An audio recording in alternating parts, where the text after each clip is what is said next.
Guitar, yes, this is Dog. Play better, please. Oh, okay, sweet. Yeah, cool.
Was last night real? Dude, yeah,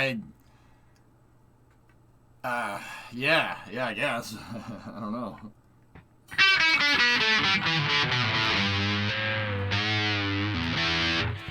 Tessa, I didn't get a chance to listen. I literally fell asleep, like, at the keyboard last night. I was so tired. That's, like, way later than I usually go to sleep.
Boy, I could play last night, dude. I can't play today, man.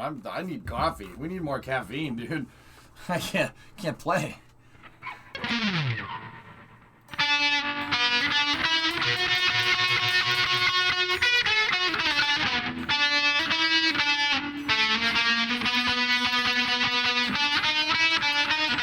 I could play that fast last night. Couldn't do it tonight, though. Someone get this man a Red Bull. I have coffee. We alright.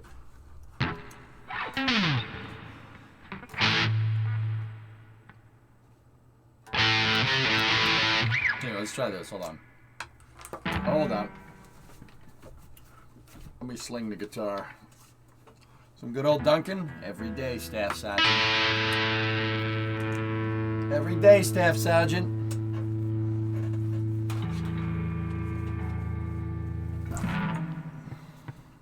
Okay.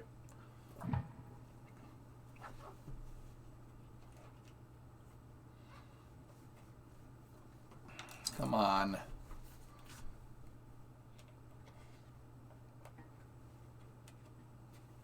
All right. All right. The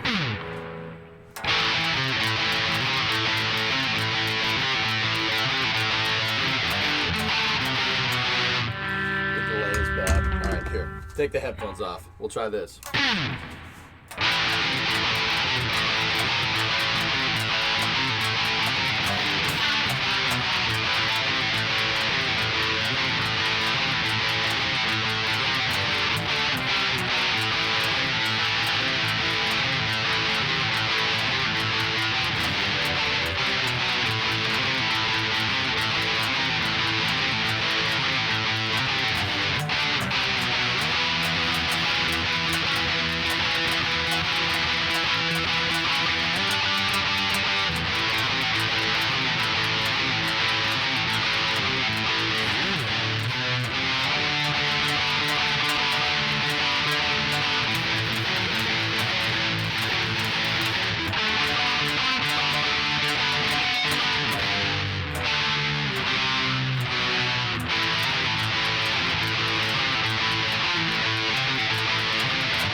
Much better. There we go. I'll take it. I'll take it.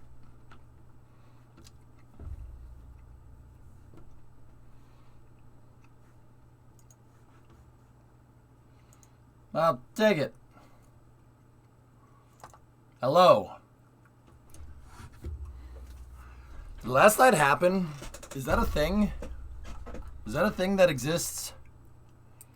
Because literally, it's my entire feed. My entire feed is just Starship pictures. Check this out, look. Well, either that or it's no signal. Ready? Go. Thank you. Let's see. Show 36 tweet. Okay, Zach retweeted a picture of Starship. Ah, Peter Beck. Venus. All right. There's Gav talking about Starship. There's another Starship picture. There's another Starship picture from Elon himself.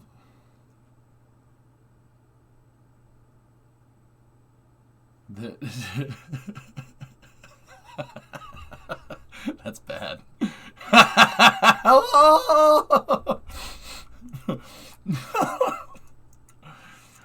Hold on. I want to see this one from Elon. Yo.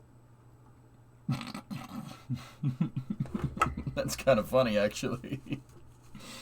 He's not wrong. But also, I'm not going to sit here and tell you that that wasn't me either. Last night, dude, I can't believe that. That seems like a dream, dude. Seeing them lift that thing, it...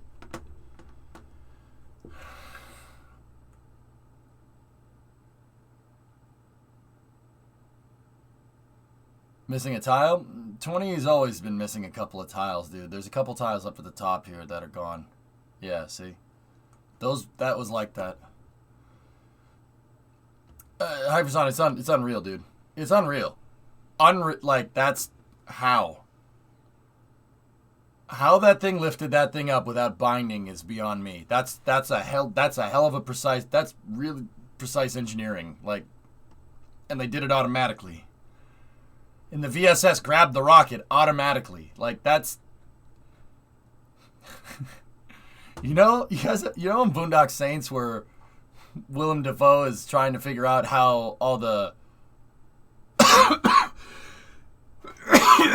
he's trying to figure out how all the Russian guys got killed in Copley Plaza, and he's like, wait, they came through the ceiling and shot everyone? Nobody does that. That James Bond stuff doesn't happen like that. People don't kill that way.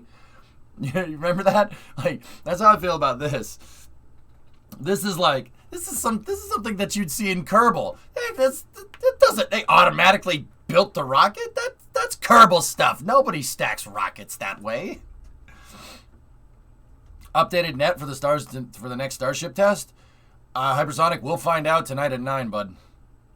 Yeah. You know, I'm somewhat of an engineer myself. It's unbelievable.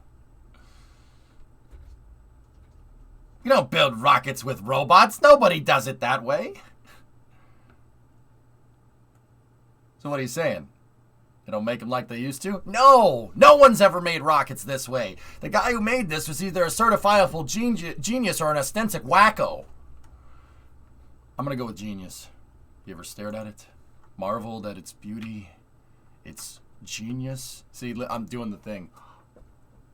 Oh! All right, Dan Aykroyd, chill out.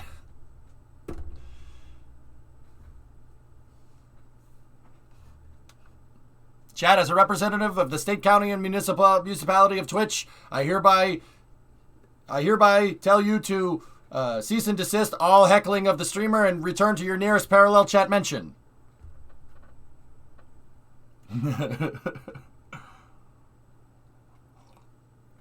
Apparently today, 69 days before 420. How does that even happen? Are you a mod? Then die! Oh, that's good.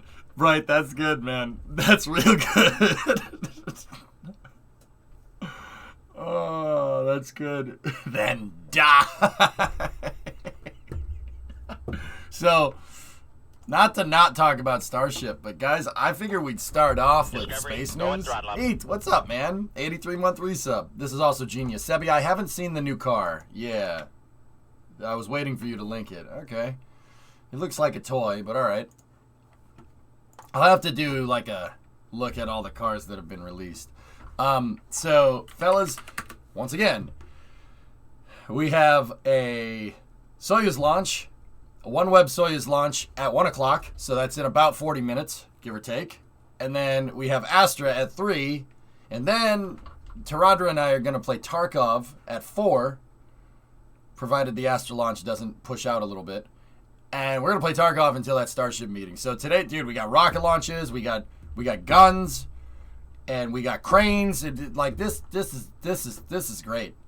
This is great. This is great. It's amazing. Actual model, not a show car, will be on track tomorrow. Well, that's neat.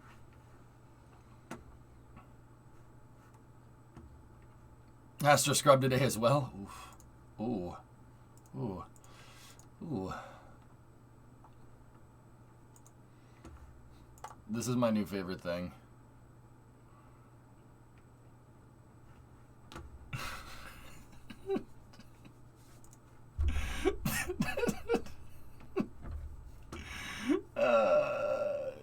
I know, Grab Shark, it's amazing. It's amazing, dude. I still can't believe it. Of course I read the instructions. Awesome. Dude, okay, so that's suggested. I was like, who's that? I don't know that person. Elon Musk, visiting Dole Rider, elementary school in Flint. I think the Elon Musk Foundation students in Flint have access to clean drinking water without the need to use disposable plastic bottle. Hey, my guy.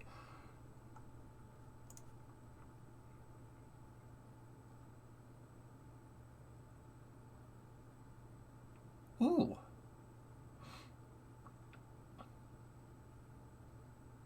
What the hell? Is that a Roadmaster? Is that a Roadmaster?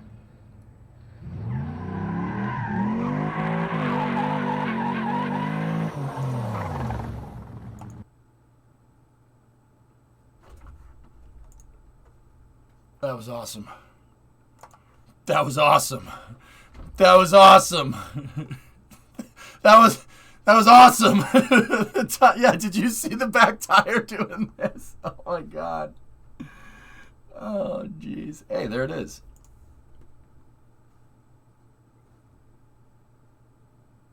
You know what? From this angle, it looks nice. Hey, Flankin. Good morning.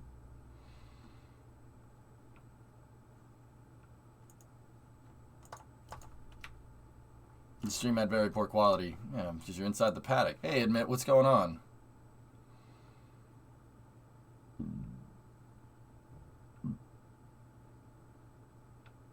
Why fake inlets? I don't know. I don't know.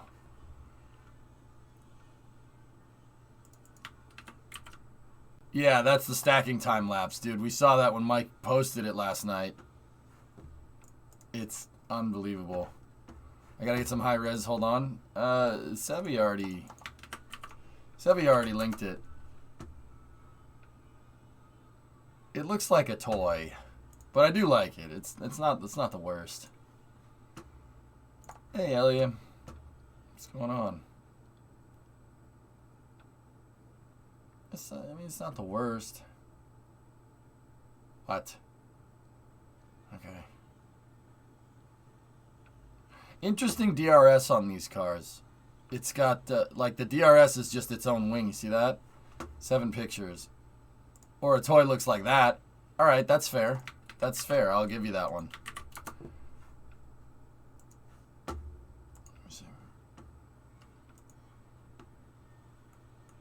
Yeah, that ain't bad. That's cool. Wait, is that rim carbon? Oh no, that's a cover. I was gonna say carbon fiber rim. No way. That's just an aero cover. It's a fairing for the inside of the tire. It's not the 95 McLaren with the mid wing. Tesla, you know what? You're right, but also I'm gonna let you finish. But Colin Chapman was the best Formula One engineer of all time.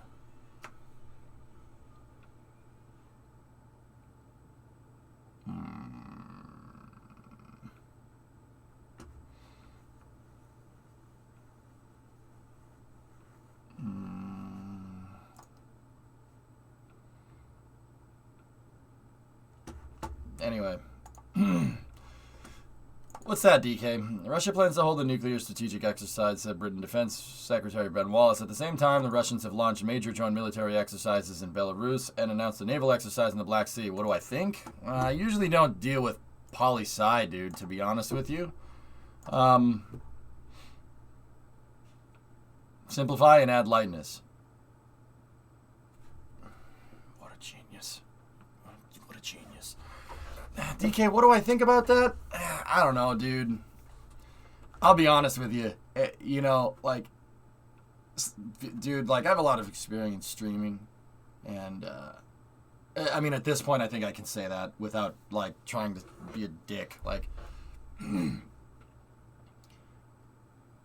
one thing that I've learned, dude, is that if somebody asks you a question and you do not know the answer, just say you don't know. Because if you try to guess, someone's going to tell you that you're wrong. You'll get well actually'd literally in, like, milliseconds. Like, especially on a stream that deals with a lot of rocket science. Dude, I don't know everything. And poli-sci, man, I don't know, dude.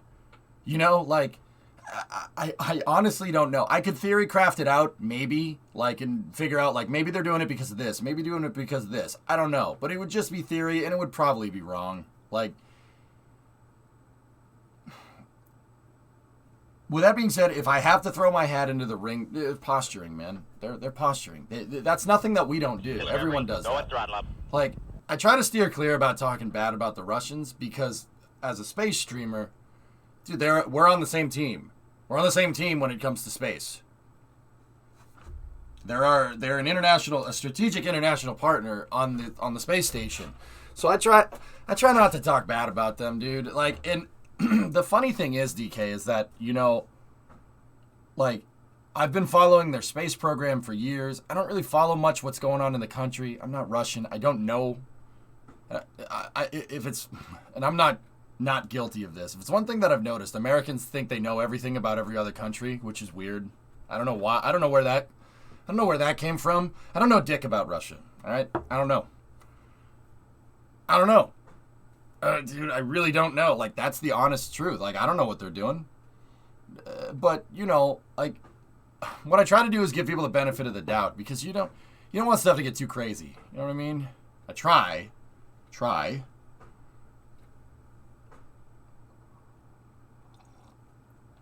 Hey, Inverter, 57-month resub. So, dude, like, what are they doing? I don't know. If you really want my honest to God, it's probably nothing that we don't do. Dude, like, during the Cold War, the Russians would fly Tu-95s off the coast of Alaska, and we would fly B-52s off the coast of Siberia. And they would get near each other, they'd intercept, they'd buzz, you poke and prod. You know what I mean? I don't know if Russia's back to doing that again. I don't know. Russia's not the Soviet Union. They are two different countries, way different countries. So, like, I don't know, dude. I couldn't tell you. I watched yesterday's VOD. And when I woke up, your reaction to the SN20 lift was fantastic. SpaceX did the thing. Dude, isn't it crazy? You gonna watch the Astra launch? Hell yeah, Apex. What's up, man? How you doing? You know, like, DK, like, I don't know. I don't know, dude. Like, one thing I have learned from history is that you don't poke the bear. Don't do that. It's a bad idea. It never ends well. Same old injured your rotator cuff. Ooh, that hurts. Yeah, I've never done that myself, but yeah, that sounds like it hurts.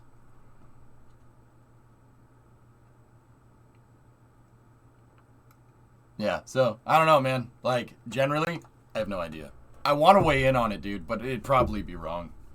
Now, space stuff, Russian space stuff, I got you. I know a lot about that. I don't know how that works. It's pretty good. They do a good job over there. They really do. But, yeah, anything else, man? I have no freaking idea. We did that well after the Cold War. Buddy was a flight engineer on a P-3. They'd fly just off Vladivostok all the time. Yeah, you just poke and prod. It's, but, like, I don't know. It's just, yeah, Jock has said it right. It's just saber rattling. That's what they do. Like, that's what we do. Like, it's not like we're the victim here. You know what I mean? We do it to them. They do it back to us. And then we go, oh, my God, you can't do that to us. And the Russians go, well, you just did. You just did that. What the hell? I mean, that's how it was during the Cold War. I guess old habits don't change. But I don't know. Like, I have no idea. It's crazy how it stands out. What's up? So this is coming from Mike Sheets. Let's see what we got here. What do you know about the Chinese grabbing satellites? Now, admit, that I know about. I'll check that tweet from Mike in a second. Now, that I know about. The Chinese grabbing satellites? Nothing that we don't have. The Chinese are trying to match strategic capability in space. The Russians are too. This is something I know about. The reason why is for a very fundamental rule. War in space is not fought like war on the ground. No guns, no shooting people, no nothing. It's a little more complicated than that. There's no guns allowed in space. Everybody agrees that that's a stupid idea. The Russians, the Chinese, we do, the Europeans, no one wants to put guns in space. That's a really dumb idea. Don't do that. The reason why is because if you have a battle in space, every ship that sinks just sits there. So imagine after World War II that every ship that sank is just sitting there on the ocean. No one can touch it. It just sits there on the surface of the ocean. And now imagine every bullet that ship fought, wherever it impacts the water, it just stays there. It just stays in the water like a giant floating iceberg. All the battleship rounds that were fought, all the planes that crashed, they all sit there. Imagine how hard it would be to navigate the ocean if that was the case. If every ship that ever sank ever just sits, doesn't sink to the bottom, it just sits there and you can't touch it. That's why we don't fight in space. It's a bad idea. It'll hurt everybody. Even if you take out the other guy, it'll hurt everybody. Cough, ASAT. Yeah, well, ASAT's stupid. That's dumb. Anti-satellite is stupid. So, the Chinese satellite that can grab another satellite and move it, dude, we have that.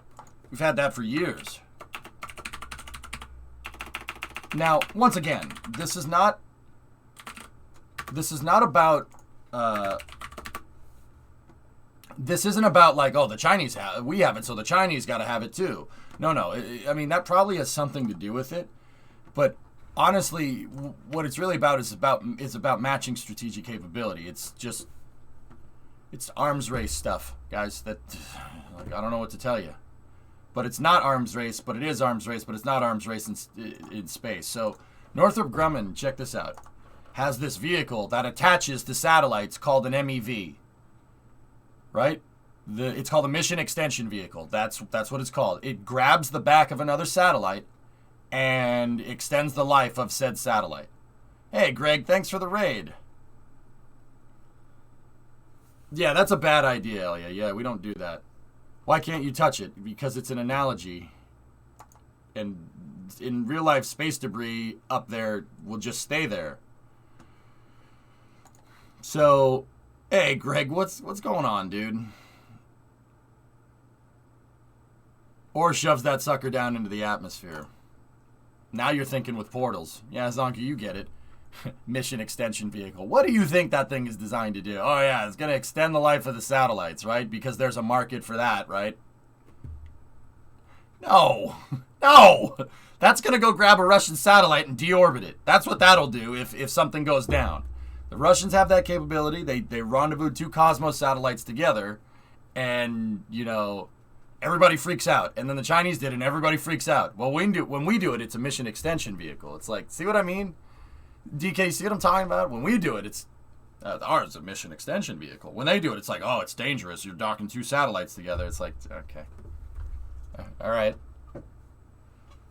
Just digging some space coverage. GJO is crushing it. Thanks, man. So, yeah, perspective, right? Like, that's how, like, and going back to if DK's still here, that's what I mean. It's just like the space stuff I know about. I know what that is. It's just matching strategic capability. Oh, they have it? Well, we want it too. because we want to show that we know what we're doing. That's literally the Cold War in a nutshell. I mean, it's kind of annoying that this type of mentality is coming back, but I mean, we never, to be the honest to God truth of that is that we never stopped doing it. Whoops. Did you see that China has a satellite with a huge pair of scissors? It's going to cut the solar panels off. Dude, you know what's funny? You don't even need to do that. All you have to do to a space satellite to screw your enemy up is find their communication satellites and go, boop. That's it. That's all. Knock it off course. Just make it, if you turn it 30 degrees, the antennas are not going to be pointed in the right direction. And that's it. That's it. All you got to do it for a second. Even if the satellite figures out that that's what's going on and tries to correct, that split second could be, see what I mean? You could use that to sucker punch somebody. Your antennas aren't pointed in the right direction.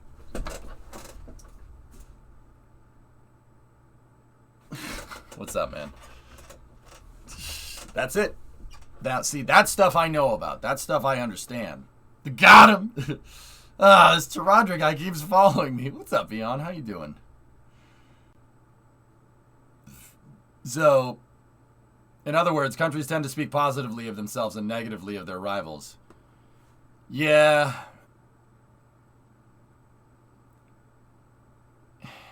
Floating, dude, you know I'm not one to talk bad about America, right? But honestly, it seems like that's like, dude, that's like sociopathic behavior. That's like, oh, it's good when I do it, but it's not good when you do it. Like,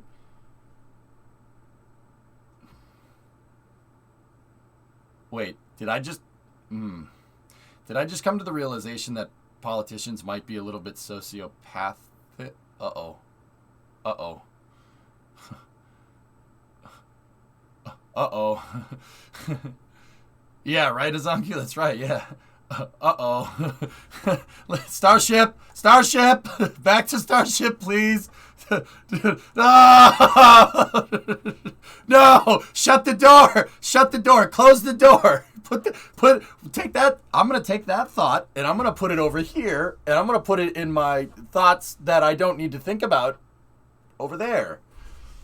Yeah, Tomas, yeah, I don't know. Yeah, like sports fans. Like the funny thing is that if you're really a sports fan, you'll appreciate a good match, right? You want to bring your A game, but you want the other guy to bring the A game too. But then again, it's not, it kind of is sports, but it's not. But yeah, I don't know. Yeah, Rockton, yeah. Expect a letter from your local representative. Yeah, I don't know. Blowouts are boring, indeed. Remember, that fan is short of fanatic. Is short for fanatic, yeah. Eon, like, dude, I'll use American football as a reference. Dude, the Patriots got railed by Buffalo this year. Like, railed in the playoffs like it was bad. Like, we scored 3 points. And you know what? At the end of the game, dude, I wasn't upset. It really wasn't. Because the other team played great and we played like trash. What am I supposed to be mad about that? They literally made no mistakes in that game, and Buffalo should be in the Super Bowl. I will, as a Patriots fan, I will die on that hill. They should be. The rules screwed them. Like, but that, I mean, rules is rules, right? Like, Kansas City got screwed by those same rules next week, the week after that, right? Like, which is kind of funny to me, but you know, we got a tail handed to us. I don't care. I want Buffalo to do good. What do I want them to do? Take their foot off the gas pedal just because they feel bad because we got wrecked? No, score as many points as possible, please. By the end of that game, I was rooting for Buffalo. I'm like, yes, score more points, please. And I'm dead serious about that. Keep the perfect record going because that's admirable. You know what I mean? But I mean, that's hard to do with a sporting analogy. Yeah, exactly. You're right, Meekorb. Since sport resets to 0 every year, but countries don't. Exactly. It's the craziest game, dude.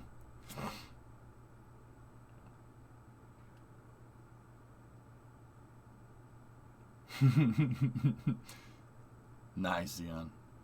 I hate Tom Brady, but of course, if he came to the Cowboys, I would love him. Politics are no different. Yeah, I don't know, Zero.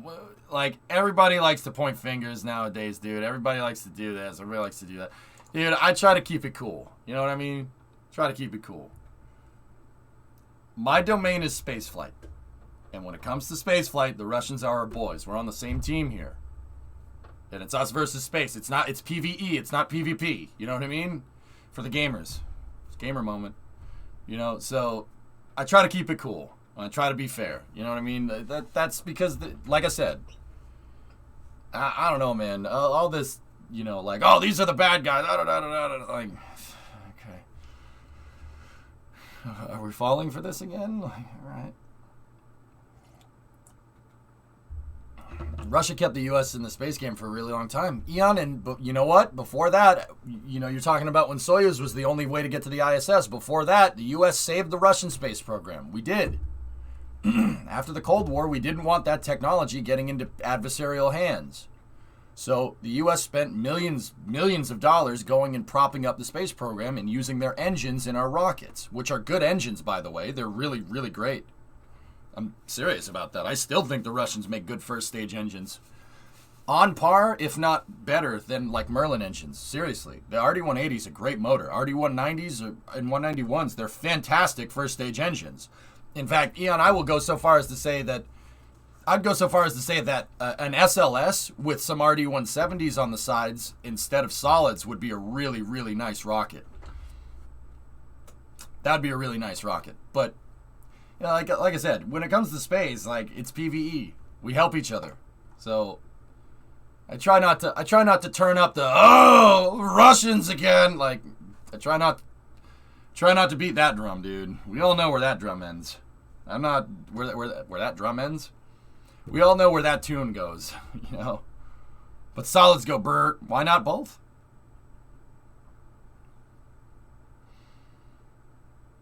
Yeah.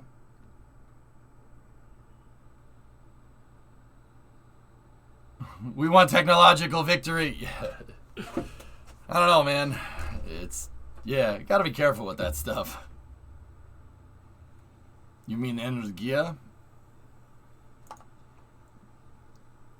In space for all those. It's not so much that. It's just like a PvE versus PvP is the right way to say it.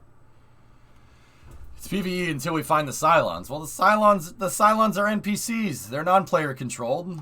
It's a freaking hive mind. That's not player controlled. No, it's still PvE. SpaceX lost 40 satellites. Geostorms, man. Yeah, solar wind slowed the satellites down and made them fall out of orbit. Yep. That happens. Space meteorology is a thing, dude. There's weather in space. It's just a little bit different than the weather down here. Where's everybody in the background? Mike, I cleaned out mission control.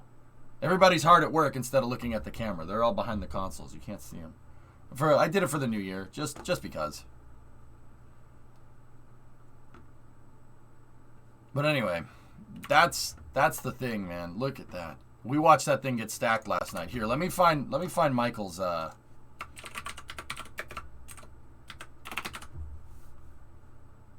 Michael Bay.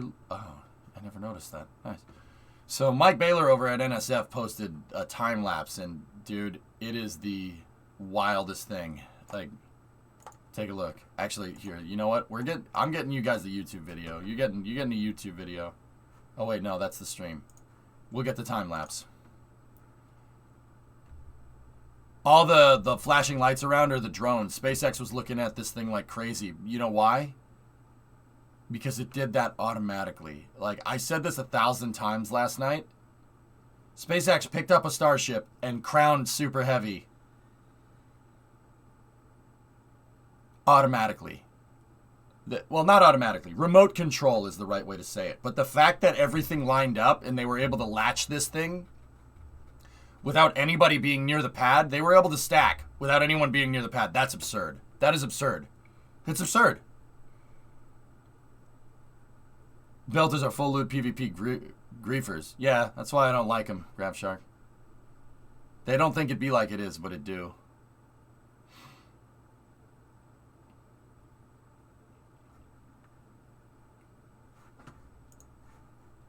Grab Shark, using violence to represent yourself because you don't know anything else. You know what we call those? We call them terrorists. And we don't negotiate with terrorists. Did they actually connect them? Yeah, they did, Ando. Can I post a link to cheer you up? Car related? Always, Baz. Can we get link perms for Baz? No negotiation, no disintegration. About to throw some rockets at your window. Resorting to violence again, I see. You know who resort to violence when they don't know how to express themselves correctly? Children.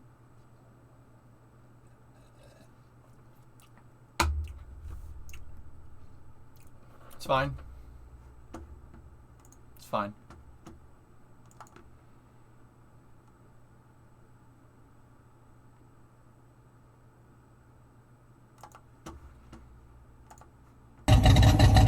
What's this? I know what this is.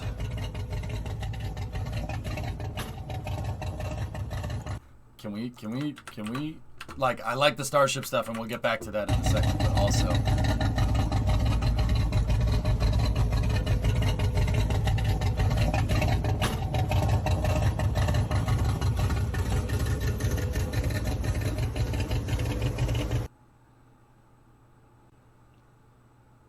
That's a lot of cam for that car.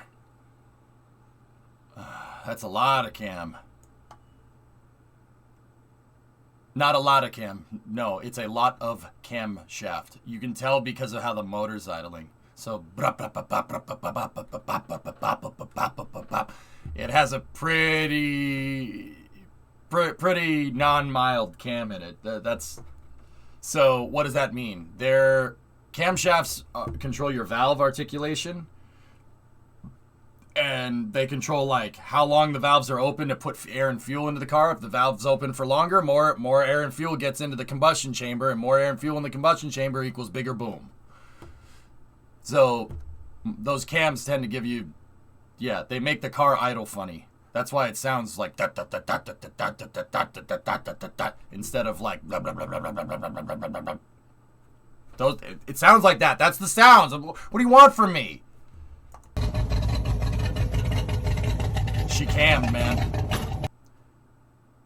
It's got a top loader in it. Actually, hold on. That probably is not a top loader considering how clean this car is. Let me see. Let me see if I can see. Yeah, it's hard to tell. Could be a Tremec.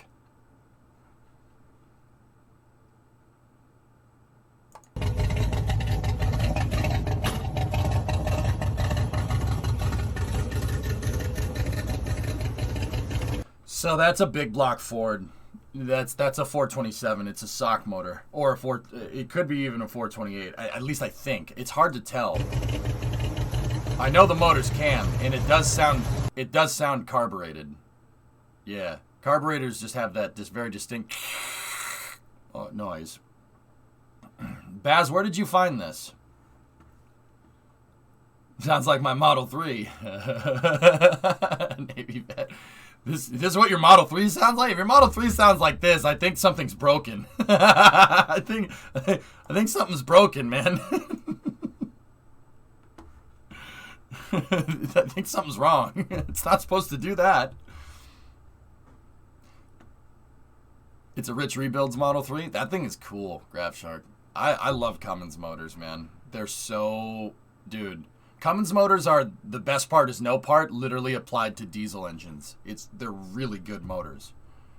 Just browsing the internets, yeah. I kind of want to see what motor it has in it. It sounds like a 427. So it's a 427 is called a sock motor. The reason they call it a sock motor is because Ford called it a Ford single overhead cam 427. So 427 sock. See? Sock. Like how someone from New England would say it. It's a sock motor. Those things are cool.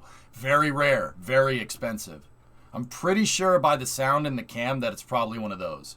And that's what did come in the Shelbys. They came with 427s in them. Yeah, that engine is insane.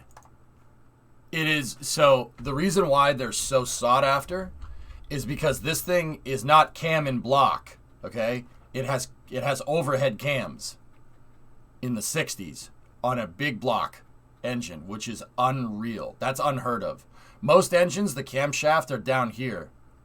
Well, the camshaft. The camshaft is down here. There's not one. There's not two. There's one, and it's right there. And it pushes a. It's a pushrod engine. Like that was V8s up until the time. Sock motors are super rare. They're very expensive. Is that Shelby ELaNa? That was a 67. Okay. Little bit on Ford history there. That's a remake ELaNa. So what does that mean? In Gone in 60 Seconds, right?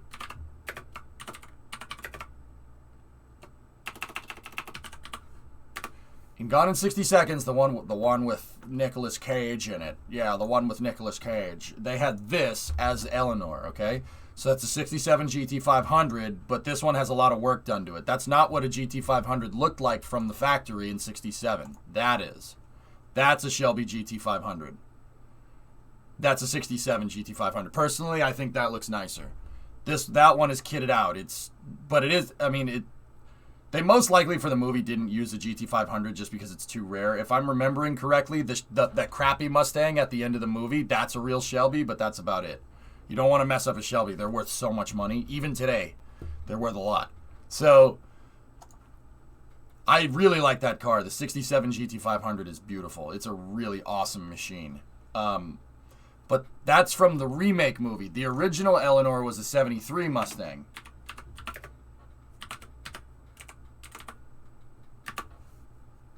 See? That's the original ELaNa from the original Gone in 60 Seconds. It's a 73 Mach 1. Dual overhead cams are even better. See Kazi V8. Yeah, Tessa, but that's a 427. Yeah, no, I agree. Cosworth motors are amazing. But that's a 427. It's like, okay, so for the Euro viewers, 427 is like 7 liters. 7-liter V8 with overhead cams. They made a lot of power. Yeah. And that's not even the craziest motor that Ford made in the 60s. Ford made a bunch of crazy stuff. There's the 429, which I'm going to show you a picture of the 429. This motor is 50 years old, and it looks like an engine that you'd see in a car today. Take a look at this thing. Look at the 429. It looks like you put a new motor in this old car. That's a motor from the 50s. It's Ford's version of a Hemi. Ford made a Hemi to compete with Chrysler in NASCAR, and it was the Boss 429. And it's really funny what they did. What they did was so the motor on paper makes 400 horse, but it's 429 cubic inches, 7.2 liters. There's no way a 7.2 liter engine is making 400. So what Ford did was they rated the horsepower off of the wheels and not at the crank. At the crank, it makes like 600 horsepower. And then they detuned it on top of that because NASCAR back then, NASCAR in the 60s, which I still think is the right move, if you wanted to make a car to compete in NASCAR, it had to be a stock car. You had to make it and sell it to people to compete in NASCAR. So they were putting these things on the street. They were putting them on the street, detuned. But it's like it would be like if a Mustang came with a NASCAR engine in it out of the box. It's pretty much what it is. Yeah, 600 horsepower, 600 horse, 600 foot-pounds in 1969, which is all right. Okay, those are really rare. You see that? You see what you're looking at right there? That's a $100,000 motor right there. They're so rare and so sought after because they didn't make any. They only made enough to homologate it for NASCAR. And they were dipping the bodies in acid. Yep. Yeah, that's a rule in BTCC. Hando, I think NASCAR should go back to those rules. Don't get me wrong. I love the new cars. The new cars are really cool. Good step in the right direction. They should go back to homologation rules. That would make it a lot more fun. But yeah, those sock motors, 427s, 428s, and 429s are insane. They are insane. It's a ridiculous amount of power for the 60s. Like those motors compete with cars nowadays. Like, and it's a car from the 60s. Homologation, game coder. It's a old. What are your thoughts on Lost Ark? I don't know anything about it. Stream chat. What are my thoughts on? Okay, GNX was the last actual NASCAR IMO. Yeah. So homologation game coder is a rule in racing, not in all racing. It's in some racing. Homologation basically means if you want this car to compete in this racing tournament, you have to sell X amount of them. So the Japanese did this with their cars in the 90s for what was it? Touring cars, Japanese touring cars. I forget what it's called. So T-minus 12 minutes until OneWeb. All right, cool. Is the stream on? Yeah, it is. All right, cool. Let's load that up. So Super GT. The Japanese did this in the 90s, in the late 80s, early 90s. And basically, if you wanted a car to compete and win, and let's be real, if you're an auto manufacturer and your car wins, you sell a lot of cars because everyone's like, "Oh man, those cars are so fast. I want one of those." It's a phenomenon called race on Sunday, sell on Monday, right? And that goes back to NASCAR homologation rules, like back in the day. So basically, if you want to compete in this racing series, you have to produce 200, 300 of these cars for production. It has to be a stock car. NASCAR used to use these rules. They stopped in the 90s, I think, which is dumb.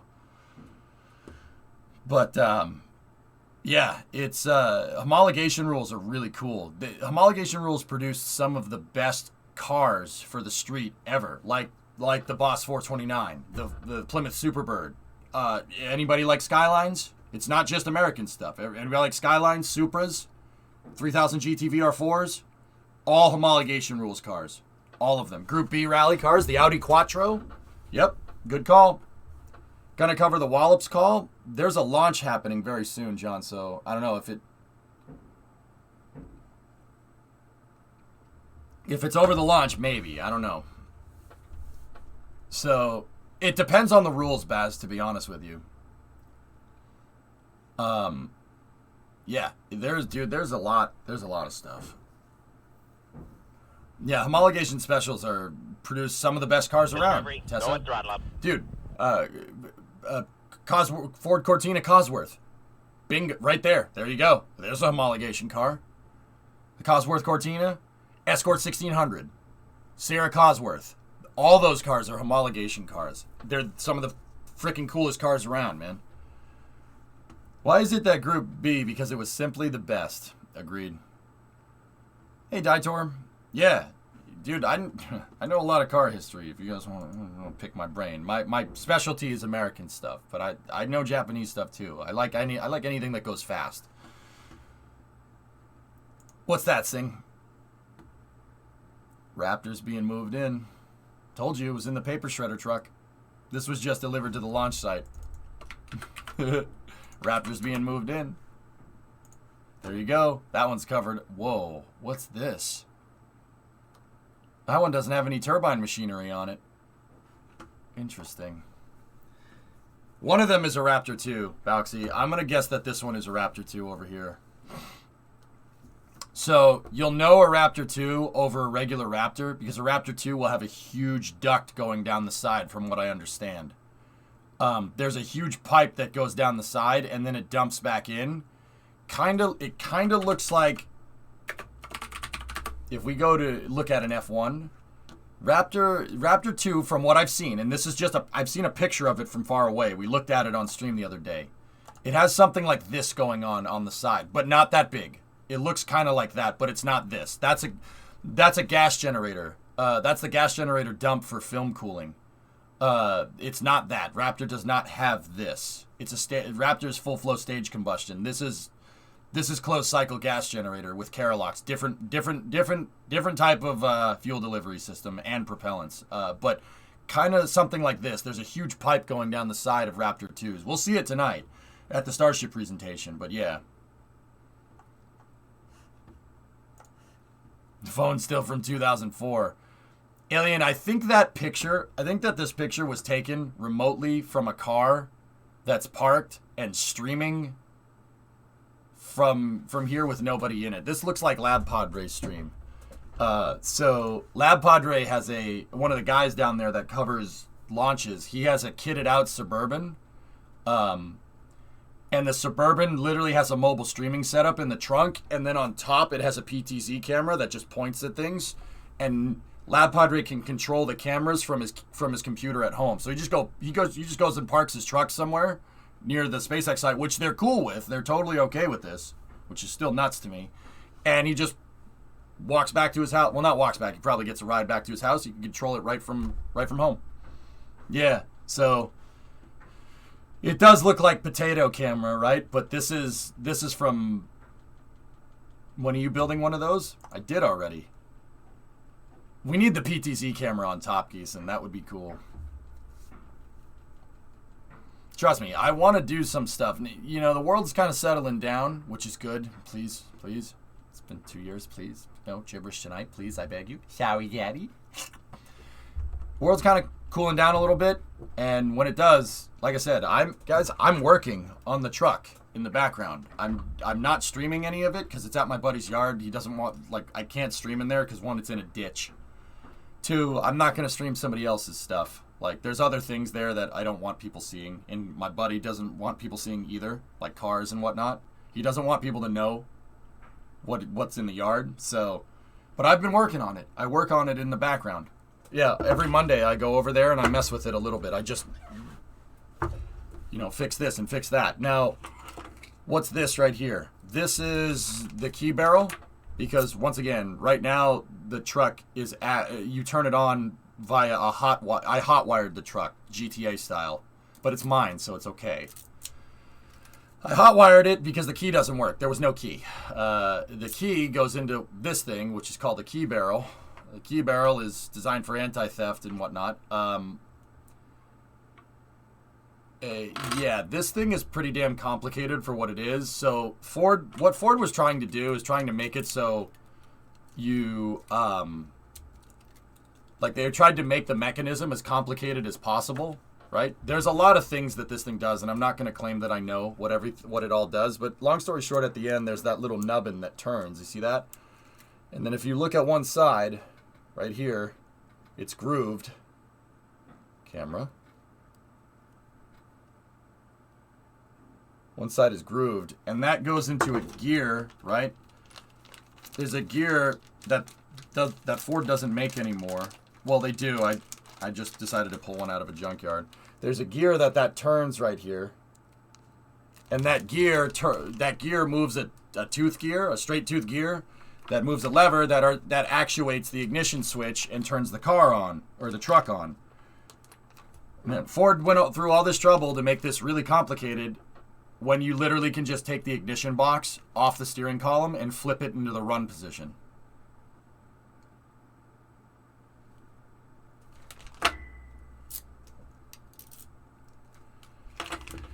There is a launch. No, there isn't. No, there's not. There's not a launch. Not right now. In 4 minutes, though. Director Vincent Bordell. So, let's get to this OneWeb launch here.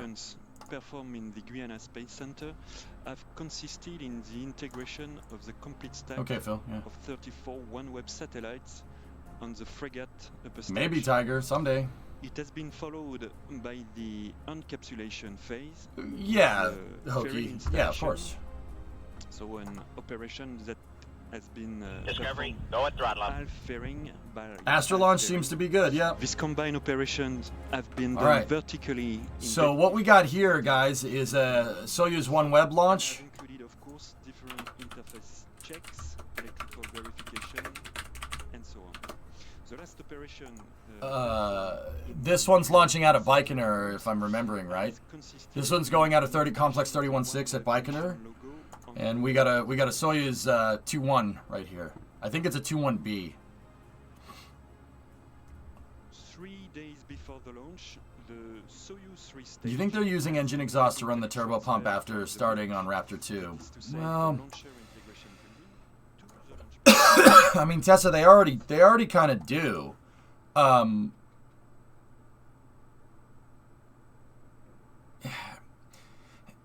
Tessa, it's how they do this is like before it goes to the turbo pump on Raptor, it goes through a pre-burner. So you got liquids going into the rocket engine, and you have to make some of those liquids gas to turn the turbine, right? Or else the turbines don't do well with water.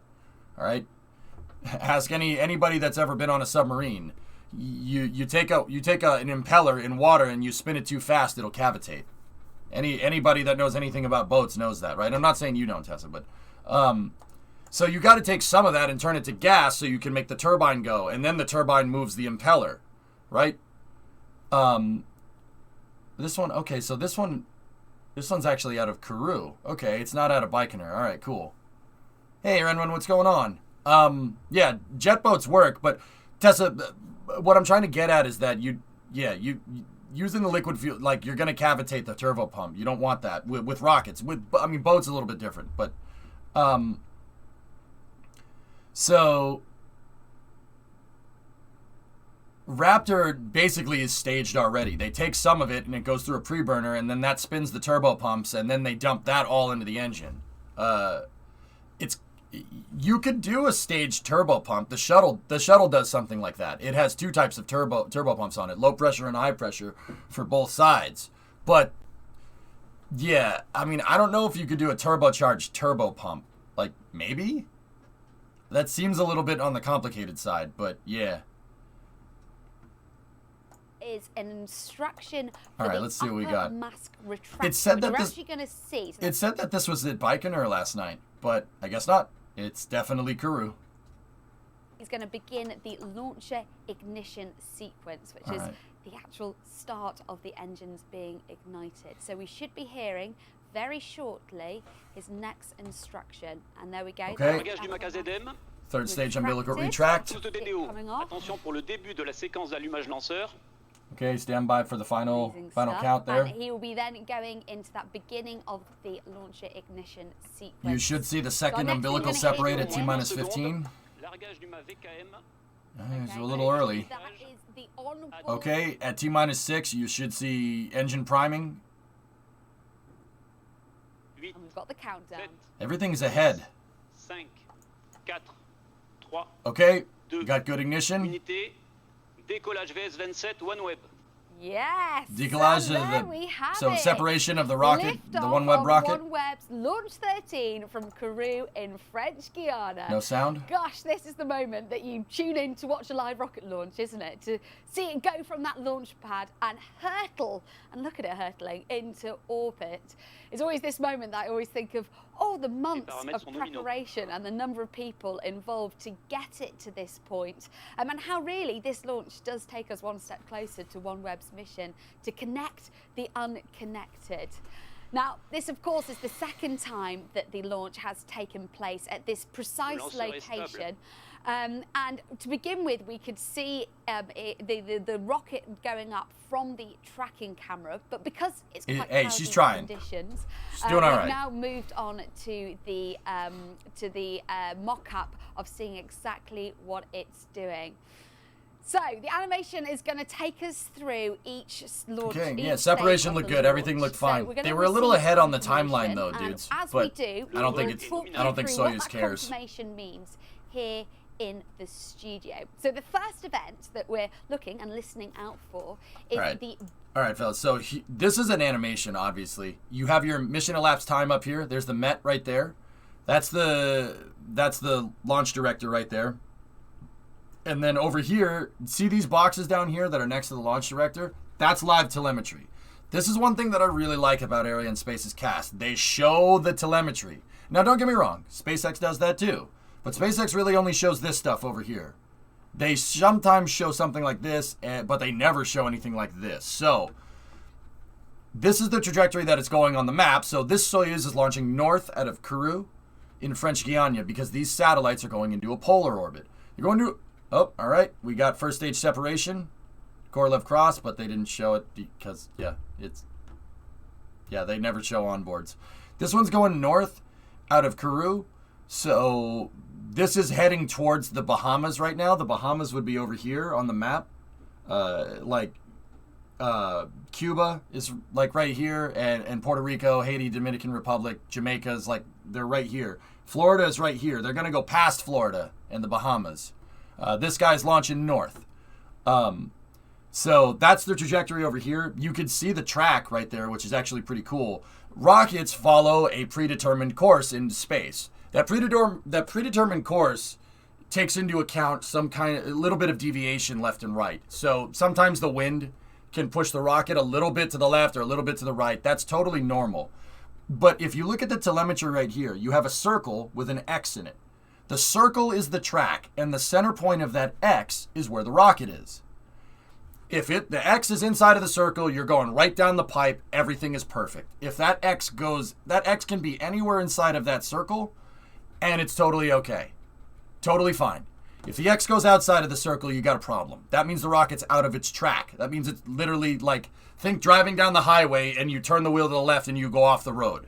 It might be okay, but most likely you're going to hit a tree. Now, don't. There's no trees in space. But if the rocket goes out of the track, that means it's going where you don't want it to go. So this one, however, looks perfect. Soyuz, workhorse of a freaking rocket. It's going right down the pipe. Fairing separation right there. Right down the pipe. Everything is good. We're 120 kilometers up, 260 kilometers downrange, and the velocity is 2.69, nice, 2.71 kilometers a second. So we're going 2,700 meters a second. The numbers that you want to look for, this number right here needs to get to 7,600. So 7.60 kilometers a second.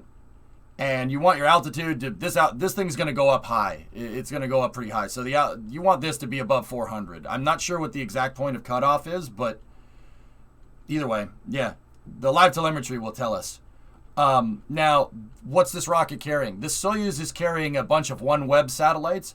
OneWeb is an internet satellite constellation similar to Starlink. They're the competition for Starlink. And you know, I think Starlink satellites are really cool, but I'm not going to miss the opportunity to watch a rocket launch. Okie dokie. How many satellites are there? I think 36 on this launcher. So 1, 2, 3, 4. We have 4 rows. We have 4 satellites per row. We have 1, 2, 3, 4, 5. I think, I can't tell. 1, 2, 3, 4, 5, 6. 6 times 4 is 24, 25, 26. I'm missing a row. I think there's 34 of them. 1, 2, yep, okay. Boy, they don't have lasers. No. Yeah, see here, they're showing the trajectory, right? They're going to get an acquisition of signal through Bermuda. There's all the islands in the Bahamas right here, right? They're flying north. Well, they're going to go past that. They're going to fly out over the Atlantic, and then they're going to fly a little bit over Canada here. And then they're going to go up towards Greenland. This shows where all their tracking stations are. Galio, forgive me, French people, if I'm saying that wrong. Galio is their tracking station in Kourou, and then there's Bermuda, and then there's one in Canada, and then there's Svalbard, and then they have another one in Australia, New Norcia. I'm not saying that right either.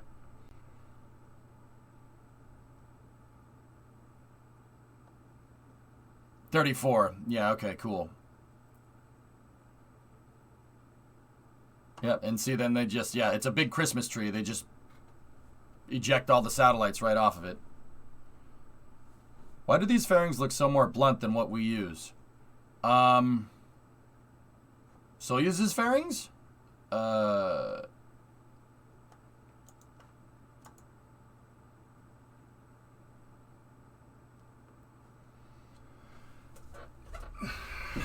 Fairing shape really depends on the rocket, man. The shape of the fairing really, and this is something that a lot of people don't really understand. And not because they're, you know, like, oh, I don't get it, right? No, like, so GrabShark, the shape of the fairing is really dependent on the shape of the rocket. Because the fairing, what does the fairing do? It moves air out of the way of the rocket, right? And it protects the payload. But the fairing really it channels the air somewhere. Most likely, if I had to guess, and once again, this is a guess, but I know that the shape of the fairing is very dependent on the shape of the rocket. If I had to guess, they have that blunt shape up top to get the air to push the air in a certain direction that makes Soyuz more stable. So they have that blunt nose to be able to get the air, to push the air out of the way, and most likely the boundary layer hits the bottom of the rocket somewhere. Like where the first stage is, where all the side boosters are. I'm going to guess that that's the reason why it has a blunt fairing, to be able to push the air around in the right way to keep the center of pressure low. That's what most fairings do. So, like, I'll give you an example. Atlas. Atlas has 6 different types of fairings, dude. And the 401 series fairings are designed to keep the center of pressure low. Why? So 401 fairings are pointy, right? On Atlas 401, they're pointy. Why? Because they don't want air getting caught between the Centaur. Like, you know how the Centaur is skinny, right? And then the Atlas core stage is big. They're moving the air around the Centaur, so you need a more pointy shape to get the air to go around it. Now, on Atlas 500, you don't have that problem. That has a more blunt fairing than an Atlas 401, right? And the reason is because to get the air to hit the bottom of the core stage, because the air is going to get pushed out of the way and then it's going to come back in like a boat wake almost. Now, keep in mind, it's not exactly like a boat wake. I just say boat wakes because that's visually what air does, but water is not compressible. Aerodynamics and hydrodynamics are 2 different things. I just do that to get the picture in your head. It's kind of like the boat wake, and where the water comes back in, or the air in this case, where it comes back in, they're trying to get it to come back in at a certain point to make the vehicle more stable. Now, my guess is on the 500 series fairings, they want it coming back right where the SRBs, the top of the SRBs are, right? To keep the center of pressure low on the Atlas. You can do it. You can fake it in real life. A rocket that looks like it's front heavy actually won't be front heavy. You know what I mean? Yeah, and keep in mind, all this stuff about pushing the air, and GravShark, I'm pretty sure you know this, but just in case anybody else doesn't know this, all this stuff about pushing the air out of the way with the fairing, there we go. We have separation of the frigate upper stage. Everything looks good. That's all dynamic. So the angle that the air gets pushed off of the fairing, it definitely changes with speed. And then it also changes where the air hits the bottom of the core stage. The ideal thing is that you want the rocket to be the most aerodynamically stable at max Q, obviously. Because that's when the rocket can't push any more air out of the way and you start to experience a compression load on the vehicle. Right? So it's really designed to be aerodynamic in a nominal area. And it's designed to push the air into a certain space at a certain time.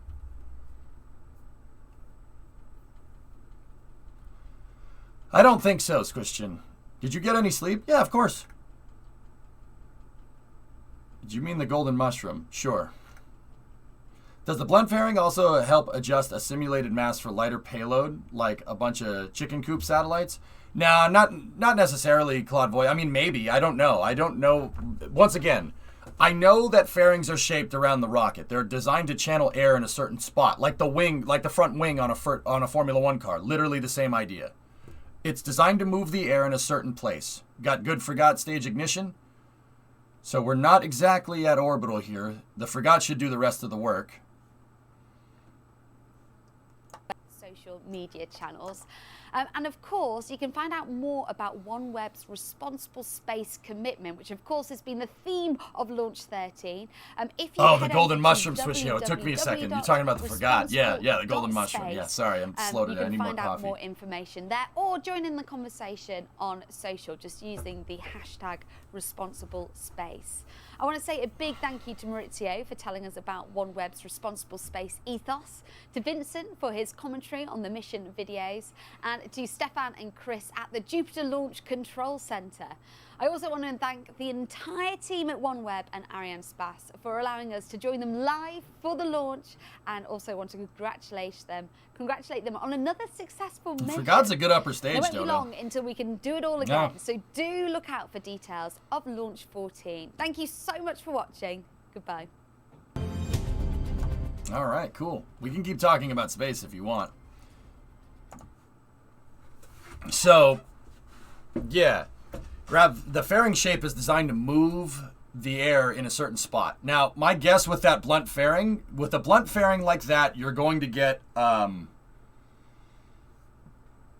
it's going to push the air out at a very, very high angle. So a pointier fairing, obviously, here, I'll just draw it. I can picture it in my head, but I can't, I'm usually good at this, but okay, so say you have a pointy fairing like this, okay? When the air hits it, you're going to have, when the air hits this fairing, you get oncoming laminar flow, right? So undisturbed air, right? Going at it. what happens is that the air is going to get compressed right on the tip of the fairing, like right around here, and it's going to shoot the air off this way, right? On both sides. But the angle right here, the angle really matters, okay? So at higher speeds, this thing is going to do this. The angle will be somewhere down here, right? If you have a blunt fairing like Soyuz, right? You have a blunt fairing like Soyuz, what the oncoming air is going to do is something like this. It's going to compress up in this area right here. And the higher area you have for the air to compress, the angle, so the theta angle right here,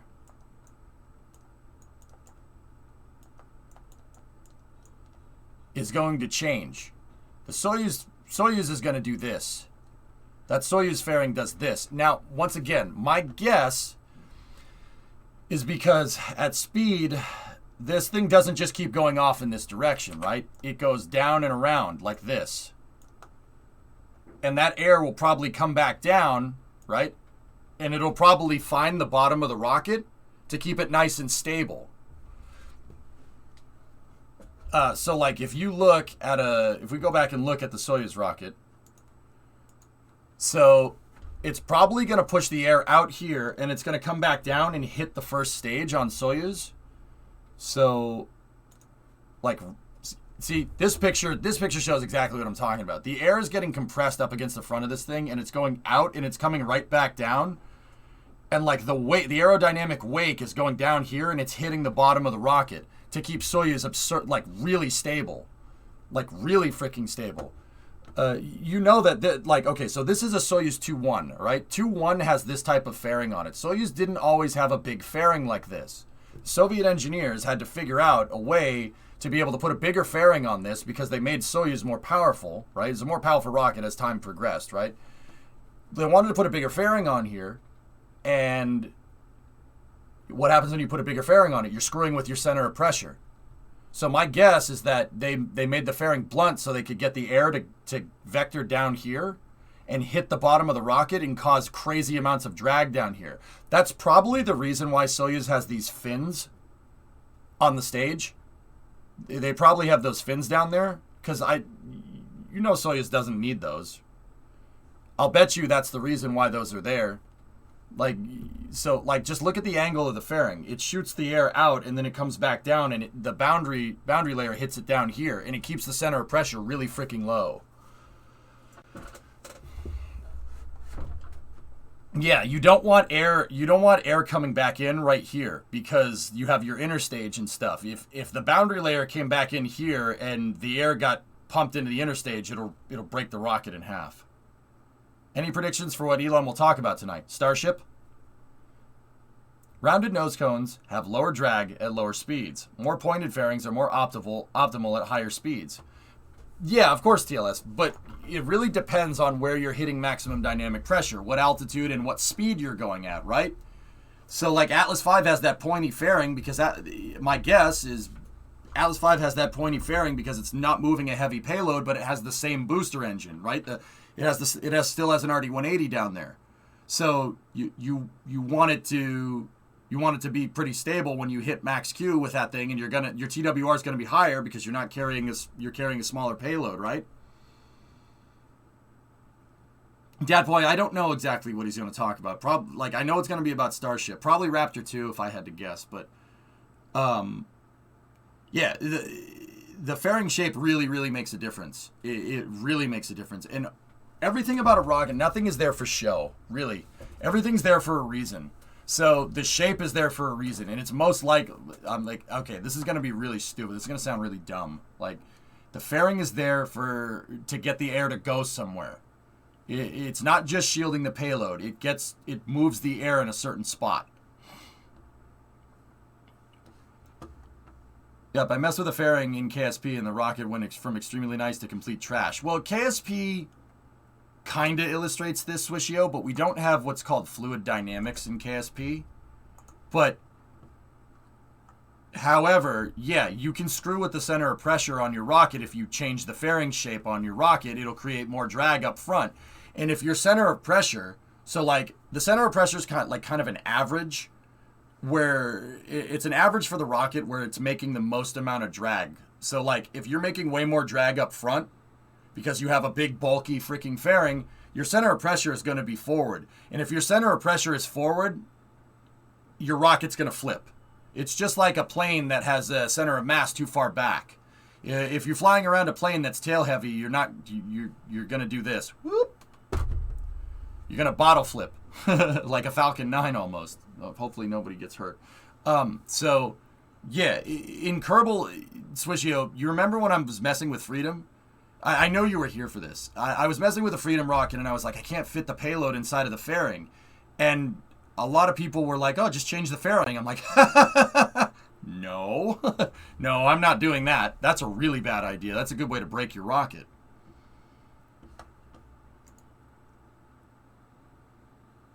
Oh, nice. Bingo.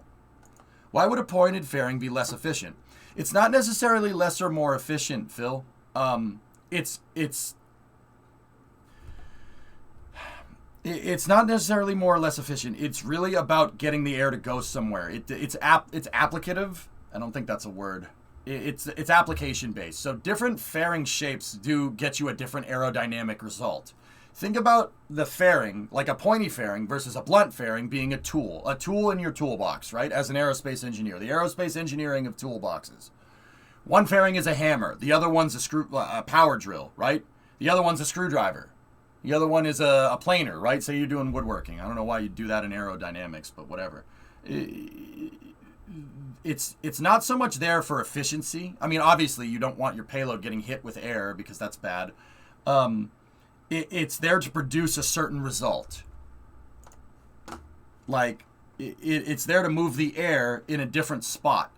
It moves the air around differently to get a certain result, to make the rocket, like it could be to reduce aero loads. It could be for heating purposes, like a heat shield. A heat shield's very blunt on purpose, because what a heat shield does is more like this and less like this, because where your boundary layer is in hypersonics, where this red line is, that's a lot of heat, and the heat being literally closer to your fairing is going to heat it up more. That's why heat shields are blunt shapes. Does that make sense?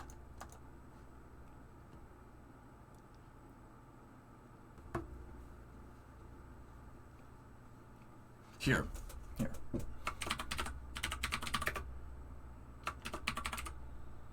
So like everything in aerospace, and like I'll just do a general thing on this. Let me change the title.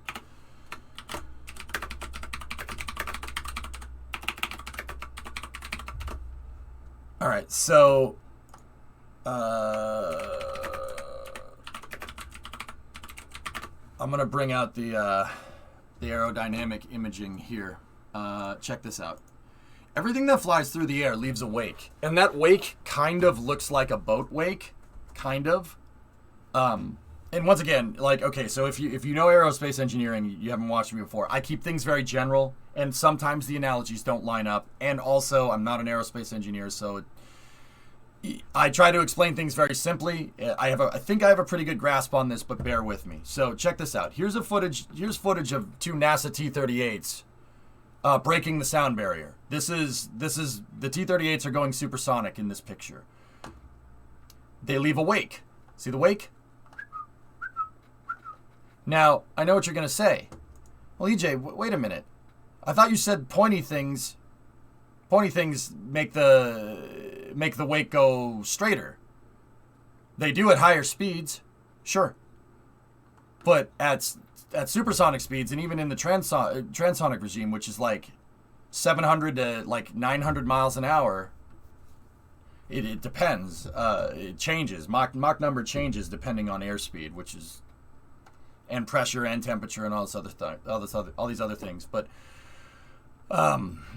everything leaves a wake, and this is what it looks like. Every rocket does this. But see, the thing is as your speed changes, the angle of this wake, just like a boat, right, would get steeper. And different shapes give you different types of aerodynamics, right? So like it'll move the wake in a different direction. Now, you see this area right here? The darker areas, that's the sonic boom that you hear. It's this crazy change in pressure, right? That kind of happens with rockets right here. Like that's, so like if this T-38 was flying by over you, it would go ba-ba-boom. You'd hear one kind of sonic boom right before it, then you'd hear a bunch of small ones, and then you'd hear a big one, kind of like Falcon 9. Kind of. But honestly, it's probably not audible to be able to hear every single one. Every one of these little wakes right here is a little mini sonic boom being generated. Some are bigger than others, right? So everything has this wake. Now, once again, different shapes can change the wake angle here. That's not what it's called. It's not a boundary layer either. It's something fan. I forget what it's called. Yeah, no, midget. That stupid thing didn't want to move. So every type of shape is a tool. So for instance, you want to see something cool, look at this thing. So North American came up with this in the 60s. It's an XB70, all right? So, all right, the XB70 looks like something out of the future, right? This thing is really cool. So the XB70, it kind of looks like a velociraptor or something, right? But the XB70 has these things right here. See these lines above my head? Those lines on the airplane? The XB70 had fold down wings, kind of like an X-wing. It had like an S-foil, lock S-foils in attack position. So the wings can actually fold down. Why? Why? What's the point of that? Well, who can guess? If you already know this, don't say it. If you generally don't know, I'm talking about aerodynamic wake. Why the heck would you want to fold the wings down? That doesn't make any sense.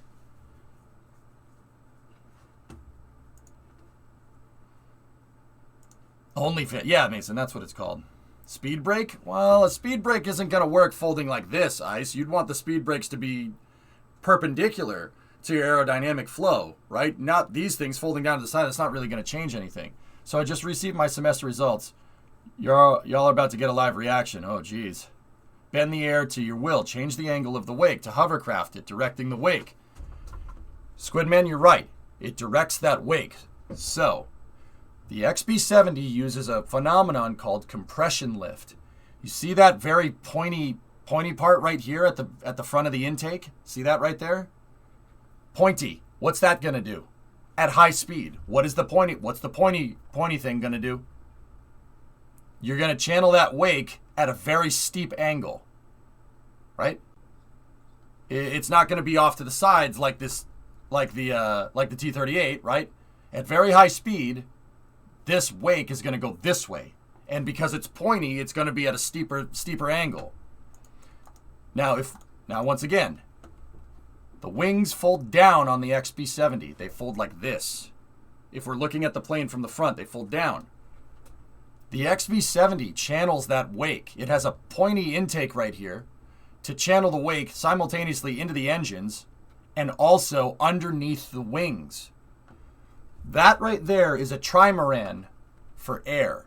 It does the exact same thing that the trimaran littoral combat ship does. See that? It needs to be pointy, much pointier. This thing is, the Navy fielded these littoral combat ships because they were experimental. What this thing does is it takes the water and it forces the water in between the outside pontoon and the center of the ship hull, right? And because water is incompressible, unlike air, right? Water is incompressible, well, relatively. You can compress water a little bit, just not a lot. It's not like aerodynamics. Air you can compress for days, right? It channels the water in here and it raises the ship up out of the water. So at speed, the ship actually picks itself up out of the water and can actually go faster. Because when you're on a boat, the less hydrodynamic drag that you make, the faster you can go. Basically, if less of your ship is in the water, it can go faster. The XB70 does that with air. So at very high speed, it channels this boundary layer, this thing right here. I got over 14 out of 20 average. Got him. Nice. It channels that underneath the wings. And that makes it so the wings if you channel high pressure underneath a wing, what is it going to do? Well, okay, this is kind of more advanced aerodynamics, but I'll do basics for a second. If you have an aerofoil, right, and you have oncoming air coming towards it, how you generate lift is high pressure underneath the wing, low pressure on the top. So if you have a lot of high pressure underneath your wing and lower pressure on the top of the wing, you're going to generate more lift. How far apart the pressure difference is, well, you generate more lift if the pressure differential is higher. But you also generate more drag. A byproduct of lift is drag because you have differential pressure.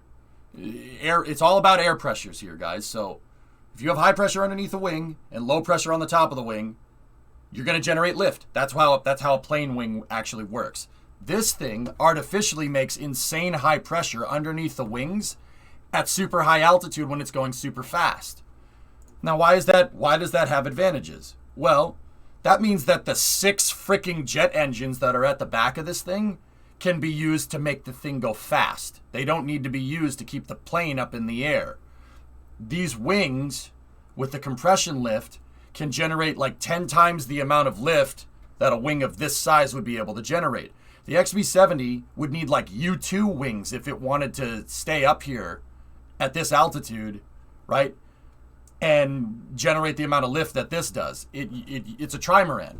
It's a freaking trimaran airplane. Now, and that's what I mean. And why am I telling you this? All right, what does that have to do with fairings? Fairings are a different shape. They're different shapes for different reasons. This pointy intake is not an accident. It's there to generate that compression lift. Now, guys, SR-71 fanboys, I hate to tell you, that thing can go faster than an SR-71. You know why? Because it can fly way higher. They never made it fly faster than the SR-71. It was only tested up to Mach 3, I think, but it could go faster than that because it can generate insane amounts of lift at extremely high altitude. And if you're generating really good amounts of lift at really high altitudes, you can fly higher. And if you can fly higher, there's less air in your way, so you can go faster. And if there's less air in your way, entry heating isn't as bad. Was this conceived to be a bomber? Yeah. Shame. Honestly, passenger planes should be doing this. Seriously. Sonic boom doesn't matter if you're flying at 100,000 feet. You don't even hear it. I mean, I don't think the XB70 could fly at 100,000 feet, but close. My cousin says anything can fly with enough force. Yeah, look at the space shuttle. It's a brick with some wings attached to the side. That thing still flies. But the only reason it flies is because it goes fast.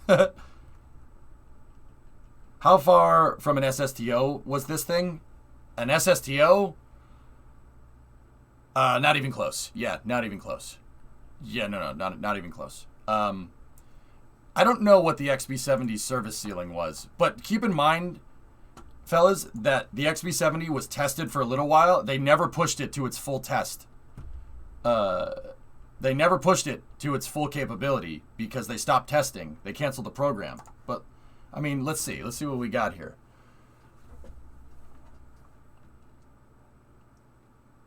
Its maximum speed was 2,000 miles an hour, Mach 3.1. That's right on par with an SR-71. Cruise speed, 2,000 miles an hour. Okay. Service ceiling, 77,000 feet, 23,580 meters. That's 23 kilometers that way. 77,000 feet was what it was tested up to. It can go higher than that. So, yeah. Sonic booms don't matter if you're at 100,000 feet. You don't hear that. I mean, the sound will have diffused by that time. But yeah, different aerodynamics. With aerodynamics, the shape is there for a reason. Everything is shaped in a certain way to get a certain effect. And if you know a lot about aerodynamics, you can literally have a plane without wings that flies, like that one right there in front of the XB70. So you need a pressure suit to fly in it? Yeah. Oh yeah. So the shape on Soyuz's fairing, that was actually a really good question. It's there to generate a certain aerodynamic result to keep Soyuz more stable. Like I said, it's probably blunt to be able to channel the air down to the bottom of Soyuz to keep it nice and stable when it's going through maximum dynamic pressure. Does the snoot droop? On the XB? I don't think so. I don't know. The snoot, it droops. I don't think so. I forget. No, I don't think it does. Is a sonic boom just a pressure? Is a sonic boom just pressure waves reaching us super quickly? Yeah, sound is just changing pressure, man. Well, frequencies too. There are sound engineers that know a little bit more about it than I do. I mean, look at a bass speaker. The bass speaker is moving, right? When you bump the bass, it's generating pressure differences. Oh, yeah, absolutely. So the other thing is, like, a bass speaker is directional. If you're standing behind a bass speaker, you're not going to hear it as well if you're standing in front of the speaker. Sonic booms are also directional. That's why when a rocket launches, you don't hear any sonic boom, but when it's coming back down, Falcon 9, you hear a sonic boom. It's directional. It's the direction that you're going. And if you're high enough, right? If you're high enough, that sonic boom will radiate out forward, right? And we hear the kind of the ripples of that sound, right? I'm not explaining it exactly right. I know I'm not using the right terms, but bear with me. It's like a speaker, right? And it'll radiate out like a speaker does, like sound does. And if, like ripples in a pond almost, like if you throw a rock into a pond, and right? If you're high enough, the ripples will never reach the ground. And if they do, it'll be barely audible.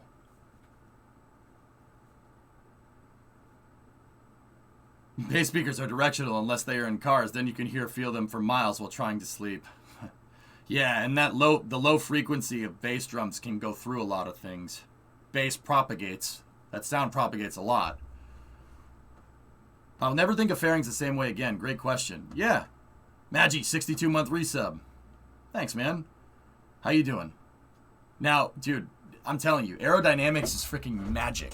And once again, I'm not an expert on it, but it is fascinating, dude. It is so cool. Like, what the XB70 does, when I figured out what this thing does, that's so damn cool. That's so smart. Why is nobody doing this? That's such a good idea. Now, so think about it like this, guys. I see something like the XB70. The XB70 can generate crazy amounts of thrust at high altitude, so the engines don't need to work as hard. And it's a bomber, so it was designed to be heavy. It was designed to carry a payload up there, right? The immediate thing that pops into my head is electric turbofans. Electric turbofans, man. Elon always talks about an electric jet. There's your solution for an electric jet, right there. Why? Why? Well, it's heavy. The electric planes are heavy because you have to lug all those damn batteries with you, right? So you're going to need a big freaking wing to lug all those damn batteries with you, right? Nope, not at high altitude, not if you go fast enough. If you go fast enough, you can use compression lift, and then the weight of the plane doesn't matter as much, so your engines don't need to work as hard.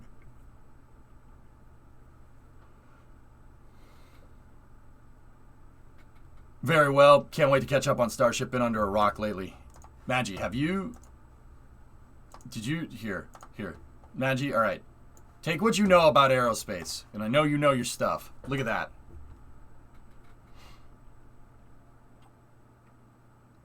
What in the absolute frick? Maggie, they did this without anybody on the pad. There's no one there. They're controlling this from down the street.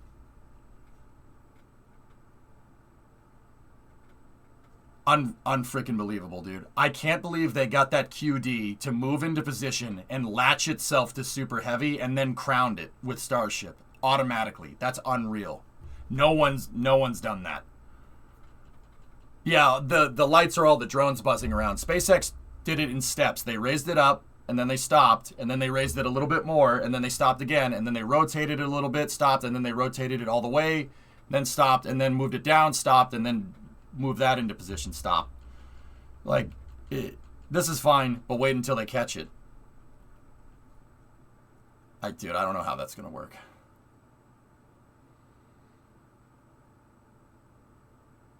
And they did this in the span of 3 hours, guys. Got 3 hours to put a rocket together.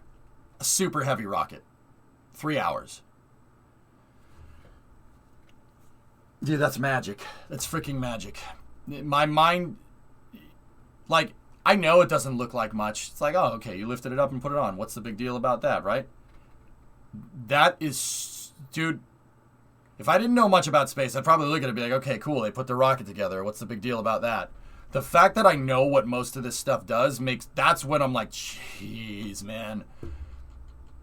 Like, that booster, that Starship is the biggest upper stage ever devised by man. It's quite literally as big as the shuttle's external tank, the big orange tank. It's about that size. That thing is 15 stories tall. It's 30 feet wide, 150 feet tall. And they're just lifting it like it's no big deal. It's 120 tons. So 120 metric tons. It's 120,000 kilograms. That's like 250,000 pounds. Just lifted it up, no problem. No sag, no nothing. No binding on the crane or anything. Nothing. Nope. Just lifted it. Most of that was paused too. Actual lifted movement time was more like 30 minutes. What is it compared to the Saturn V? This is bigger than a Saturn V, Joshua. If you put a Saturn V right here, and you put the bottom of the Saturn V lined up with the bottom of Super Heavy, Saturn V would probably be like right around here. The tip top of Saturn V, like the launch escape system, would be right around here. This is bigger than the Saturn V. Bigger. Oh, man. Actually, you know what's kind of funny? The tanks from the tank farm, I think those are like 10, 12 meter wide. That's about the thickness of a Saturn V. It's a little bit smaller than that. And they put together one of the biggest rockets ever designed by man automatically. Nobody integrates rockets with it. Putting a rocket together takes hundreds of people. Even Falcon 9. Falcon 9 takes a lot of people working all together to make that thing work. They did this thing with like 20 people down the street. They put this thing together. Now, don't get me wrong. There's hundreds of people that are working on the pad. But the fact that those hundreds of people weren't there when they put the rocket together and they were controlling it from the control center down the road, and nobody was on the pad, and it did all this automatically. That's absurd. That's absurd. That's what we do in KSP with our rocket pads. That's what I do in KSP with the rocket pads. That is literally what I do in KSP with the rocket pads, working in real life, right there. That's ridiculous. Can you talk about where you think all the forces are acting on the structure? Well, yeah, sure. I mean, a lot of force is being applied to the tower. This thing, because it's hanging off the side, is applying a shear load to the tower. So this thing, gravity is pushing down on Starship and then pushing down on the chopsticks. And the chopsticks are attached to the carriage. And the carriage is like this. Starship's pushing down over here. The carriage wants to do this. There's no deflection on that tower at all. Nothing. It's not even moving. It should tell you how strong this thing is. The force being applied is a shear load. So left to right on your screen. So this thing, when it picks up Starship, should have leaned forward a little bit, and it didn't. That's how strong that thing is. It got stacked late last night, Penta. Look. Imagine after the ship is caught, it was reintegrated to Super Heavy, and we see cruise heat goes through the vehicle the same way they boarded in. It's going to be amazing. Amazing, dude. Saw someone on Twitter say that since the COPVs are derived from Falcon, that Falcon's thermal protection system is shuttle-derived. Therefore, Starship is a shuttle-derived vehicle. Well, the tiles, but yeah. Yeah, COPVs were first incorporated on the space shuttle. Save weight. I think that will be in the future similar to the control tower at the airport. Yep. Can those arms rotate around the tower 360 degrees? 180 degree field of movement, Semi. They can go... actually, it's more like 240 degrees. They can go 120 degrees in either direction. Now, in this case, you saw Starship move 120 degrees from the left position. Sorry, it's the turbo. From the left position to the center position, but it can literally do this over here. These arms can move more this way. Thanks, Jill. Bless your turbo. Oh, thanks, guys. Yeah, the turbos, the blow-off valve's working really good. Papa, bless. Is that a Supra? Yeah. So the arms can actually move left and right, or center over the pad. What SpaceX wants to do, at least what I think, is they have the integration position for the arms over here. there's an integration spot, so the staging area. This is where you pick stuff up. And then there's the centered position where they stack the vehicle. And then the reciprocal of this, so these arms pointing in this direction, kind of towards me almost, is the catching position. So you have your centerpiece over the pad like this. You have your pickup position over here. And then you have your catching position over here. The idea is that when you go to catch things, you're not doing it over the pad or over where you pick stuff up from, over a staging area. Is that thing, dude, I could watch this for the next like 4 or 5 hours. In fact, that's probably what's going to happen. Like, until we play Tarkov, like in the Astra launch as well. But I'll show you a catching position. Where do you think the arms will be for launch? Just opened all the way? Well, Jax, we were talking about this last night. That's actually a super good question. So, okay, the arms need... So the first thing you got to do is move the quick disconnect out of the way, right? The QD needs to be in the retracted position, which it is here, right? So the QD is kind of like elbow-shaped. It's like this, and it pivots off the back post of the tower. So, like, if this is the tower right here, this thing goes like this. Right? I look like one of those people that are on, like, Rule 8 translators. Like, you know, right? So it rotates off the back. So you got to rotate that out of the way. And then you move the chopsticks up, right? And I would assume that you'd stack super heavy right now with the chopsticks, right? Well, the QD's out of the way. And then you move the chopsticks back down here. You pick up Starship, right? Then you move Starship into position, right? I'm actually kind of thinking about this, Jax. Like, let's think about it for a moment. So you move that into position. Then you have to move the vehicle stabilization system into position, which is what that claw thing is right here. That whoop, it automatically grabs the booster, and then you got to crown it. I like calling it crown it. You got to crown the super heavy. Ka-ching. So because the VSS is attached to Starship now, the arms can't go down, right? And you wouldn't undo the vehicle stabilization system just to get the arms down to the bottom, right? That makes no sense. I wouldn't do that. Why would you do that? That's just added steps. That just sounds like integration with extra steps. So my guess, Jax, is that they'll let go of Starship and then the arms will just, whoop, they'll just move out of the way. And they'll just be Mechazilla, his arms wide. Because another thing to think about here is that, so the arms will go into the open position right here. And then presumably the next step, once Starship is stacked, is fueling. So they would attach the quick disconnect umbilical, which is right here, the QD. They would attach it to Starship, start fueling this, and then the main tail service mast umbilicals down here, then they'd start fueling Starship and Super Heavy, right? And then my guess is that the quick disconnect, once Starship is fully fueled, they're going to disconnect the VSS, disconnect the Starship fueling umbilical, and then the quick disconnect arm is going to move out of the way. Why? Why do I think that? You do not want this in the way when the vehicle's launching. I don't think it's going to throw back. I really don't. I don't think it's going to throw back or anything. I think they're going to move this completely out of the way. You do not want this anywhere near the rocket when the rocket goes to launch. So I think once the rocket's ready to go, they're going to do this. They're going to move the quick disconnect out of the way, like that. Watch right here. You're going to move the QD out of the way. Now, why? Why would you want to do that? Well, if you're good to launch this rocket, in about 8 minutes, this thing's going to come back down. This thing is coming screaming in, right? And you have to catch it. Starship, you know, it's going up into orbit, right? But Super Heavy's coming back in about 6 to 8 minutes, whether you like it or not.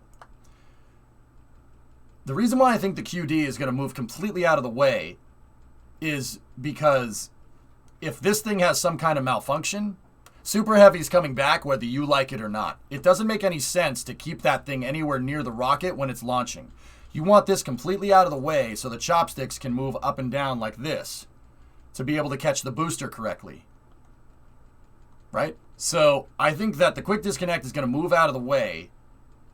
It's actually not going to be a quick disconnect, but the arms, when Starship launches, will be up here in the open position, and then after Starship launches, the arms will close and move into the catch position with the quick disconnect out of the way.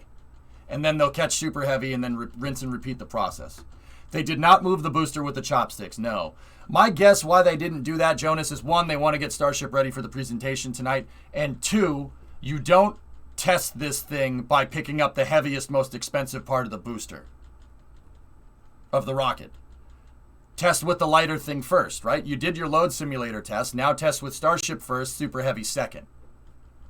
I think this stack, Booster 4 and Ship 20, are probably going to, they're probably going to be taken apart. SpaceX is probably going to do the reverse of this. They're probably going to take this thing apart and bring it back down and then take Super Heavy off. And either A, they'll put these two back together soon, or they'll put another one on there, maybe Booster 8 and Ship 24 or something. I have no idea. And then I think whatever stack they use or whatever things they use for the orbital flight test, that will be the first time they pick up Super Heavy, I think.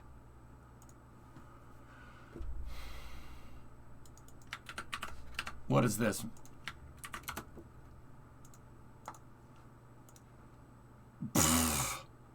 Wow. Is that Giga Texas? That's Giga Texas. I still hope for 420 launch. Yeah, me too. What steel is that bad boy made out of? Starship is using 30X stainless. It's based off of 304 stainless steel, so it's based off of that, but SpaceX is using a custom alloy from what I understand. Man, that thing went up quick. I remember we were looking at them pouring the foundation for this thing. That was like a year ago.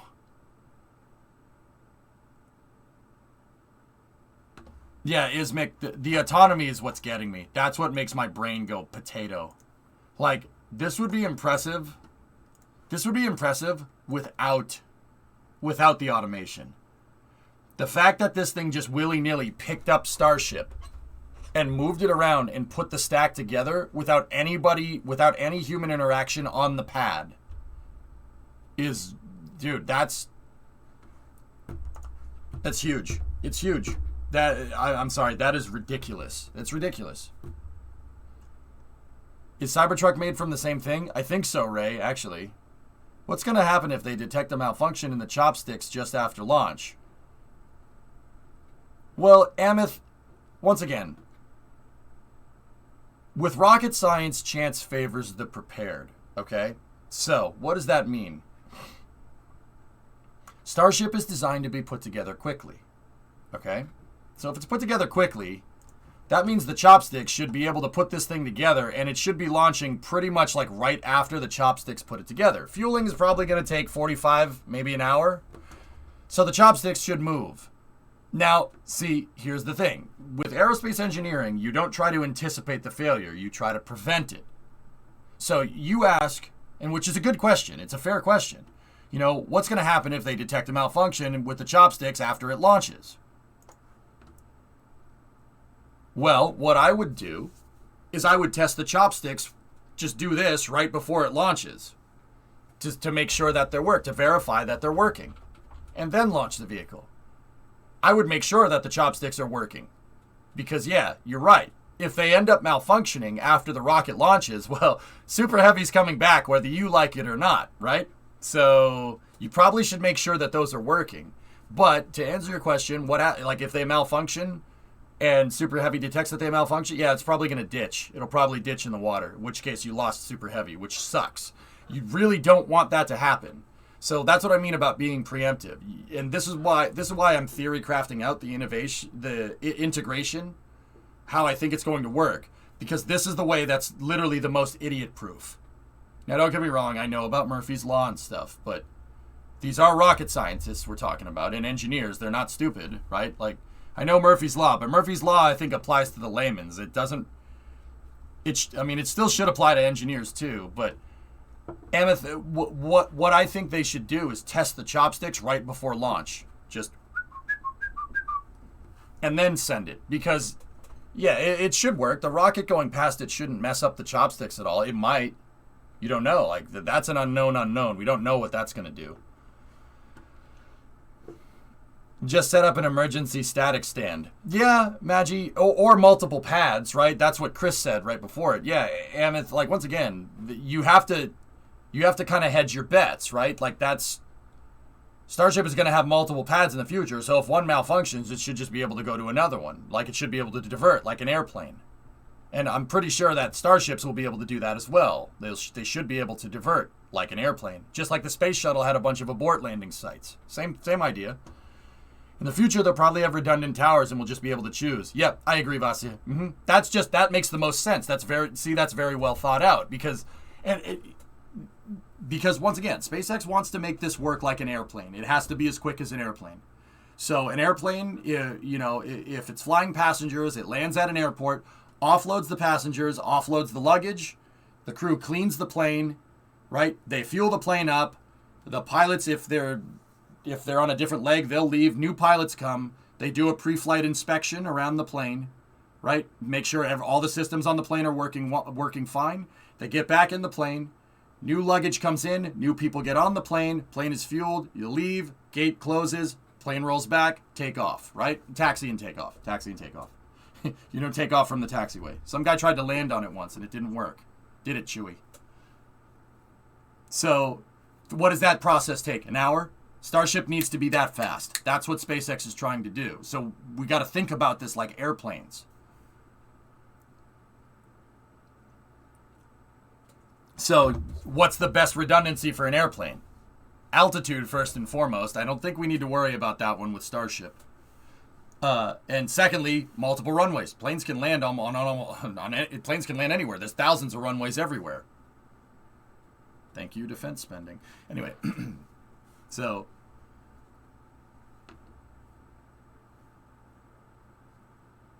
even more redundant that way than landing legs. That's right. Landing legs are single fault redundant, Phil. Having multiple towers, that's a double fault redundant landing system. That's really smart. That's one of those things that doesn't seem like it's too smart. Oh, just build another catch tower. But that's actually two fault redundancy. You can't have double redundant landing legs. If one of your landing legs fails, the thing tips over, Jason 3. If you have two towers, that's double fault redundant for your landing system. That's actually really smart. Anything's a runway if you're brave enough. Well, give me a C-130. We'll land it in a soccer stadium. They tried that once. It didn't really end. Didn't really end. Didn't really end too well. Here, watch this. This was a real thing that someone tried. Well, not someone. The Air Force. Yes, you're seeing that exactly right. That's a C-130 with some rockets attached to the back. We're past JATO, Winter's Sight. There's a rocket on the tail. See? We're past JATO. This has just all the rockets on it. Watch this. Now, it's not just for takeoff, too. They tested this. This is the Credible Sport YMC-130H. Watch this. I love showing this. This is the coolest thing ever. Rocket assisted takeoff. Yep. RATO.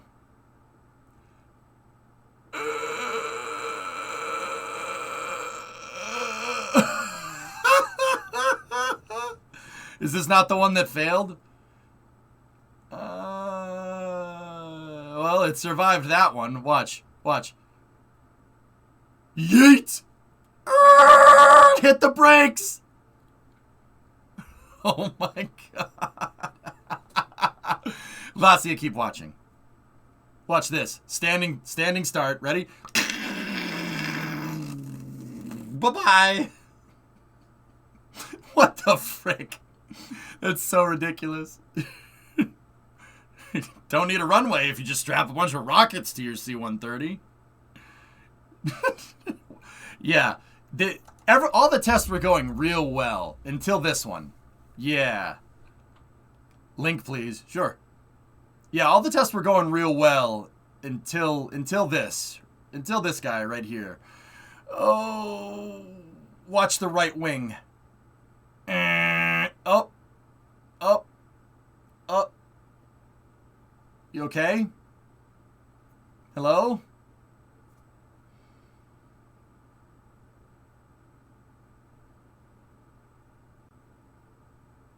Oh, oh, oh, oh, no, that's not good. I'm not happy. Oh, no. What? Oh, that's a lot of fuel leaking out there. Okay. All right. No, Mikey, no, Mikey, that's so not right. You know what the messed up part about this is, guys? I'll bet you a computer could do this. I'll bet you if we automated it enough, I'll bet you a computer could land this thing. Hey guys, do you think we're missing some parts? I think we might be missing some parts. Yeah, I think we might be missing some pieces. Yeah, there were pilots on board. Oh, yeah. Yeah, no, everybody survived. Everybody survived. So that's from a project called Operation Credible Sport. Credible Sport was the engineering operation to rescue the American hostages from the Iranian embassy in 1979. Well, 1980, technically. I think technically. I don't know. 1979 or 1980. It's one of those years. Anyway, what they wanted to do was get the hostages, rescue the hostages, and they wanted to land a C-130 in a soccer stadium. So they needed to devise a solution for a short takeoff and landing C-130. They ended up not doing that solution there because of, well, if it did this inside of the soccer stadium, that's more hostages. KSB Separatrons are based off of those rockets, aren't they? I mean, kind of. All right, you want to hear how crazy this actually is? Guys, you know what these things are? They're a bunch of missiles. They're literally missiles. Those are just missiles. They're sidewinders. Literally, yeah, that's what they are. They're sidewinders and so AIM 7 and AIM 9 stages. Just without the missile part. Couldn't they just do that in a Chinook? Not fast enough. Believe it or not. A V-22 would have been perfect for this application, to be honest with you, but it hadn't been invented yet.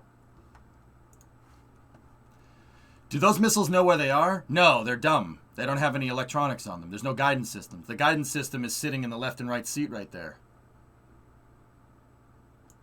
Yeah, the guy hit the retro rockets just a tad too early and the plane stalled. And it dropped the plane from about 30 feet. About 10 meters off the ground. Look at it stall. Now, the C-130 is good, but it's not that good.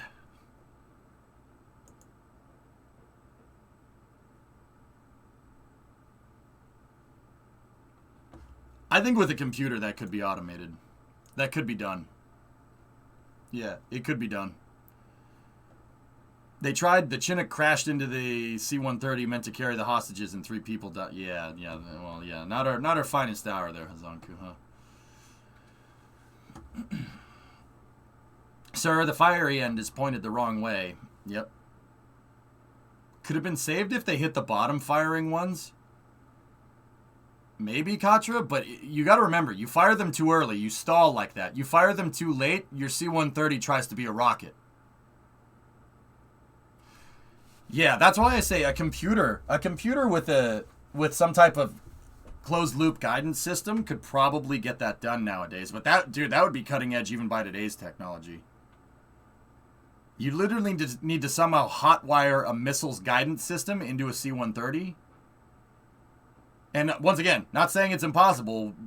Frickin' Sikorsky proved that, and DARPA proved that that is entirely possible. I covered this for Space News yesterday. Sikorsky hotwired a missile's guidance system into a Black Hawk and made the Black Hawk fly around by itself. They literally made a closed-loop guidance helicopter.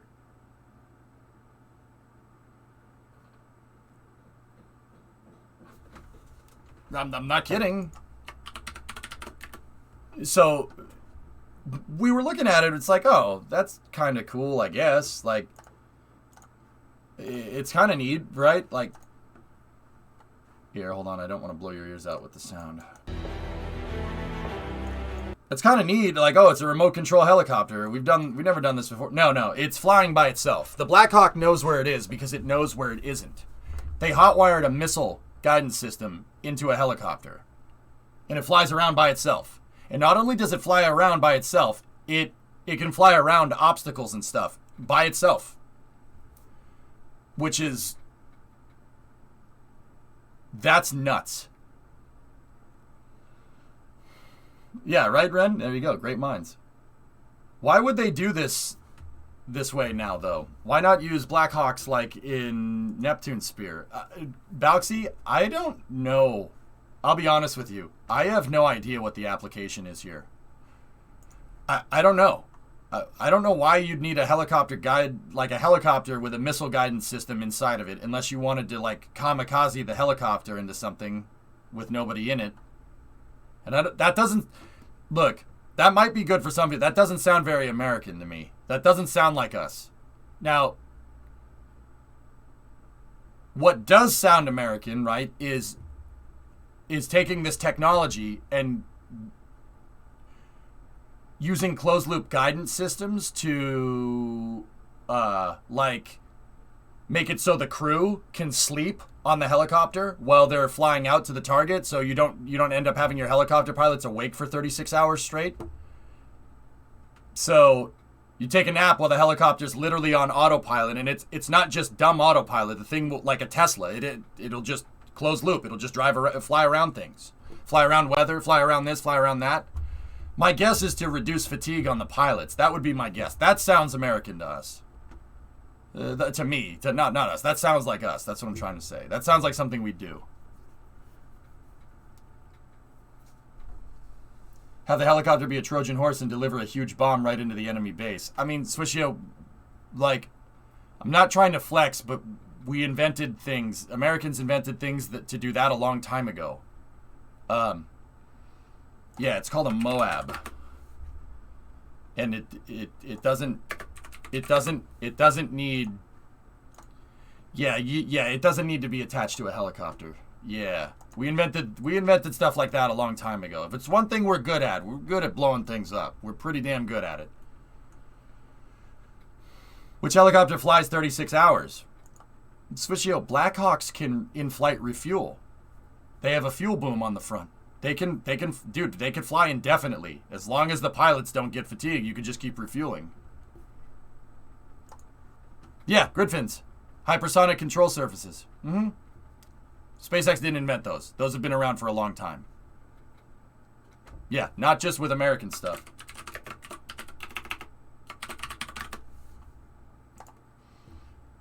So Soyuz has a launch escape system. Everybody knows that. The launch escape system somehow needs to stabilize. Of course, I clicked on the Lego one. The launch escape system needs to stabilize in the event of a separation. Deployable grid fins, right there. Soyuz has had them. Soyuz has had grid fins on it for years. Hypersonic stabilizers, right there. They fold out in the event of a launch abort. That was the best model. It was pretty good. This is from Anatoly Zak, by the way. Oh yeah. And the U.S. Navy tested a carrier landing refueling drone. Floating, like, you know how I feel about defense spending and stuff. Like, I understand the reason. It's deterrence, etc., etc. Like, I don't want to hurt anybody. And I think everybody's on the same page there. But, man, some of that stuff is really freaking cool. Oh, some of that stuff is sick. It's so neat. It's like all the stuff that you want to do in Kerbal in real life. The N1 had grid fins. That's right, human. Yeah, absolutely. Russians have been using grid fins for decades. SpaceX just chose to put them on a rocket and land it, which is pretty smart. Yeah, all that stuff is really cool. And then there's the Then there's this freaking thing, which is, that thing just scares the trash out of me. Like,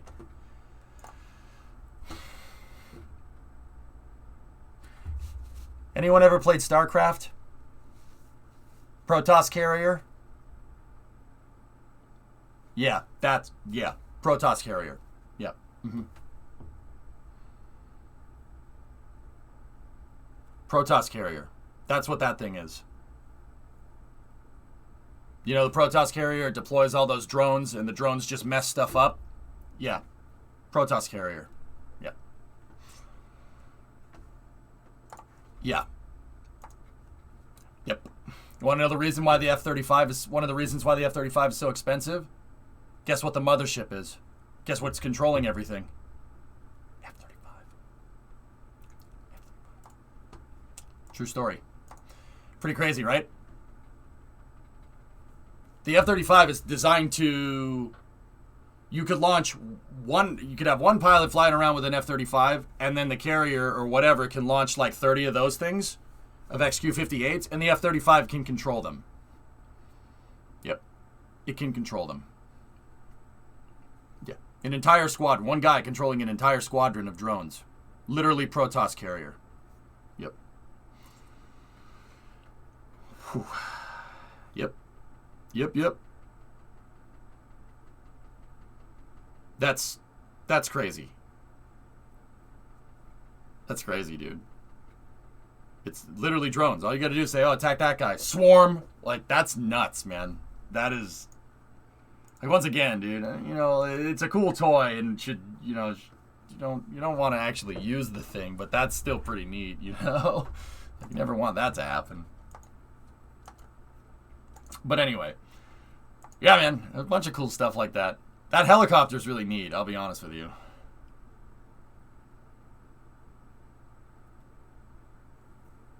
Should I sell my Astra stock before or after the launch? I don't know. Right hand? Yeah, that's pretty cool. Next thing is put the closed loop system in the F-35. I mean, that would be kind of cool, Tessa. But once again, yeah, I can't... Yeah, yeah, I don't know if that's the right application for, like, completely automating the F-35. Tessa, my bet is that you'd put something like that on the F-35 to basically just have it fly in circles and stuff, so the pilot can focus on controlling the drones and flying the drones from the plane. That's my guess.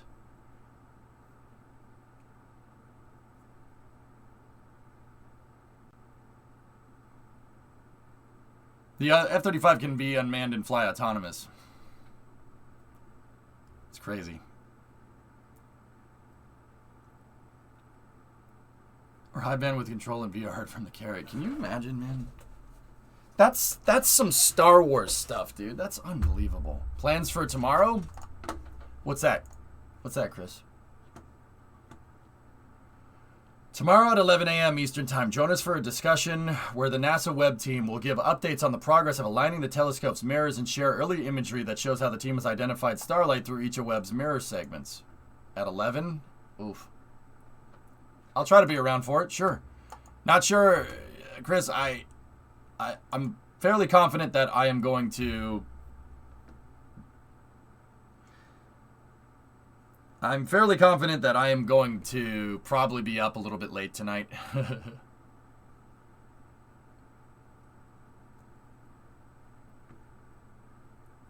Oh, look at this. Look what just popped up. What's Shadow Zone up to? Exclusive. Inside scoop. Here's the real reason why Elon Musk didn't lift Booster 4 with Mechazilla.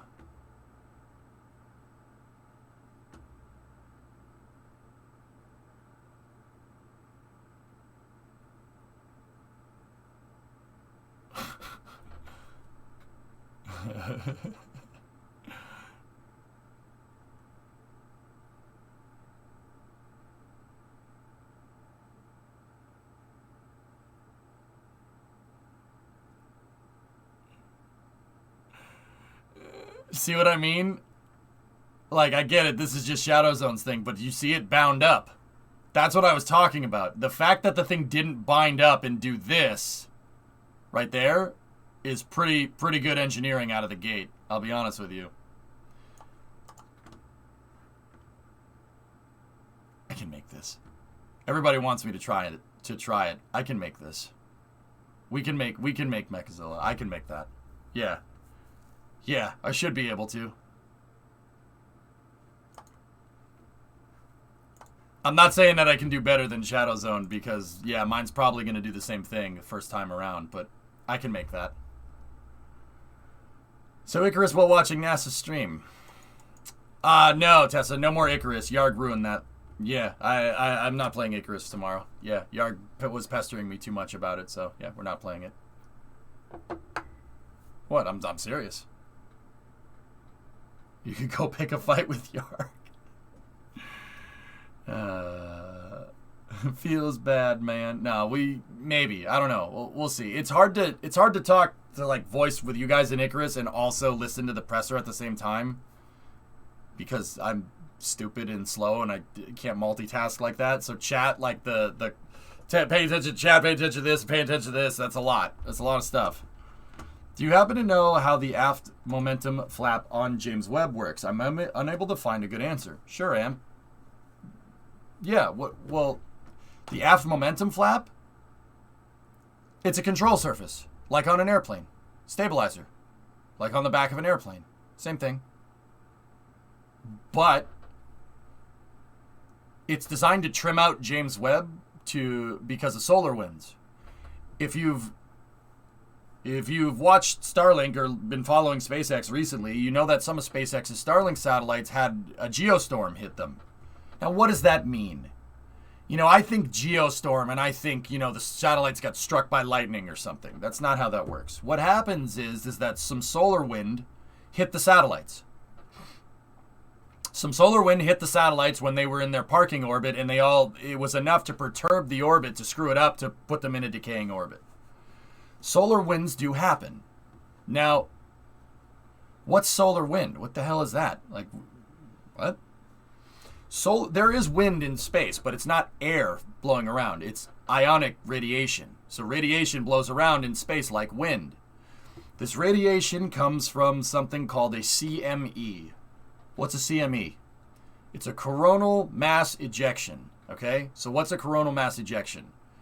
Every once in a while, the sun backfires. It backfires and there's little explosions going on. It's like backfiring on a car, like vroom, pop, pop, pop, pop, pop, pop.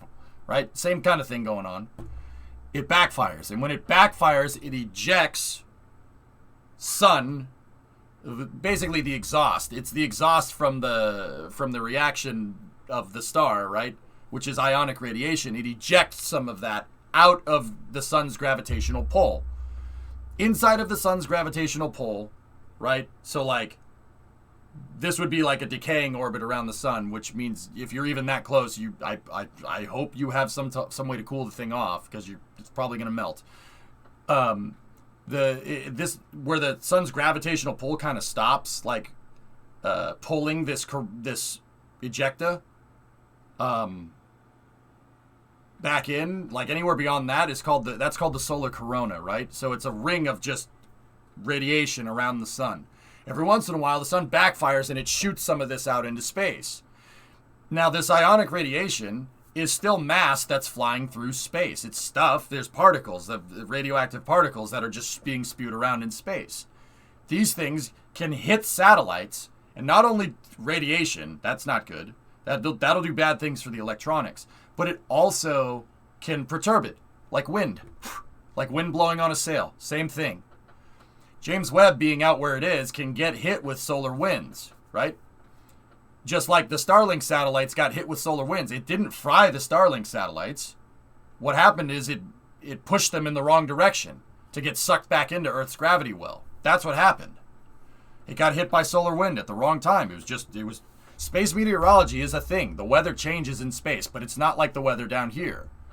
It could be windy some days, or it could be more radioactive some days, or it could be hotter some days. Well, not really hotter, but you get the idea.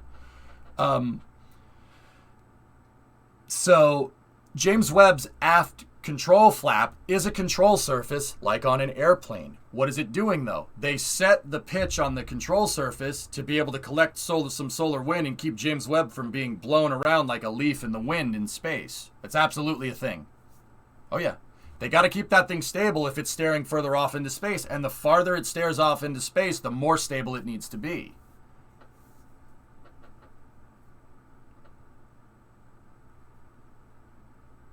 Gerard Butler causes Starlinks to change the weather. Causes the Starlinks to change the weather. That's what Geostorm is. Yep, okay. No tolerance for movement, Jack. That's right. Nice explanation. Thanks, dudes. Yeah, space meteorology, guys. Absolutely a thing. Oh, yeah. Every satellite that's up there needs to have the weather forecast for it, too. Because if you have a satellite that has very precision antennas, Starlink, the antennas need to be pointed in a very precise direction. Even satellite, like DirecTV satellites, those are 38,000 kilometers that way.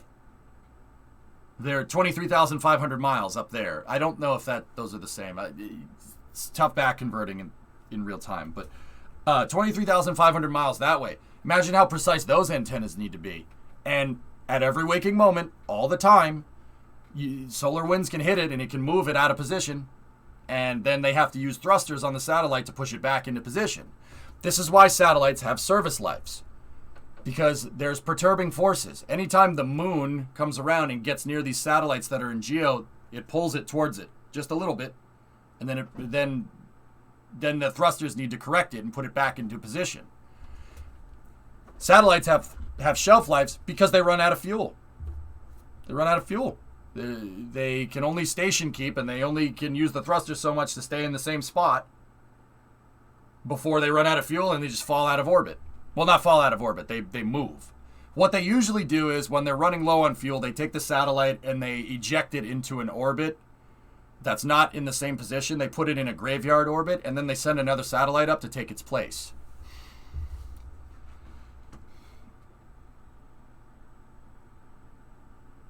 You're mixing up two things, though. James Webb uses light pressure, example photons. But what happened to SpaceX is that the radiation and solar winds expanded the thermosphere, creating more atmospheric moment and drag that the magnetorquers can't counteract, so they re-enter. So, Jock, what about what you just said? If I had just said that, would the person who asked the question have understood? Honest question. If I just said that to Ameth, right? Do you think they would have understood it?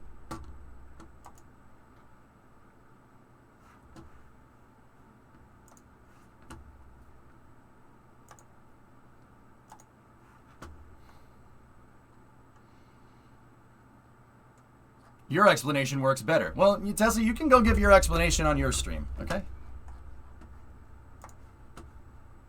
Astra launch time.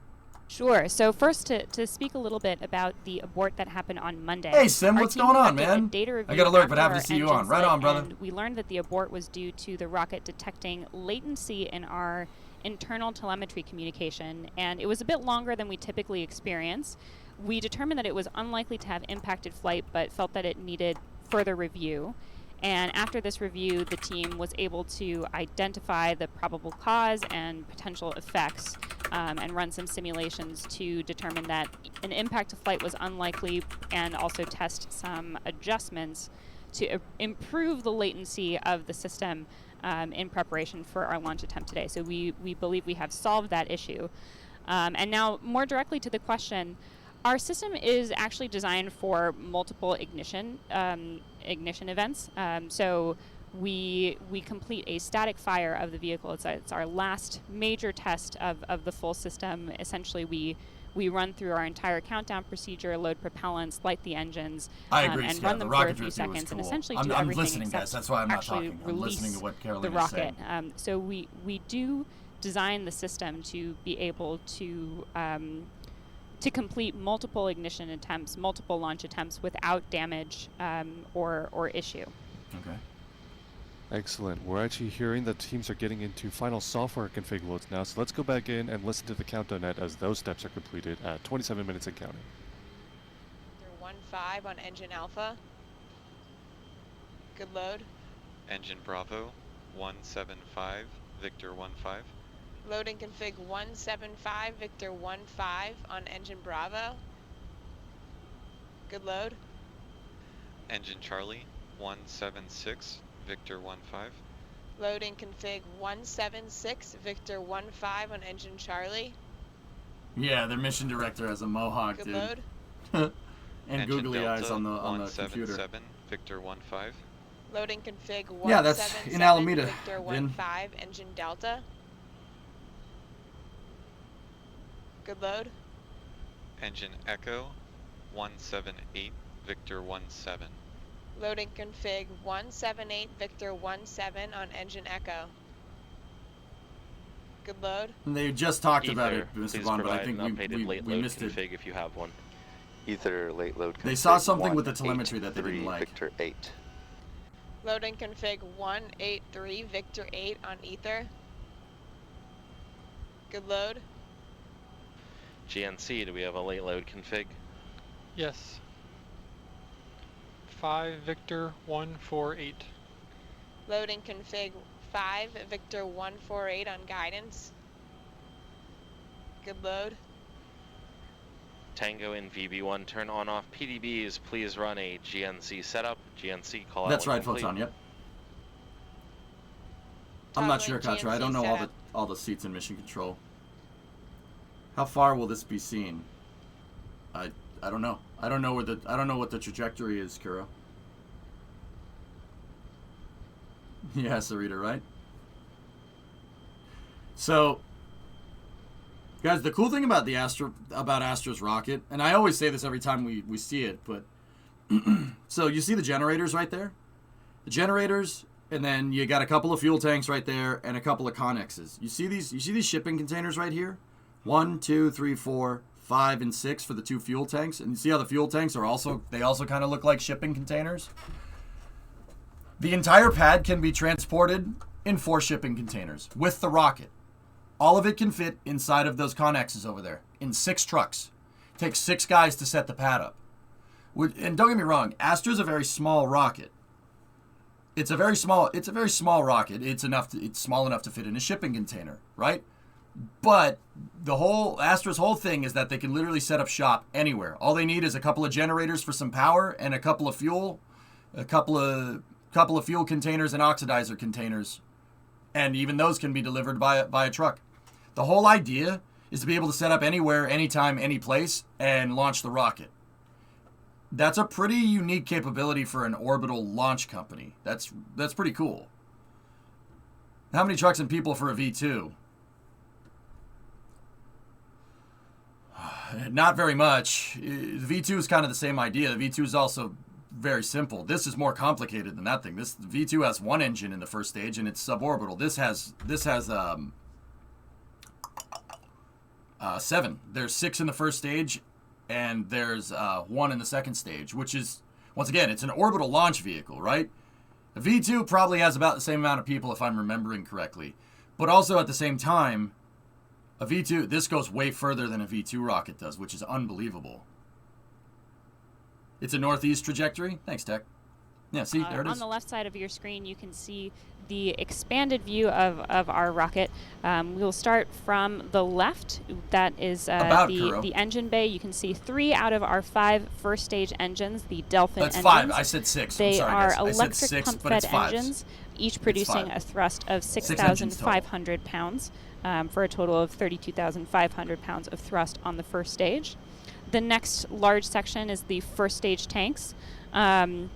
And those are filled with LOX and kerosene, liquid oxygen and kerosene, which are our propellants for both stages of the vehicle. The next section is our inner stage, which houses the large portion of the upper stage and our avionics system. Then further right, we have those 2 spherical tanks and the smaller engine with the long nozzle extension. That is our upper stage. Again, the upper stage is filled with LOX and kerosene, just like the first stage, and we have 1 pressure-fed ether engine, which produces 740 pounds of thrust. And then finally, you see those 2 split nice if it produced halves of the fairing. 40,000 pounds of thrust. And That'd be really on powerful. top, we have of the upper stage, you can see an example of a CubeSat payload. Again, today it represents Astra's first mission deploying Yeah, see? This little customer thing payloads right there. into orbit. So we That's will the be payload. keeping an eye for that. Fairing The second preparation stage and is the just payload 2 deployment. fuel tanks with a rocket engine attached to the front. That's it. Or attached to the back. Awesome. Payload attached to the front. Very simple. Astra's rocket is also designed to be about as simple as you can make an orbital launch vehicle. Like, it is not complicated. That fairing is not some crazy carbon fiber aluminum honeycomb. It's literally sheet metal. The fairing's riveted sheet metal. That's how simple this is. And now don't get me wrong. It's riveted sheet metal, not because Astra is like, oh my gosh, they're dumb. They're using riveted sheet metal. It's so stupid. It's actually sheet aluminum. It's aluminum, right? But no, it's purposely designed to be as simple as possible. It's designed to be as low cost, easy to make, simple. That's what's cool about this. So they have a rocket that's not only really simple to make, right? But they can literally truck that anywhere. Astra's last launch, right? Discovery, go at Astra's... Oh no. Gifted 10 subs. Thanks, man. I appreciate it. Right on, dude. Astra's last launch, the LV0007 launch, was in Alaska. That's 15,000 miles away from this launch site. And they were able to just pack all their stuff up and move it here in a couple of months. That is not... No one has that capability. Only a Scud missile has that capability. But Scud missiles don't make it into space now, do they? Orbit, not space. You get the idea. Is it carrying a payload? Yep, it's carrying an experimental payload. This is... The last launch, LV0007, was a test flight. This one is the Astra's first operational mission. The ELaNa 41 is test payload for the Air Force, I think. Honestly, I forget what the acronym stands for. Takes us to final igniter checks per step 133. Oh no, thank you very much for the buttons 10 subs, interface, dude. I do please appreciate toggle it. Spark for 30 seconds. Upon completion, Delphin, please provide results of Spark. FYI, this GSE is not the same GSE as LV0007 in Alaska. They mentioned that last stream. Oh wow, cool. Even better. This is getting out of hand. Now there are 2 of them.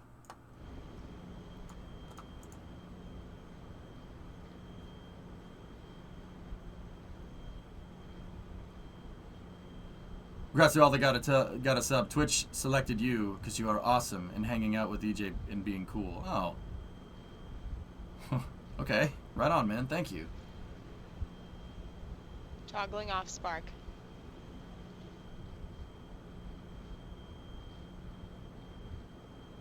Yeah, that's a good question, Hokie. Okay, they just tested the igniters on the engines there.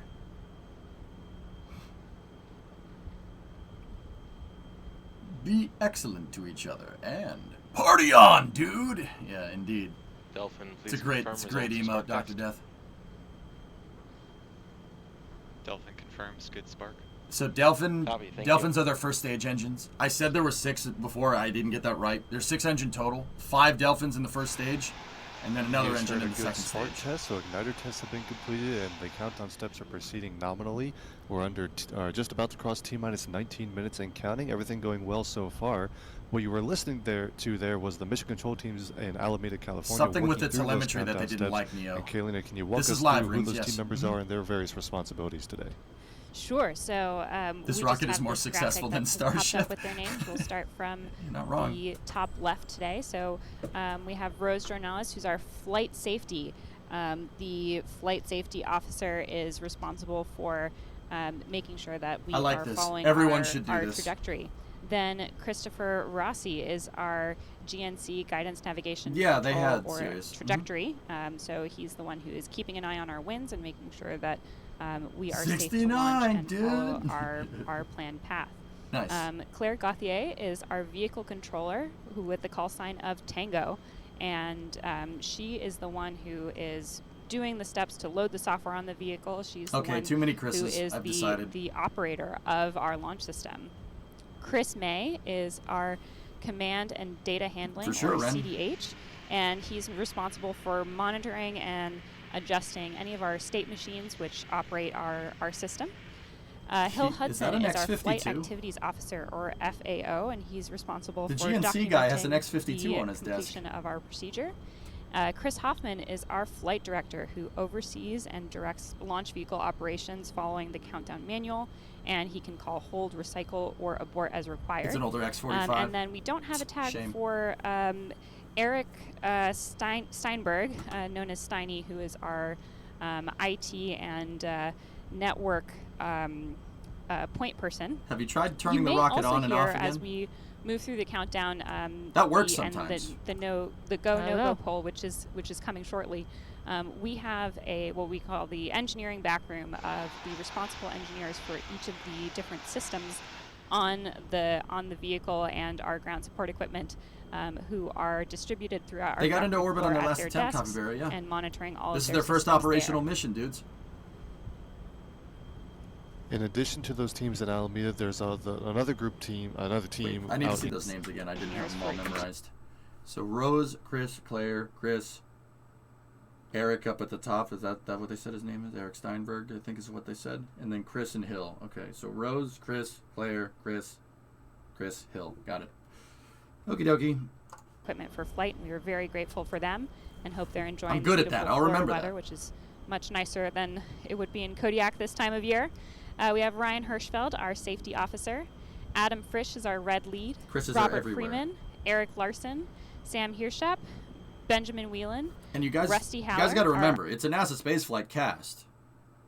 So there's also Chris G and Chris B. They're not hosting this cast. Thomas is, but yeah. 6 members of the red team are we're very grateful for all there's just Chris's everywhere. The work the that Chris's they do are on the ground around at us our launch in site. This very room. They are taking regular COVID-19 tests to protect the health and safety of everyone involved in this mission.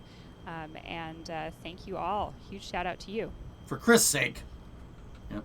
For sure. Right now, 15.5 minutes to go. Again, everything on track so far. At the T-minus 15-minute mark, there will be the entering of terminal count. And that is going to be a big milestone. There'll be some other steps right after that as the teams get into that terminal count, followed by a go-no-go poll just over 10 minutes to go in the countdown. So let's go ahead, listen into the countdown net. We should have a water test incoming and then entering terminal count.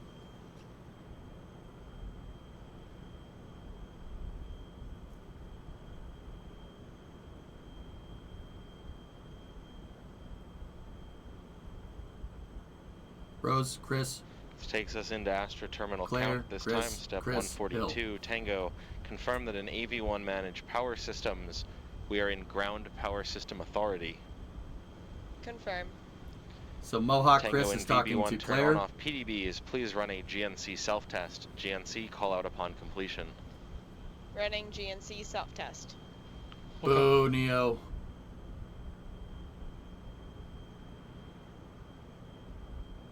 Chris it up.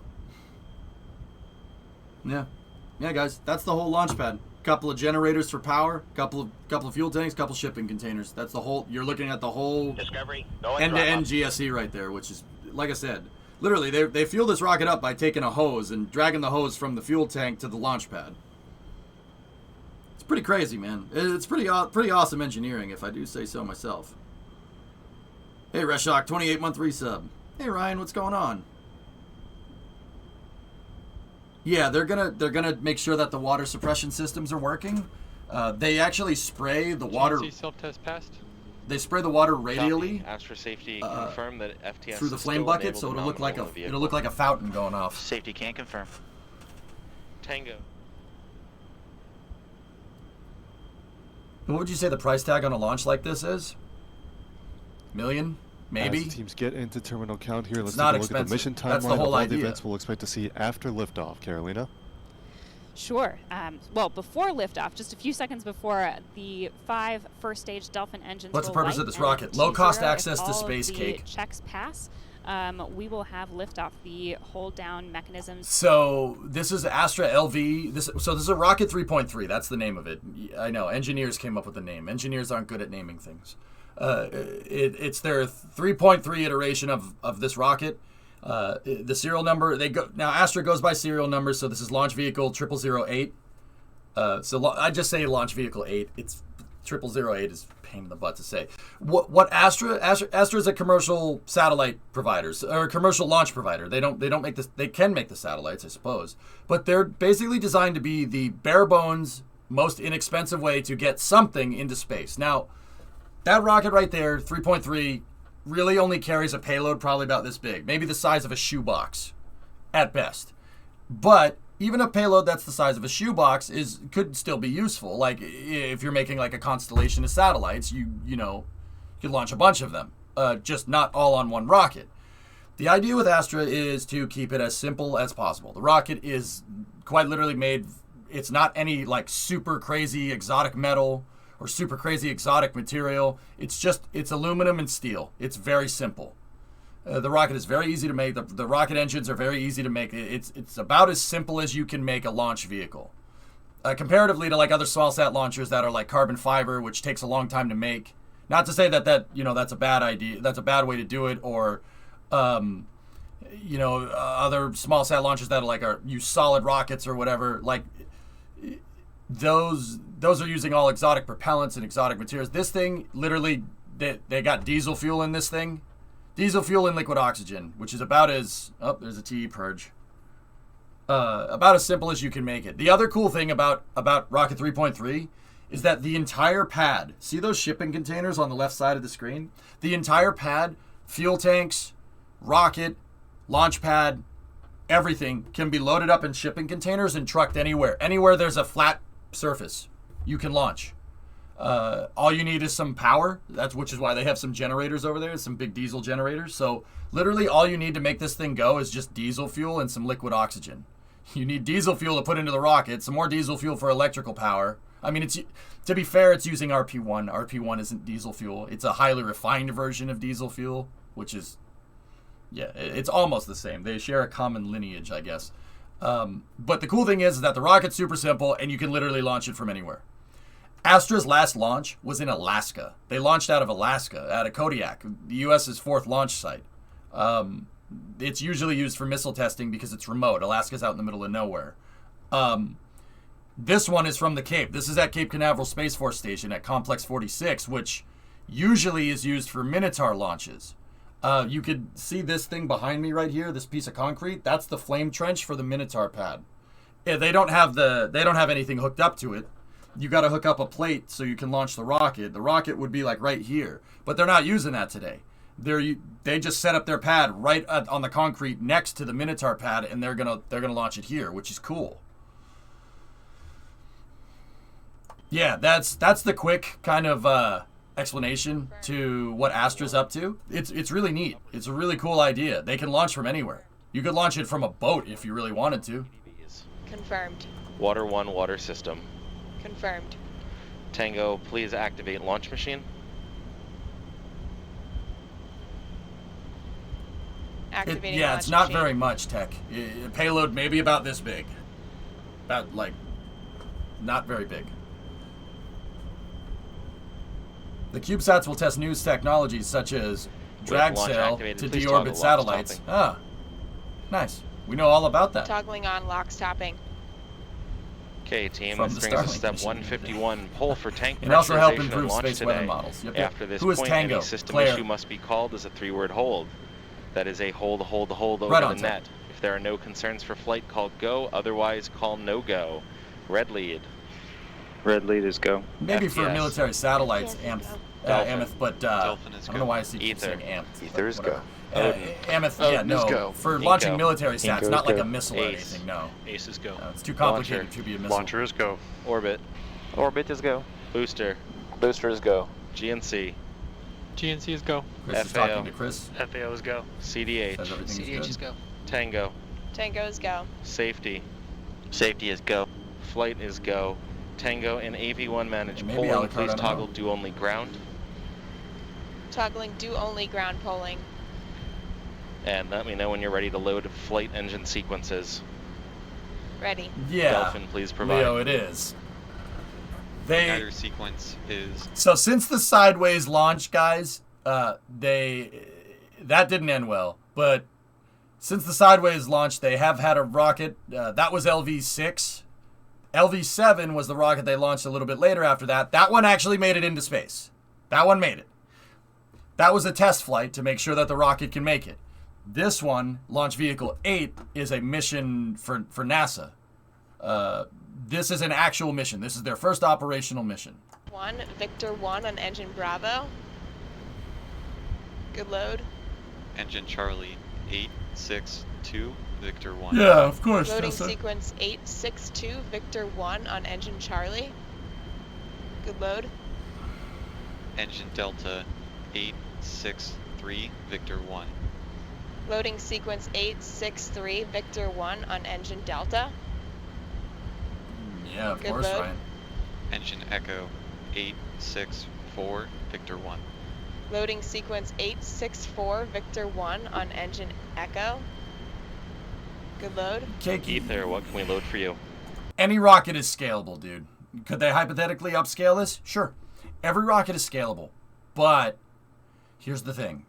The bigger the rocket you make, the difficulty goes up. The difficulty goes up exponentially, right? So if Astra wanted to make a rocket that's twice as big as this, right? Twice as big, carrying double the amounts of payload, it would be 4 times as difficult. 4 times harder to engineer.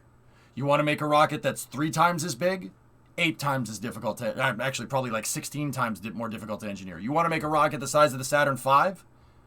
Take the difficulty level of this, if difficulty is representative of like a static number, times it by, actually, we're not even timesing, it's exponent. So times it like to the 10th, maybe? Yeah, of course. Every rocket technology can scale. It's harder to scale the bigger you make it, though.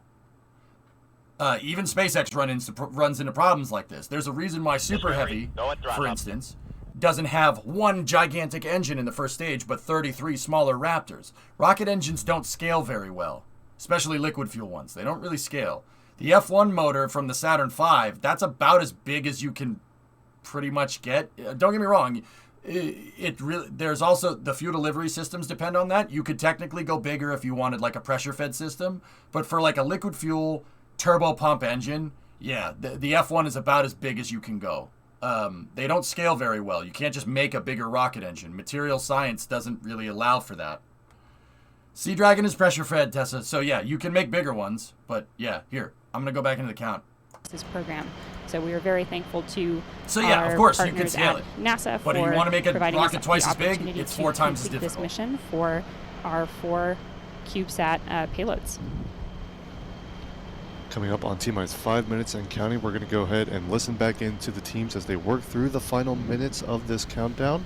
And we'll be looking forward to a liftoff. Again, liftoff targeted for 3 o'clock p.m. Eastern Time, which is just under 5 minutes from now, and everything on track so far.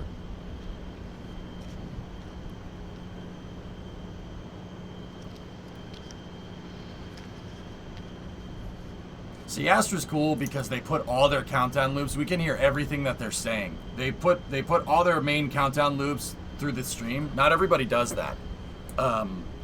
You know, I like how transparent they are. They own up to their failures Reminder too. to all that any 3-word hold from here on out will be an immediate abort, regardless of source. When the rocket went sideways off the pad, they showed us exactly what was going on, which is really cool. I really appreciate how, you know, that's a really good opportunity for us to learn about the rocket as viewers. It's part of the reason why I like these jealous guys. of Thomas, who will be stepping away from his desk for a moment and hopefully watching our launch in person.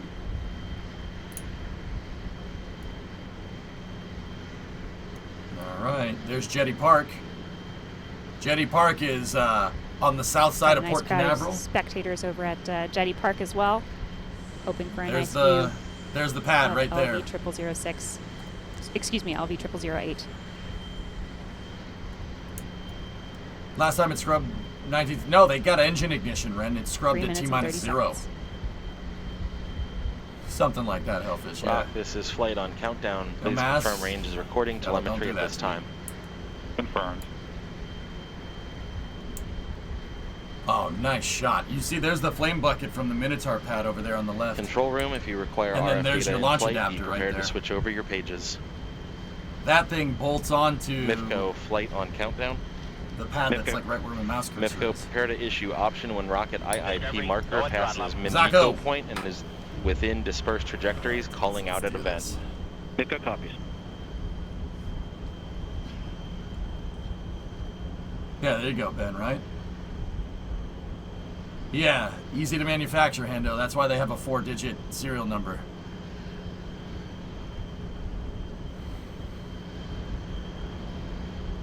All right, fellas, I've done enough talking. I'm actually going to shut up here. I want to listen. So, hold on the questions for a moment.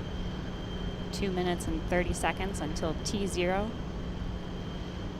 of the ELaNa 41 mission.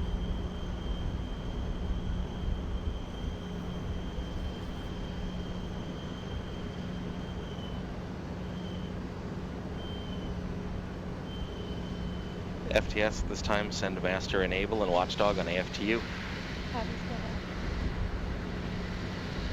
2 minutes.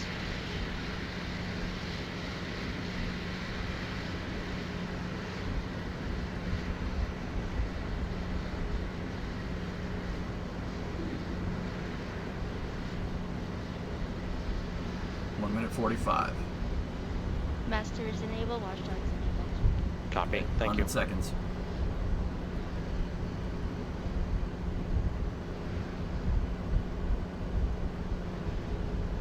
$90 seconds.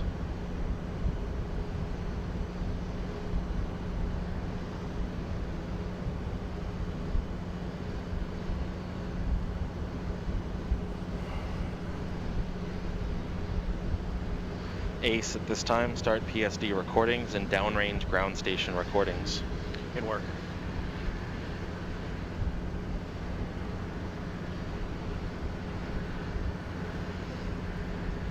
$60 seconds, vehicles on internal power.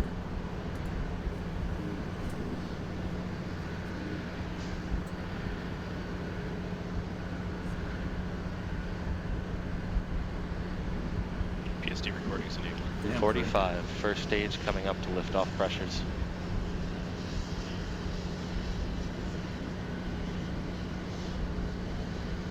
Tanks are pressurized at this time. 30 seconds.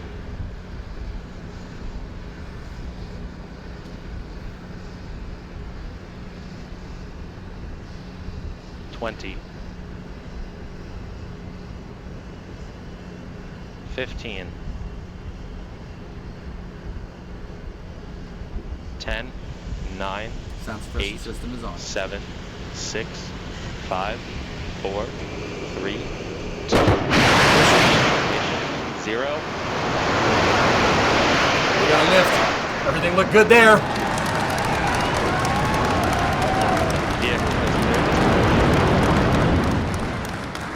LV0008 has launched and is on its way to space. Looked good. You can follow the flight milestones on the left side of your screen, as well as the velocity and altitude of the vehicle. Our next objective is max Q. A little bit of a weird reading with the telemetry over there. 30 seconds in. Everything looked good there.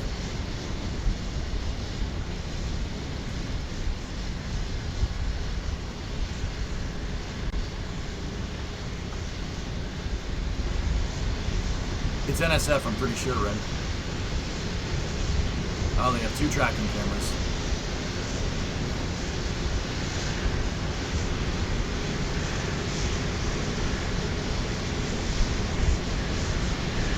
Oh, we lost the track.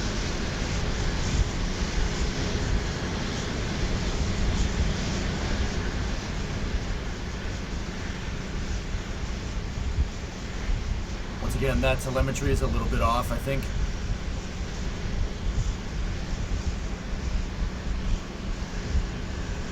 I'm not hearing any calls here.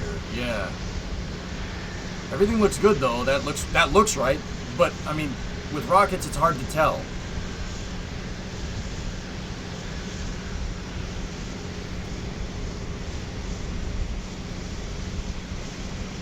Should have passed through max Q. All systems on the vehicle are nominal, and we are tracking it downrange.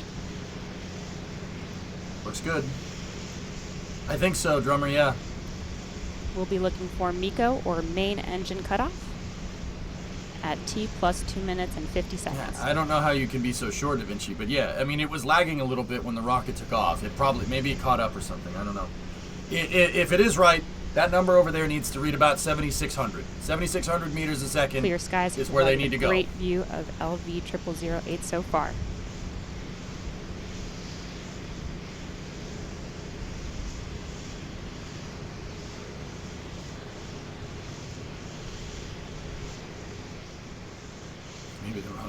God, I hope not.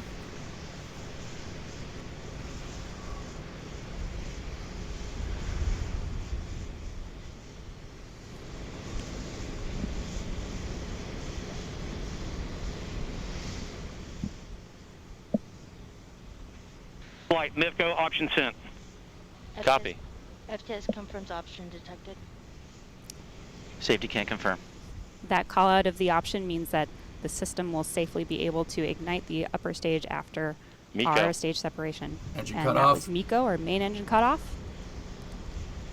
Oh no. That was fairing separation and stage Oh separation. no, the stage separated and you before can the see fairing that the blew. upper stage ether is engine running. has lit. Oh no.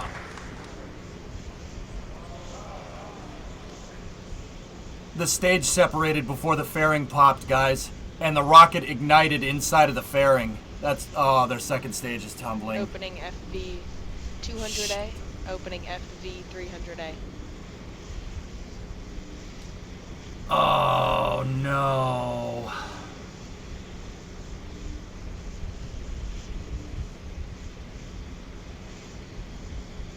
Opening OV 202.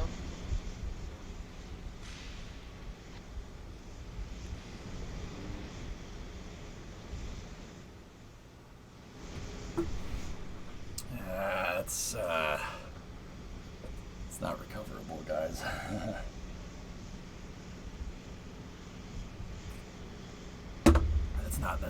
They ain't getting that back. So, if the second stage spins out, even if they were able to stabilize it and get it back, like if they did, that would be really cool, and it might work, but you used... The second stage has just enough fuel to hit orbital velocity. If you use any of that to go to the right or go to the left, you're not going to be able to make orbit. Even if they could catch the stage, not catch it, like fix it and stabilize it and send it, that sucks. And it looks like we've lost video of the upper stage and standing by for more information. The stage separated. The sequencer was not right. I'll tell you that right now. And I don't mean to be a dick. The stage popped before the fairing, which is not good. And the upper stage ignited before the fairing separated. So it fired well inside of the fairing. At least that's what it looked like. I don't want to guess. It ignited inside of the fairing, Phil. Yeah. No redundancy? Chief, I don't know what you can make redundant in this regard. I don't know. Very much looked that way. I didn't... Rocky, I don't think they got the sequencing correct, or the fairing didn't pop correctly. They didn't have... It could have been that they had an off-nominal fairing separation.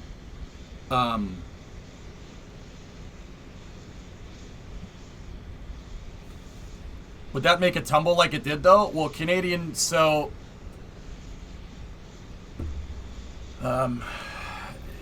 So... I know that the fairing, the stage separated inside of the fairing, and it bonked the top of the fairing. And then, when the engine ignited, the fairing opened. So I think that's a failure on the separation systems of the fairing, because once again, I know I literally just said that it's a sequencing problem, but you don't mess that stuff up. You don't. It's not Kerbal. Check your staging is done way before that. So they staged it. They got the sequencer right. I know they got the sequencer right. It would be stupid to think that they got that wrong. I'm guessing that the mechanical latching system on the fairing failed.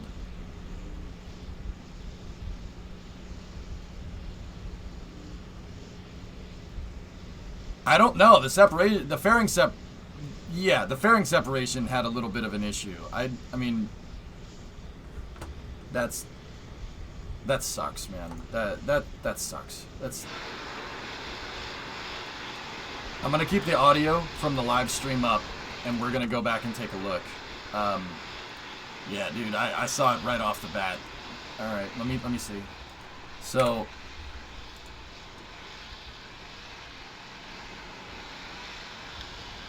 Oh...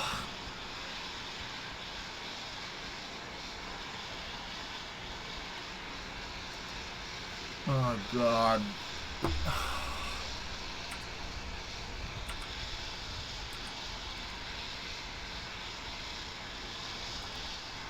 I can't watch this.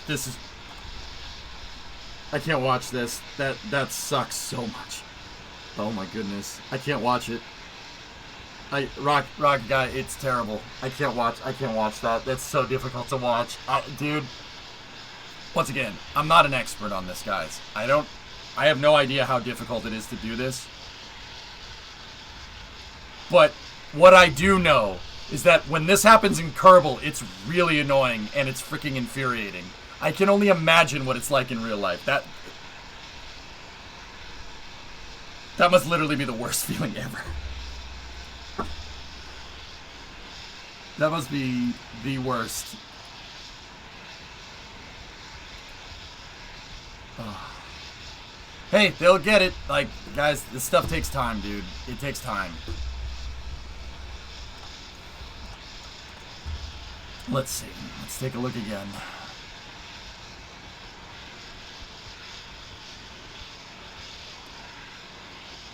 I don't know, Bandit, maybe.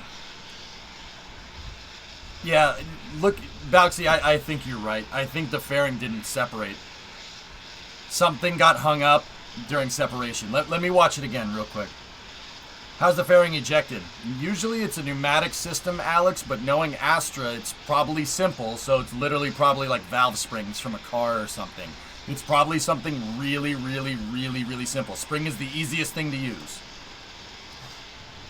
Thanks for standing by. We're still waiting for more information on the LV0008 mission. Right now you're seeing a view of our pad at Cape Canaveral. So that's the audio from the live cast. This audio is muted from the replay. The area. Here, I'll give you guys a side-by-side here. Let's go over here like that. And so over here is the replay. Over here is the live cast. I want to see this right here.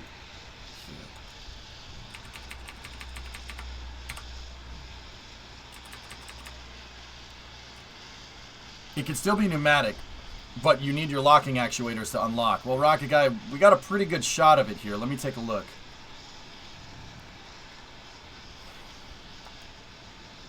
I'm going to watch this in slow motion.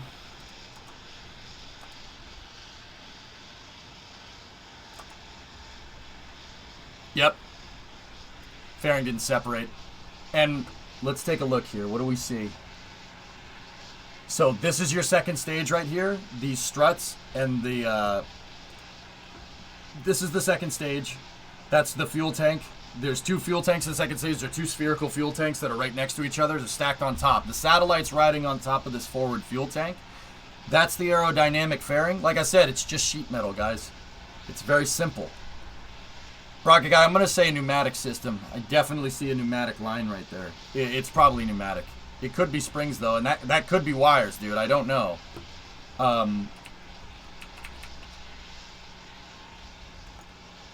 But, look, right here. Watch.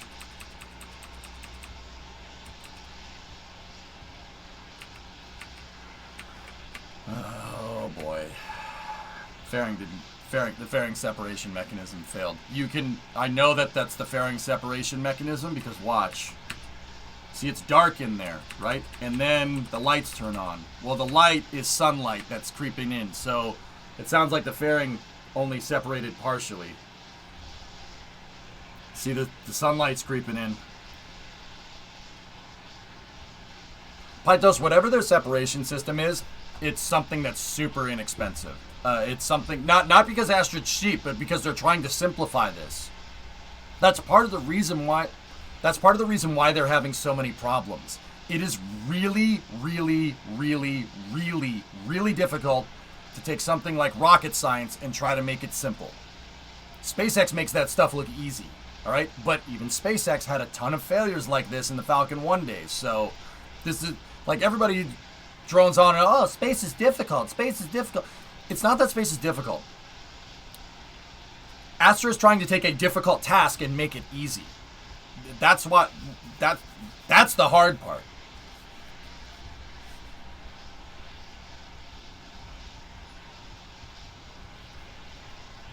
No, what happened here is they had a good cutoff. The fairing separation didn't work. The fairing partially opened. It partially opened, and then the second stage separated inside of the fairing. And then the second stage worked fine. They had a good upper stage ignition. The problem is they had a good upper stage ignition inside of the fairing. The second stage tipped the part of the fairing that was still closed like that. You could see that one side of this fairing is open. See the sunlight? The fairing's like this. Discovery, go at throttle up. It's riding like, it went like this. It didn't do this. It did that. And now the second stage separates, and the upper stage engine ignites. And it ignites inside of the partially opened fairing. The stage pushes the fairing open, but it gets hung up on one side and spins it, which sucks. That's such a... It's always something stupid like this. This is probably a bolt that wasn't separated, that wasn't attached right. It's something tiny. It's a really, really, really small mistake. But small mistakes can screw your mission. And thank you for standing by with us. Unfortunately, we heard that an issue has been experienced during flight that prevented the delivery of our customer payloads to orbit today. That sucks. We are deeply sorry punch to in the our gut. customers, NASA, the University of Alabama, the University of New Mexico, and the University of California, Berkeley. More information will be provided as we complete a data review, and you can follow along for updates on Twitter at Astra, as well as on our website, astra.com. Yeah, everyone, thank you for tuning in for today's live coverage, and thank you to Astra for partnering with NASA Spaceflight and allowing us to broadcast this launch to everybody. And again, stay tuned for further updates from Astra and from NASA Spaceflight. But thank you all so much for watching, and stay tuned for more information. But we'll see you later. Thanks, everybody.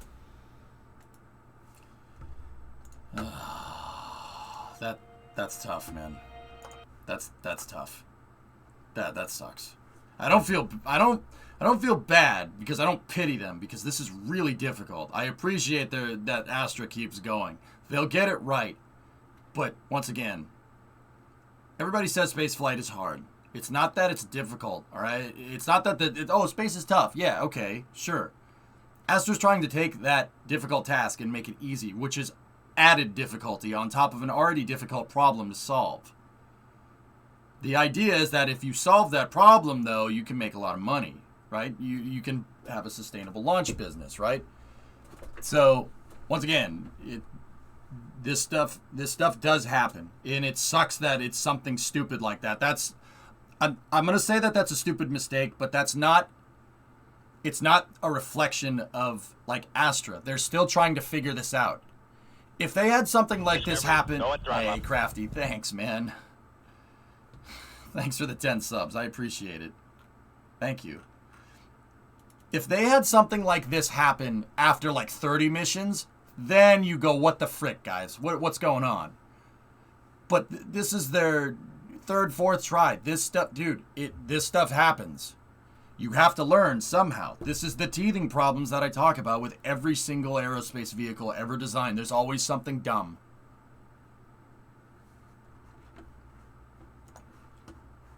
I mean, 1,000 different things could have caused that fairing to not separate, Tessa. It could have been heat. I don't know. What did Astra say? We've experienced an issue during today's flight that resulted in payloads not being delivered to orbit. We're sorry for our customer and NASA and the small satellite teams. More information will be provided after we complete a data review. Yeah, Bandit, I like what you said.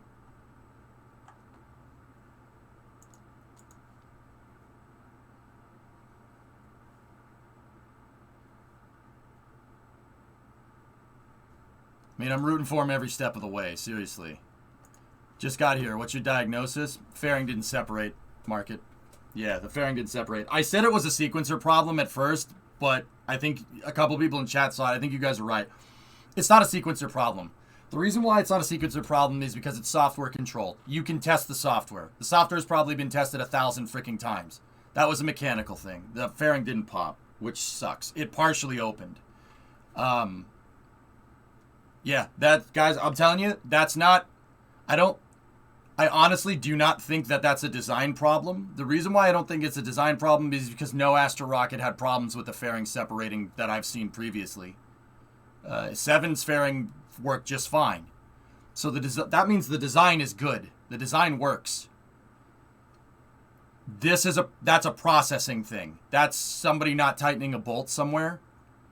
Or, I mean, the last thing that it possibly could be, I mean, I say processing. That seems like somebody torqued a bolt down too hard. and the separator got hung up. But it also it could be some previously unseen design flaw with the fairing. But I don't think that's what's going on. Because we've seen the fairings work plenty of times. On LV5, they worked fine. LV7, they worked fine. Yeah, that all worked correctly. So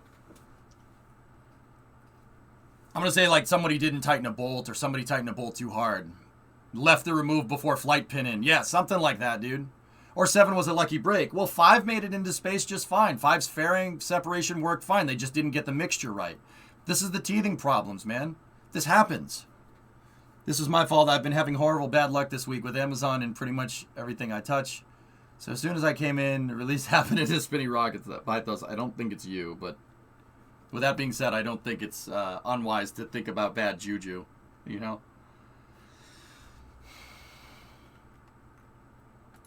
Good little gift clip. Yeah, the fairing didn't separate. Robin Hood stopped trading of Astra.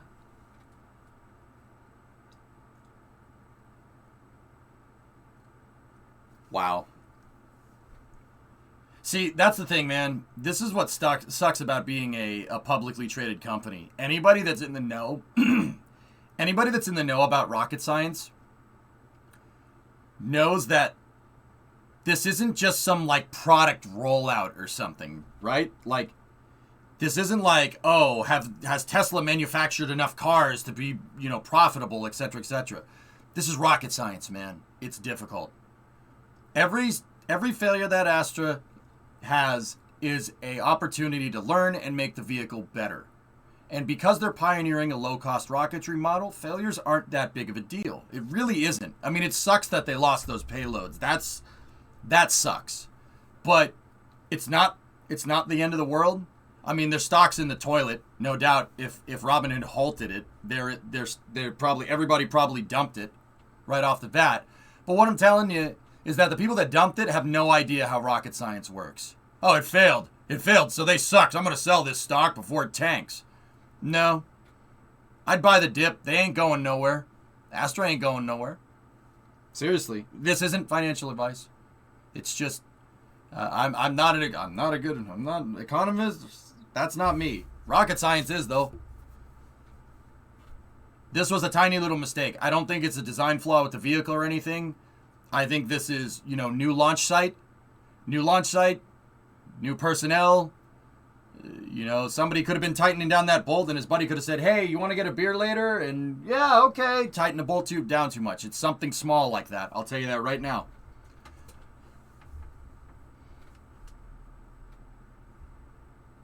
The halt is based on the SEC, not Robin Hood. Rocket Guy, what do you think? I think this processing, dude. We saw the same phenomenon with Rocket Lab. Remember when Rocket Lab's second stage took a dump and it shut off? And the reason why that Rocket Lab launch didn't go well is because they delayed the launch by a couple of days, and then they moved it up 2 days. Never do that. Schedules only move in one direction. They moved the rocket out a week, and then they moved it up 2 days, and they ended up going, instead of a week later, they went 3 days later, and then they had a processing problem. Because the guy said, oh, I got a week. Oh, we don't have a week anymore. Now I got to do everything quicker. And then the rocket didn't work. I'm telling you, what I just saw there from that failure screams a small, little stupid thing. And that sucks. And once again, when I say stupid, I don't mean that Astra is stupid in any way. I think what they're doing is right. I like them a lot. I like that they're very transparent with what happens. They addressed the problem. They took ownership of it right away. Literally a tweet less than 5 minutes after the launch. We failed. We're sorry. We're going to fix this problem right now. That's ownership, man. I like that. I like that a lot. That's pretty cool. So other companies take like an hour, hour and a half, maybe a day to acknowledge that they failed a mission. Astra did it in 5 minutes. You know, don't get me wrong. You don't want to fail. That's no good. but they took ownership of the problem and they're going to fix it. Which is why, dude, that's the ultimate confidence, man. To get spat in the face and then just be like, yeah, what up? Do it, Primo. Go ahead. Anyway, Rocket Guy, I asked you what you thought here. I'm trying to look. Remember, this happened because they forgot to pull it out. Yep, Prey. It's very easy. It's very easy to look over small stuff like that when you're dealing with something so complicated. People still use Robinhood? Yeah, I know, right? Yeah. Looks like when you accidentally clip your fairing into the second stage tank in KSP. Literally that, Prey. I know, dude, that hurts when that happens in KSP. I can only imagine in real life, dude. It must be like getting kicked in the nuts. It must be like getting kicked in the nuts. That must be the worst feeling ever.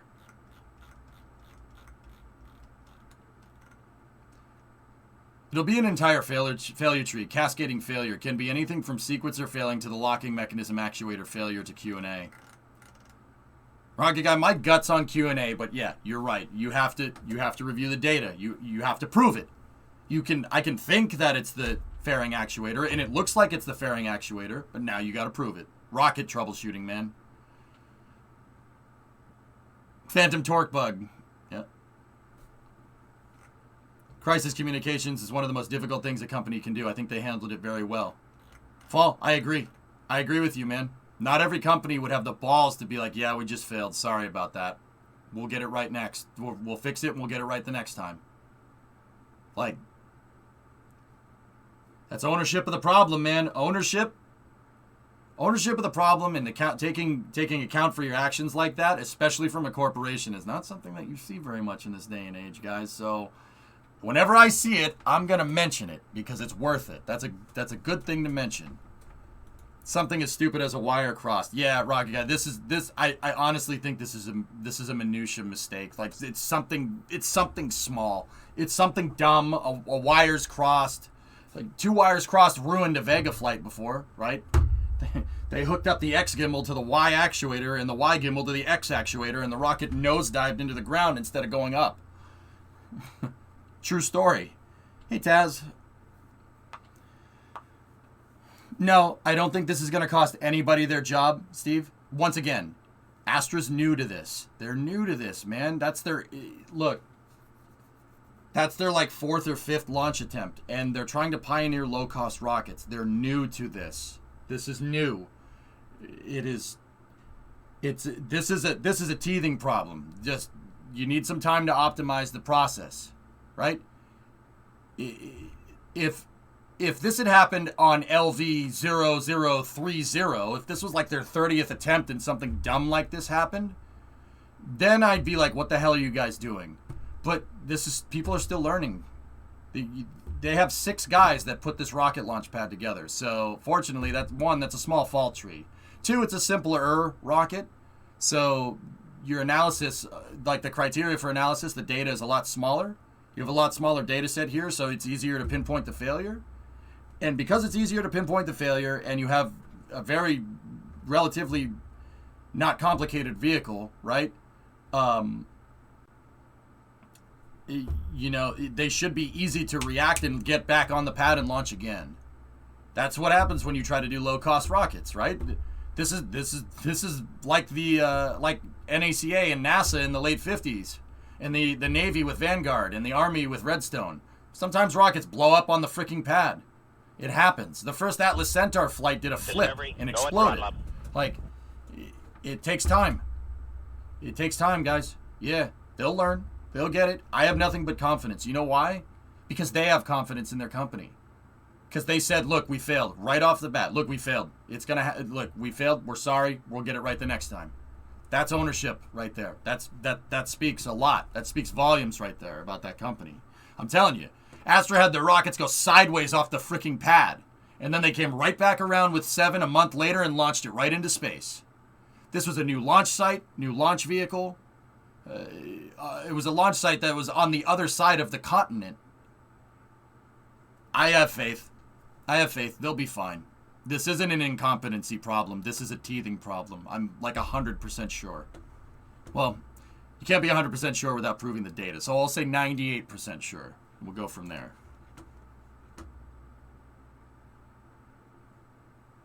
And there you go, Tesla. That's right. That's a good example, actually. Could it be the separation clocks? What's a separation clock, Firework?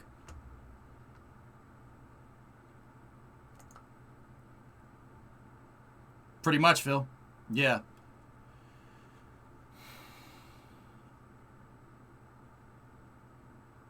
That sideways drift was amazing. It was amazing engineering, Sim. You know how many people take into account designing for your rocket to fail right off the pad and A, be able to get away from it, and B, not lose the pad? Dude, that speaks volumes. LV6 going sideways off the pad tells me everything that I need to know. Dude, they're serious about this. It's not some clown shoes attempt at trying to launch things into space. Astra's cool, man. Have a little bit of faith. Unlike people that hold stocks that don't know anything about aerospace. I mean, the timing mechanism in the computer to activate the separation. So, the sequencer, Firework. We've talked about that already. What's DOS saying? Oh, no, that's not DOS. That's actually Kerbal. Oh, nice.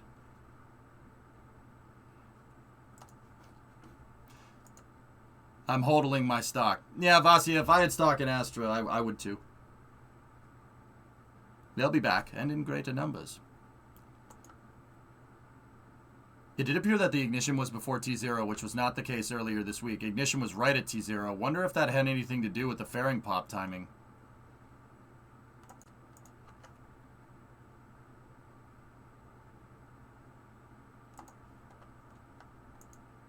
Yeah, of course, Tessa. Mm-hmm.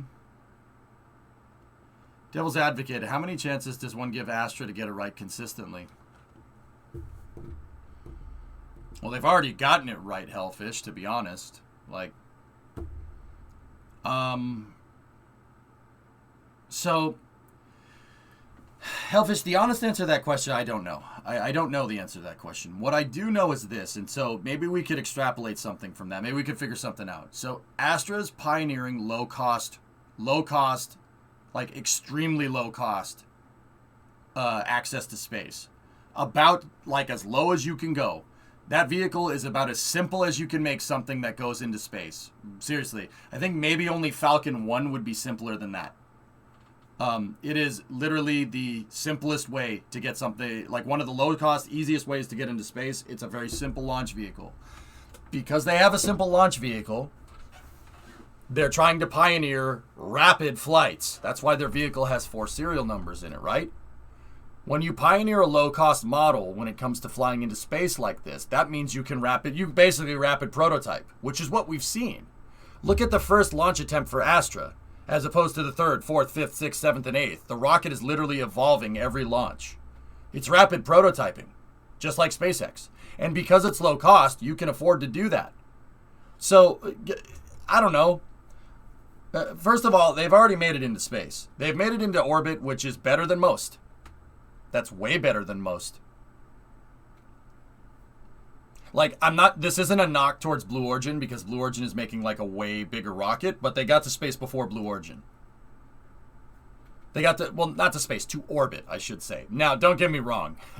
Blue is going to get into space on their first try. Like, that's going to happen. That's what... And they're making a way more complicated launch vehicle, right? Like, that's just the reality of that situation. But how many other commercial providers have made it into space? Northrop Grumman, SpaceX, Rocket Lab, Astra. I'm not jinxing anything, Reddy. I have confidence in Blue Origin. They're not stupid. Virgin Orbit. That's it. So, Virgin Orbit, SpaceX, Astra, Rocket Lab, Northrop Grumman. That's it.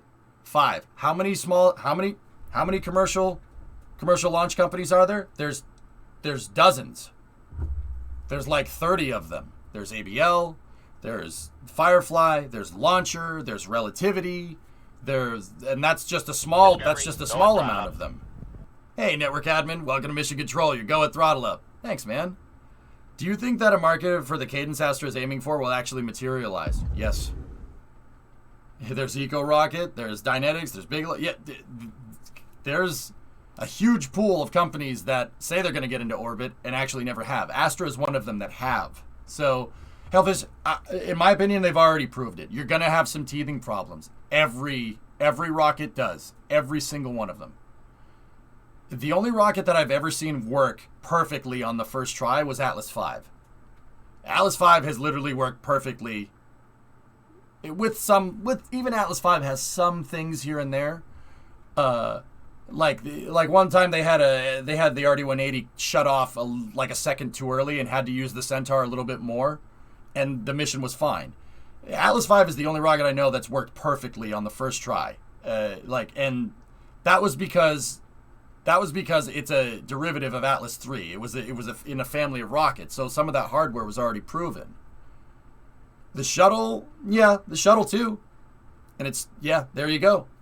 Atlas V and the shuttle, that's it. Even the Saturn V had problems on the first try, guys. The thing almost shook itself to death. Like,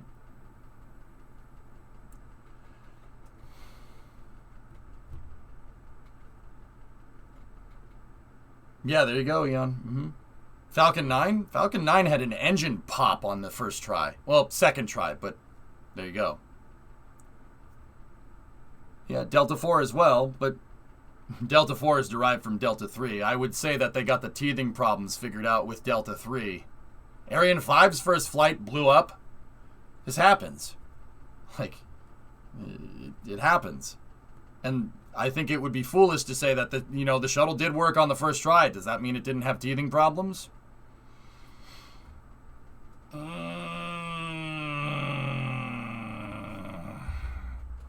What's your bet on Starship orbital flight? I think it'll make it into space, human. I don't think Starship's coming back. I think it's going to burn up. Yeah, Scott. Freaking, yeah, look. So, guys, you want to know what happened with that fairing? Scott said this. Look, right there. That's exactly what happened.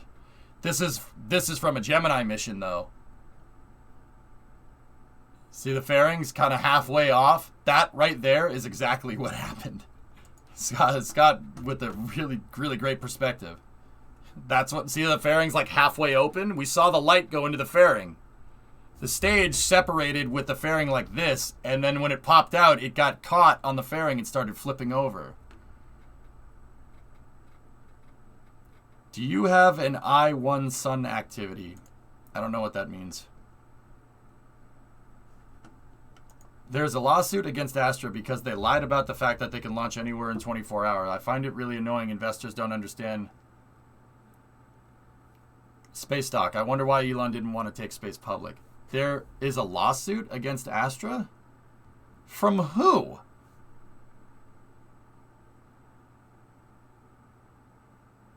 Do you have an eye on solar activity? What do you mean, Taz? Do I watch what the sun is doing? Only if we hear something from NASA. It's not like I go and look at that in my spare time.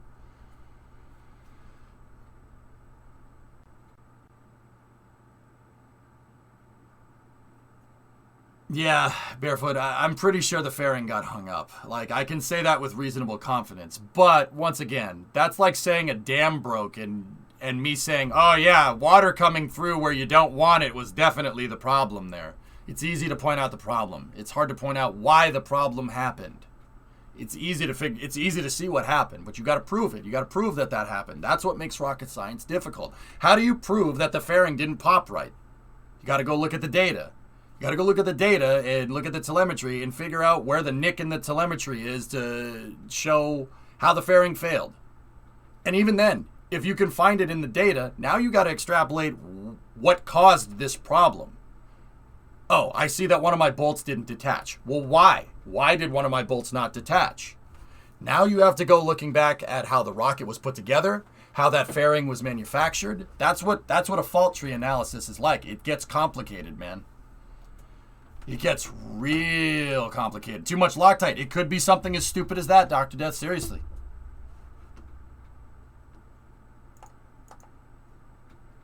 I mean, you guys know that old Star Trek TNG meme thing, like, you could do everything right and still lose. That's life. Deal with it. It happens. How you react to that type of situation, it shows what kind of person you are.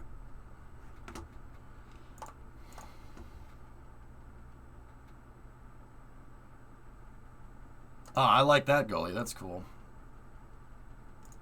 Oh, grab. That's terrible.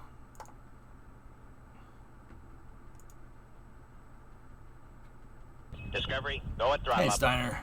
14-month resub. Thanks, man.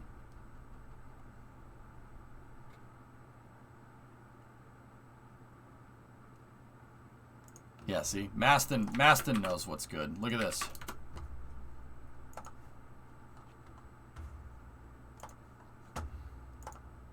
Are there fairing mechanisms with explosives? Some of them messed you. Yeah, really depends. Once again, Astra is trying to keep it low cost. So what's the simplest way that you can think of to literally get a fairing to separate? Springs. Seriously, just have a latch, some type of mechanical. Well, I wouldn't even go with a mechanical. You could have an explosive bolt and a spring. So you have one fairing here, the bolt going through, you have the other fairing here, a spring in the center, and then an explosive bolt on the end. You pop the explosive bolt, the spring decompresses, pushes the fairing apart. Literally that simple. I'll bet you it's something like that. I don't know for sure. But I've looked at Astra's fairings before. We just saw one. It looked pretty dang simple. You didn't see a lot of wires anywhere, right? Could be something as simple as that. Like frangible nuts and explosive bolts are the simplest way to get stuff to separate. But you got to remember that the bolt isn't what's holding the thing together. All right? The bolt just keeps the spring compressed, right? The spring is the actuator mechanism. The bolt only, well, no, I said that wrong. The bolt only holds it together. It's the spring that makes it separate. Other fairings use pneumatic systems. SpaceX has RCS that's facing towards each other at the very top of the fairing. They have RCS, and then they undo the latches on the fairing, and then the RCS fires and pushes the fairing out. That's how they were easily able to make an RCS for those fairings and get them back. They can steer to their target. So literally, SpaceX just needed to add a couple more thrusters to those fairings and a parachute, and you can get your fairings back. That's why that was such an easy thing to do. Because the fairing already has RCS on it. Most fairings do. Now, once again, I don't think Astra is pneumatic. I could be wrong. I don't know for sure. I'd have to go look. How's the fairing connected to the stage? Could be a latch, like a master lock, Steiner. It could be an explosive bolt. Scott fixed the sink here. Let me see. The kitchen sink. He synced up the video. Let me see. Oh, that's so bad. I can't watch this. This is the.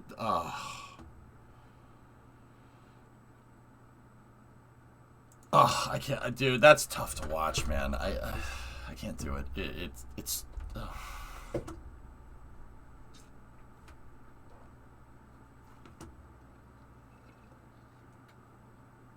I can't watch it. I can't watch it. That's so, dude. My mind is automatically defaulting. Like I said it before, I'll say it again. That's annoying, and it hurts when that happens in KSP. And I know that KSP is not real rocket science. What I do know is that the real stuff is like 1,000 times more complicated. So it's annoying when it happens in KSP. It's enough to ruin your day. Any Kerbal player knows this. That happening in real life, my brain is defaulting to like, dude, like I said before, it must be like getting kicked in the balls. Like, that must really hurt. That must really suck. Oh my goodness. I can't even imagine. Yeah, that's why it's hard to watch, dude. It's hard to watch in Kerbal, and I can't even imagine what it's like in real life. Right, network admin? It's so difficult to look at, dude. Like, oh, man. It's like when it was, January 28th was a couple weeks ago, but I still can't watch Challenger. I can't watch it. I can't do it. I can't do it. I get to like 60 seconds in on Challenger, I just shut it off. I can't watch it. It hurts. It hurts a lot, And you know, even if Challenger didn't have anybody on board when that happened, it still would hurt it. But even because there's people on board, it hurts even more. Like, trading resumed for a second and dropped down to 359. Oof. Yeah, Ice, that's right. This stuff is difficult, man. It's so tough. Like, once again, I've only gotten a taste of it. Like, there's people in the industry that teach me stuff, that watch the stream. I've only gotten a taste of it. And even just with that small, like, window into how this industry works, I'm already overwhelmed. I'm like, okay.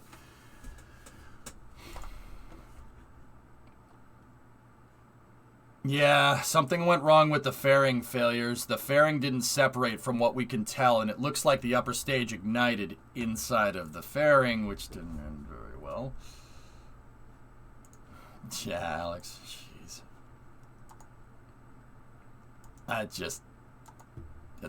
That blows.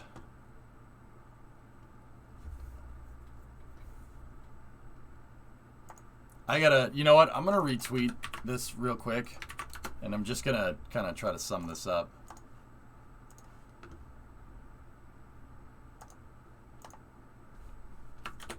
This is what taking ownership of your failures looks like. Good on Astra. Now, that could probably be interpreted negatively. What do you think, guys? Hot staging is cool, but not like this. Yeah, right?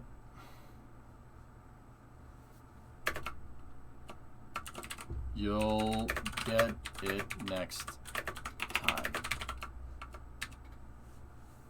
It wasn't a demo. That was an operational mission, Drummer. It's kind of BM sounding. Yeah, we won't say that. Dude, that's my problem with Twitter. Every time I tweet, or every time I send a tweet, I sit there and I look at it for a second, and I think, could this be taken wrong? And if the answer gets anywhere near yes, I just don't even bother. That's why I don't tweet very much. Somebody will look at that and be like, "What? What do you mean?" You know, like, screw it. I don't even bother. Why do you care? It's Twitter.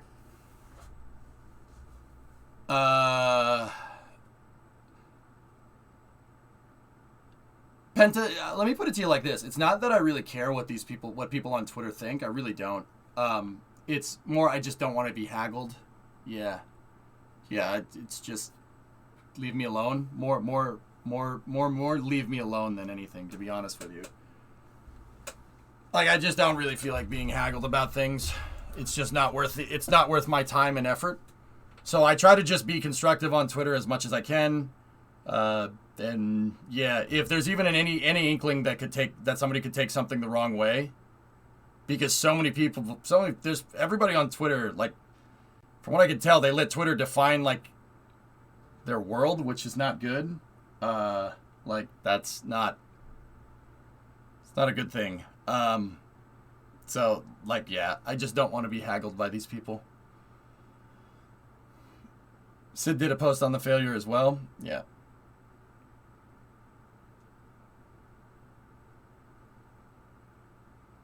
Retreat Scott's, which was right on. Nah, Tessa. Now I'm overthinking it, and now I'm wasting too much time on Twitter. Yeah. So, next subject.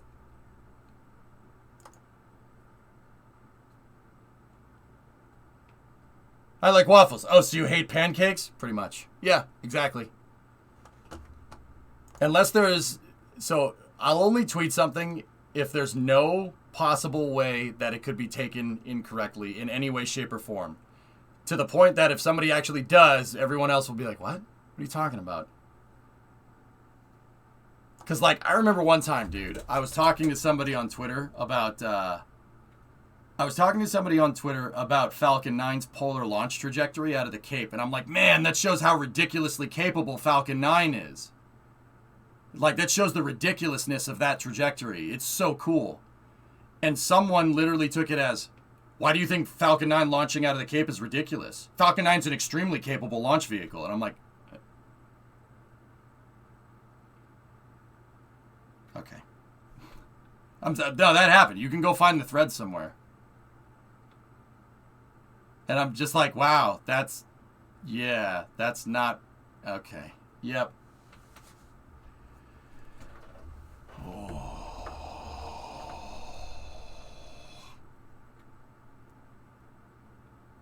I really just stopped and just, I didn't even bother answering the question. I didn't reply. I'm just like, nope, that's enough Twitter for the day. To be honest, it sounds like a troll. It wasn't a troll. It's somebody that I know in the industry, Drummer, to be honest with you. Yeah, somebody that I know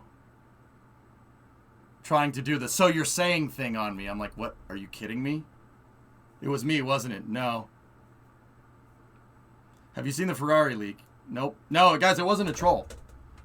It wasn't a troll. I'm serious. It was somebody that's pretty well respected in the spaceflight journalist industry, and I couldn't believe it. I'm like, are you serious? Do you go? Like, I wanted to reply saying, "Go read my tweet again, you moron." But once again, I don't put that much effort into Twitter. I really don't. My social media presence blows, except for the stream. You know. No, it wasn't Eric Berger. I don't talk to him on Twitter. I don't talk to him. You like the new Aston Martin car? Yeah, it's pretty good, man. It's pretty good.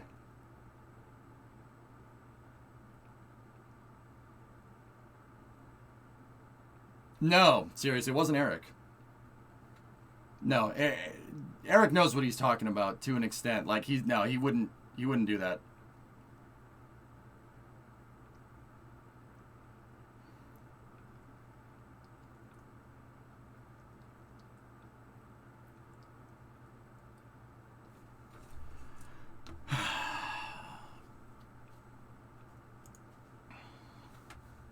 Let's see. I'm looking around seeing if there's anything else. Oh, Chris Kemp, CEO of Astra, he posted something. What did he say? We've experienced an issue in today's flight. I'm deeply sorry we were not able to deliver our customers' payloads. I'm with the team looking at the data, and we will provide more info as soon as we can. Yeah.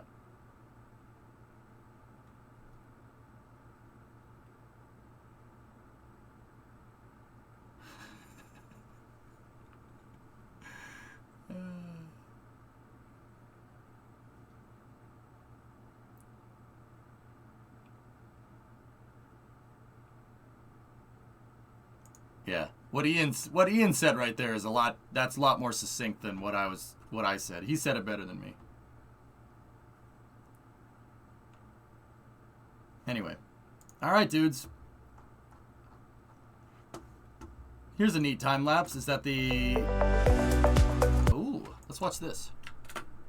So once again, guys, Astra had a failure, something with separation on their second stage or a fairing or something, and yeah, that kind of sucks, but it is what it is. Anyway, let's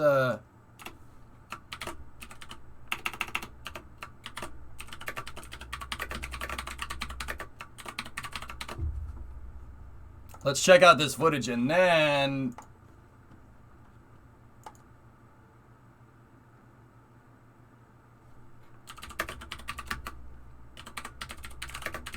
give me one moment.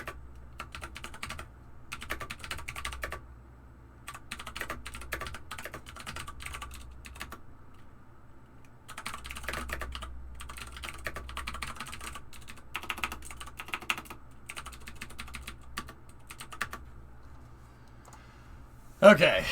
All right, let's see what this time lapse is about, Novus. Let's see. Time lapse here.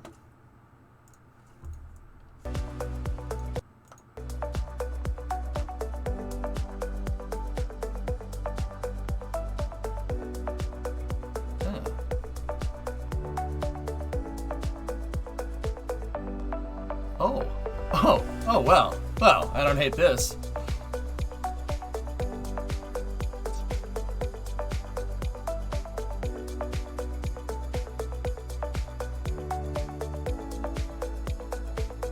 Oh my.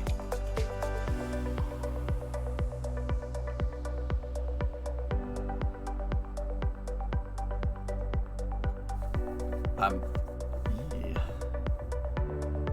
Segmented SRBs.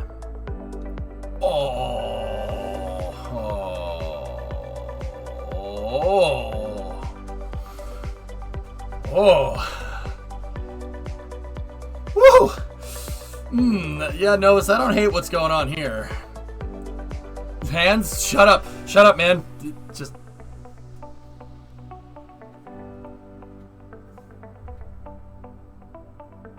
That's awesome. Oh, that's so cool. They should have live streamed this, man. Launch vehicle staging adapter right there. Crown it. ICPS, the interim cryogenic propulsion stage. Crown it.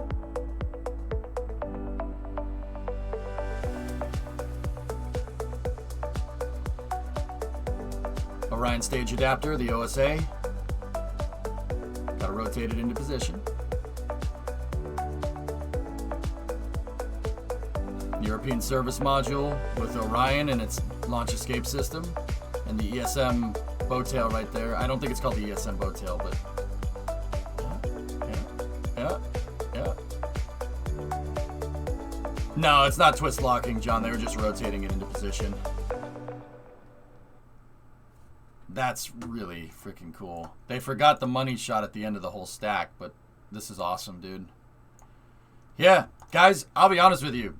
And I'll say it once, I'll say it again. This, the Artemis 1 booster has taken a while to get built because they're writing the book as they go. They're literally writing the manual for how you put this thing together while they're building it.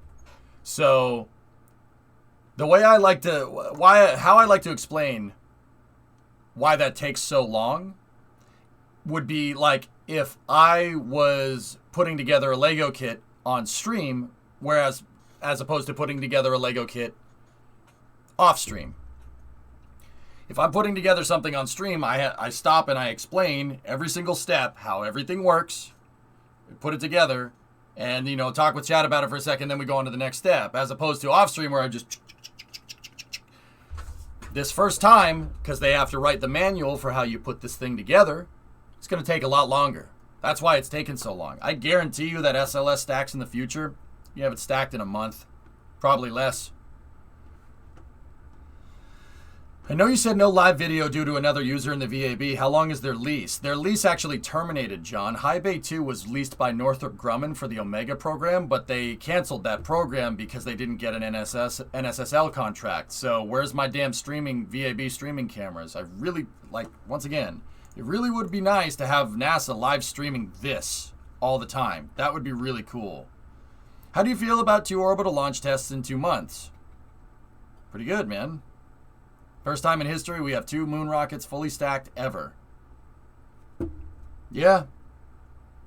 And one of them is fully reusable. Isn't that crazy, man?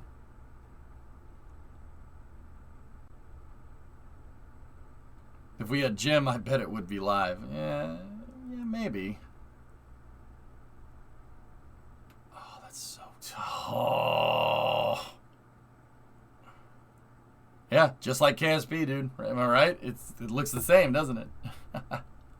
That's so neat.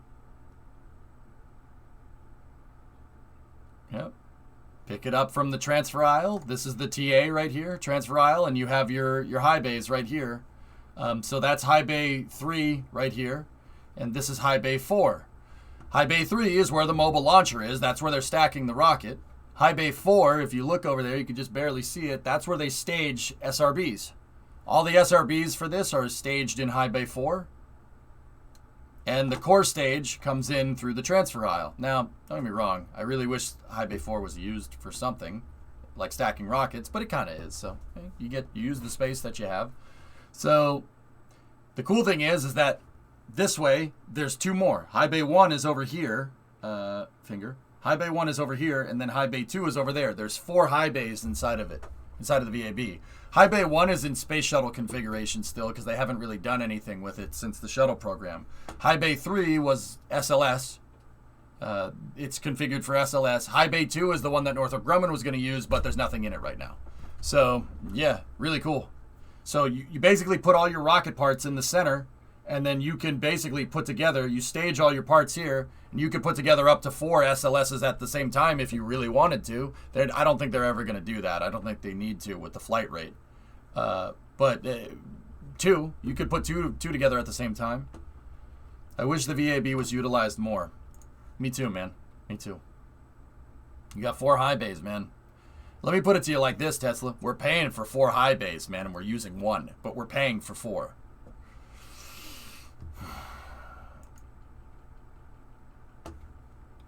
You know, they should launch 4 a week.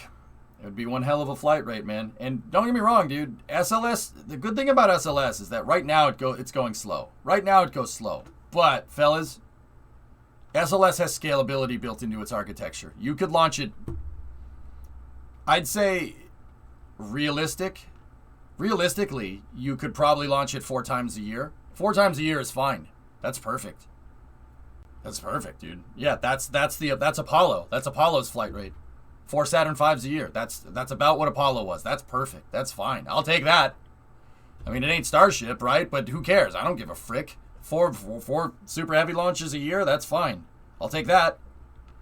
I mean, on top of Starship, I'll take more. I'm greedy. I want all the rockets, right? SLS could scale to that.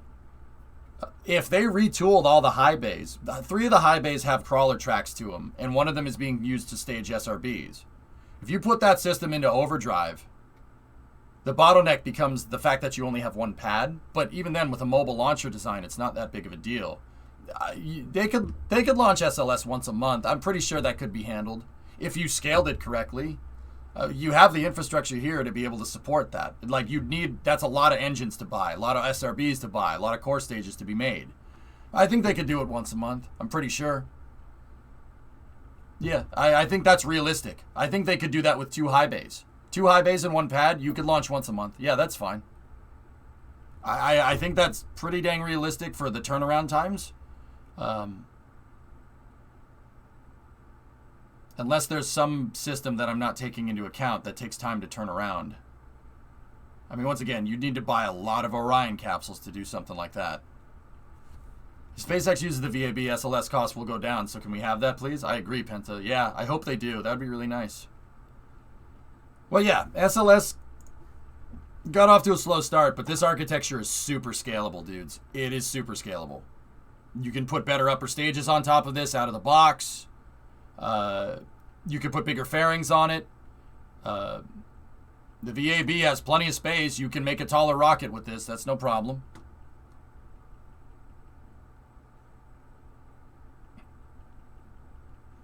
Zonku, I think it could scale. It could scale. I don't see why it couldn't. Unless there's something that I'm not taking into account that takes a month to turn around. If you have 2 mobile launchers, 2 high bays tooled up and ready to go, it's a supply chain thing at that point. So where are your production bottlenecks? Well, your production bottlenecks, just like any other rocket, is propulsion. Honestly, I would scale around the propulsion. So how fast can Aerojet Rocketdyne crank out 4 RS-25Es? That's your bottleneck. I mean, you know, you're launching once a month. That's 48 RS-25s per year. That's your bottleneck. I'm pretty sure. That's a lot of rocket engines, man. Is there any efforts to make couplings, connections in general, compatible across SLS, Starship, and New Glenn? Well, the SLS architecture has to interface with Starship at some point, TRP, for the lunar lander. So yeah, I'm not sure about New Glenn though.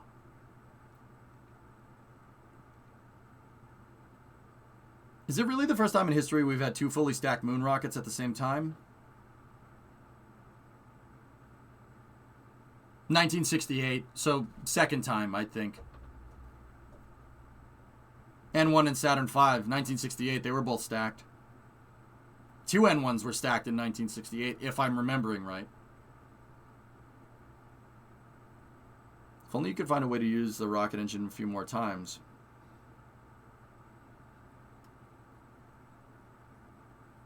Yeah. I mean, personally, I still think that RS-68 should be at the bottom of SLS, but I understand the reasons why they're not.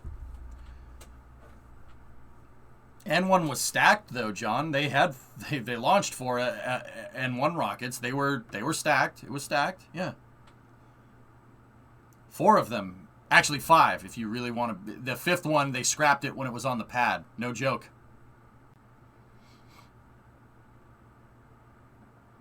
Wouldn't they need a second mobile launcher to work on more than one stack at a time? Yeah, granted, you need another mobile launcher. In fact, I'll be really honest with you. You need 2 more mobile launchers.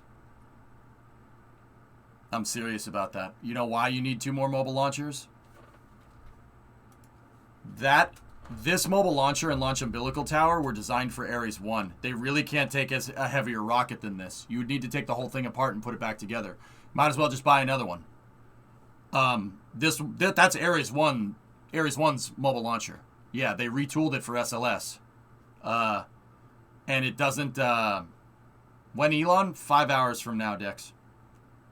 Which, we're gonna go hang with Taradra. We're gonna play some Tarkov together. I've never played doubles in Tarkov before, so we're gonna do that now. Yeah, that mobile launcher I don't think can take a Block 2 SLS or a Block 1B. It's too heavy. You have to build a new mobile launcher. So we need 2 mobile launchers built. We need 2 Block 1B and Block 2 MLs made, or this one needs a lot of downtime to be retooled. If you really want my honest to God opinion, guys, personally, take this, take all the useful stuff off of it and just leave it outside. Build 2 new ones.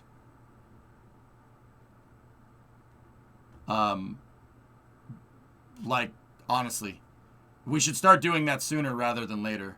And then we need to retool High Bay 1 for SLS Block 1B. And then retool this one for SLS Block 1B as well.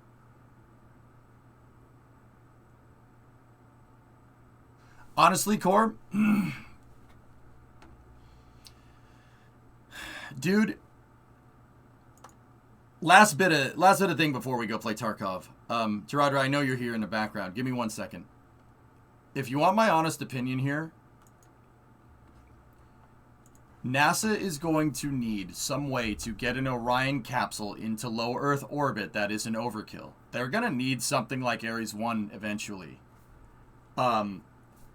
I honestly think that. They're going to need something like Ares 1 eventually. Now, why? Now, it doesn't have to be exactly the same. But why do I think that?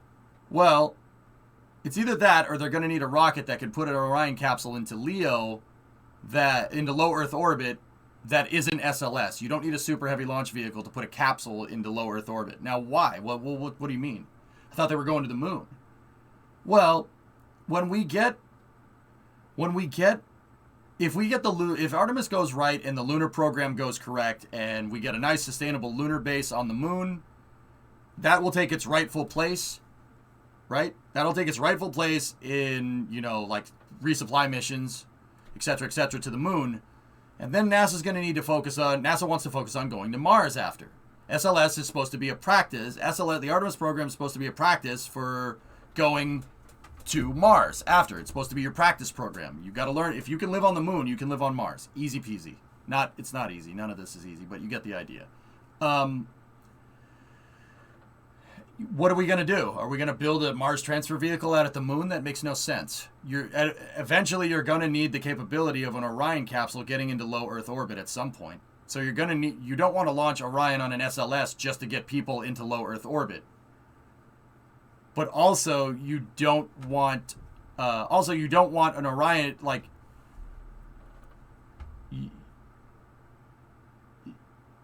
there are other ways to get into low Earth orbit, but you need the Orion capsule up there. So what are you going to do? Orion on Vulcan? It's possible, human. Maybe. I'm sure Turi Bruno would love to do that. You're going to need something that gets Orion into low Earth orbit because you're going to be most likely building your Martian transfer vehicles in low Earth orbit and then sending it. You don't need to go out to the moon to build a vehicle to go to Mars. That's like me in Massachusetts saying I'm going to take a trip to Florida and I'm going to stop in Detroit on the way. That's a detour. That's not an easier way to go. That takes a lot longer. So Orion is eventually going to need a way to get into low Earth orbit by itself. Now, what NASA has planned, I don't know, but I do know that that's what you need to do. If some of the stuff that I've read in NASA's Moon to Mars program, if I'm reading that correctly, they want to build transfer vehicles in low Earth orbit. So how are you going to get the Orion capsule up there? You going to launch it on SLS? That's a waste of an SLS, man.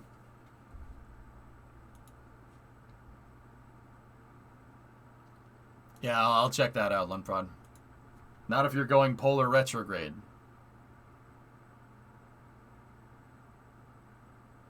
Yeah, sure. Isn't Orion a little small for a 9-month trip? Orion is going to attach to a much bigger transfer vehicle, Ninth. Kind of like the Martian. Like something like Hermes. That's what NASA wants to do. They want to build something like the Hermes in space. And they want to use SLS to do it. But not every SLS launch is going to require people. Because you're going to need to move big parts of that transfer vehicle up into space. That's why SLS Block 2 was even conceived. Or even, that's why we're even considering doing that. So you have SLS launching unmanned, no crew aboard, launching massive components into space, and then the Orion capsule is going to put them together. Like how the Apollo capsule plucked the LEM off of the S-4B. You're going to use the capsule and the service module as a tug to put stuff together. Right? So now you need an Orion in low Earth orbit to move all these big pieces around. How do you get the Orion to low Earth orbit? I personally think that SLS mobile launcher, sometime down the road, I don't think it's going to be used for Block 1B or Block 2. This Block 1 SLS launcher is going to be retooled. It's going to need to be. Or they're just going to abandon it or take it apart and fix it. You're going to need something like a Saturn 1B on a milk stool or something. You're going to need, or Ares 1 or something like that. I mean, 5-segment boosters work. We know they work. Why not launch Orion with SLS into a low Earth orbit Mars ship and then use the ICPS with its leftover fuel to yeet it out to Mars?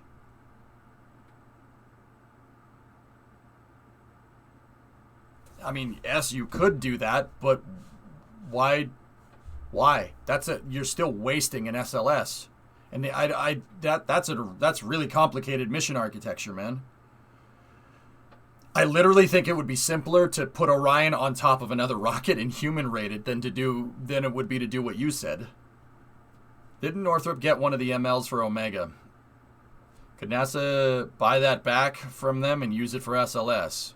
Well, Northrop Grumman gave it back to NASA after the NSSL program they didn't get the NSSL contract someone, and then NASA promptly scrapped it.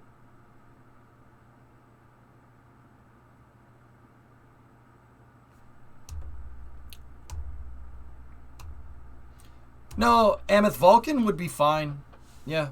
Vulcan would be great, actually. Yeah, an Orion on that would be perfect. Vulcan Heavy could move that into space. Yeah, no problem. But, I can't help but think in the back of my mind, dude. SLS is already using 5-segment rockets, which means your assembly line for solid rocket boosters is already made. At that point, Orion already works, and the 5-segment SRBs already work. Why don't you just make a second stage for it? Why don't you literally make Ares 1? Ares 1 was designed, fellas, as a precursor to a shuttle-derived launch vehicle. You test the 5-segment boosters. You test the second stage propulsion with the second stage on Ares 1, and you test your Orion capsule. And the second stage propulsion, first stage propulsion, and the capsule will all find their way into the next launch vehicle. SLS, or at the time, it was Ares 5. The idea behind that was to keep costs down. We're evolving just backwards. Or, well, we're going to need to. NASA's going to... Why don't you just use the components that you already have? You wouldn't do that. When will SLS actually fly? Sometime in March. Mal's April at the latest. But anyway, SLS, I think, has some pretty damn good scalable architecture. I think it could be done.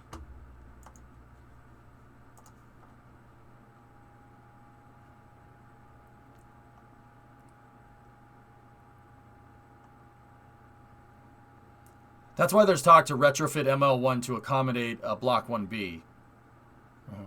Yeah, I mean, Novus, if you're gonna do it, you'd have to take the whole thing apart. But yeah, it could be done. Yeah. Last, please. What do you think? All right, guys, we gotta go hang with Taradra. I wanted to play some doubles in Tarkov. I'll be honest, I have no idea what I'm doing, but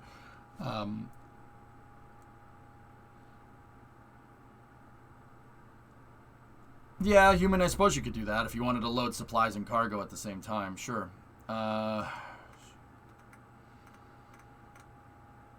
Oh my god, I just now saw what happened to Astra. My first thought was gimbal lock. No, it's not gimbal lock. The fairing didn't open.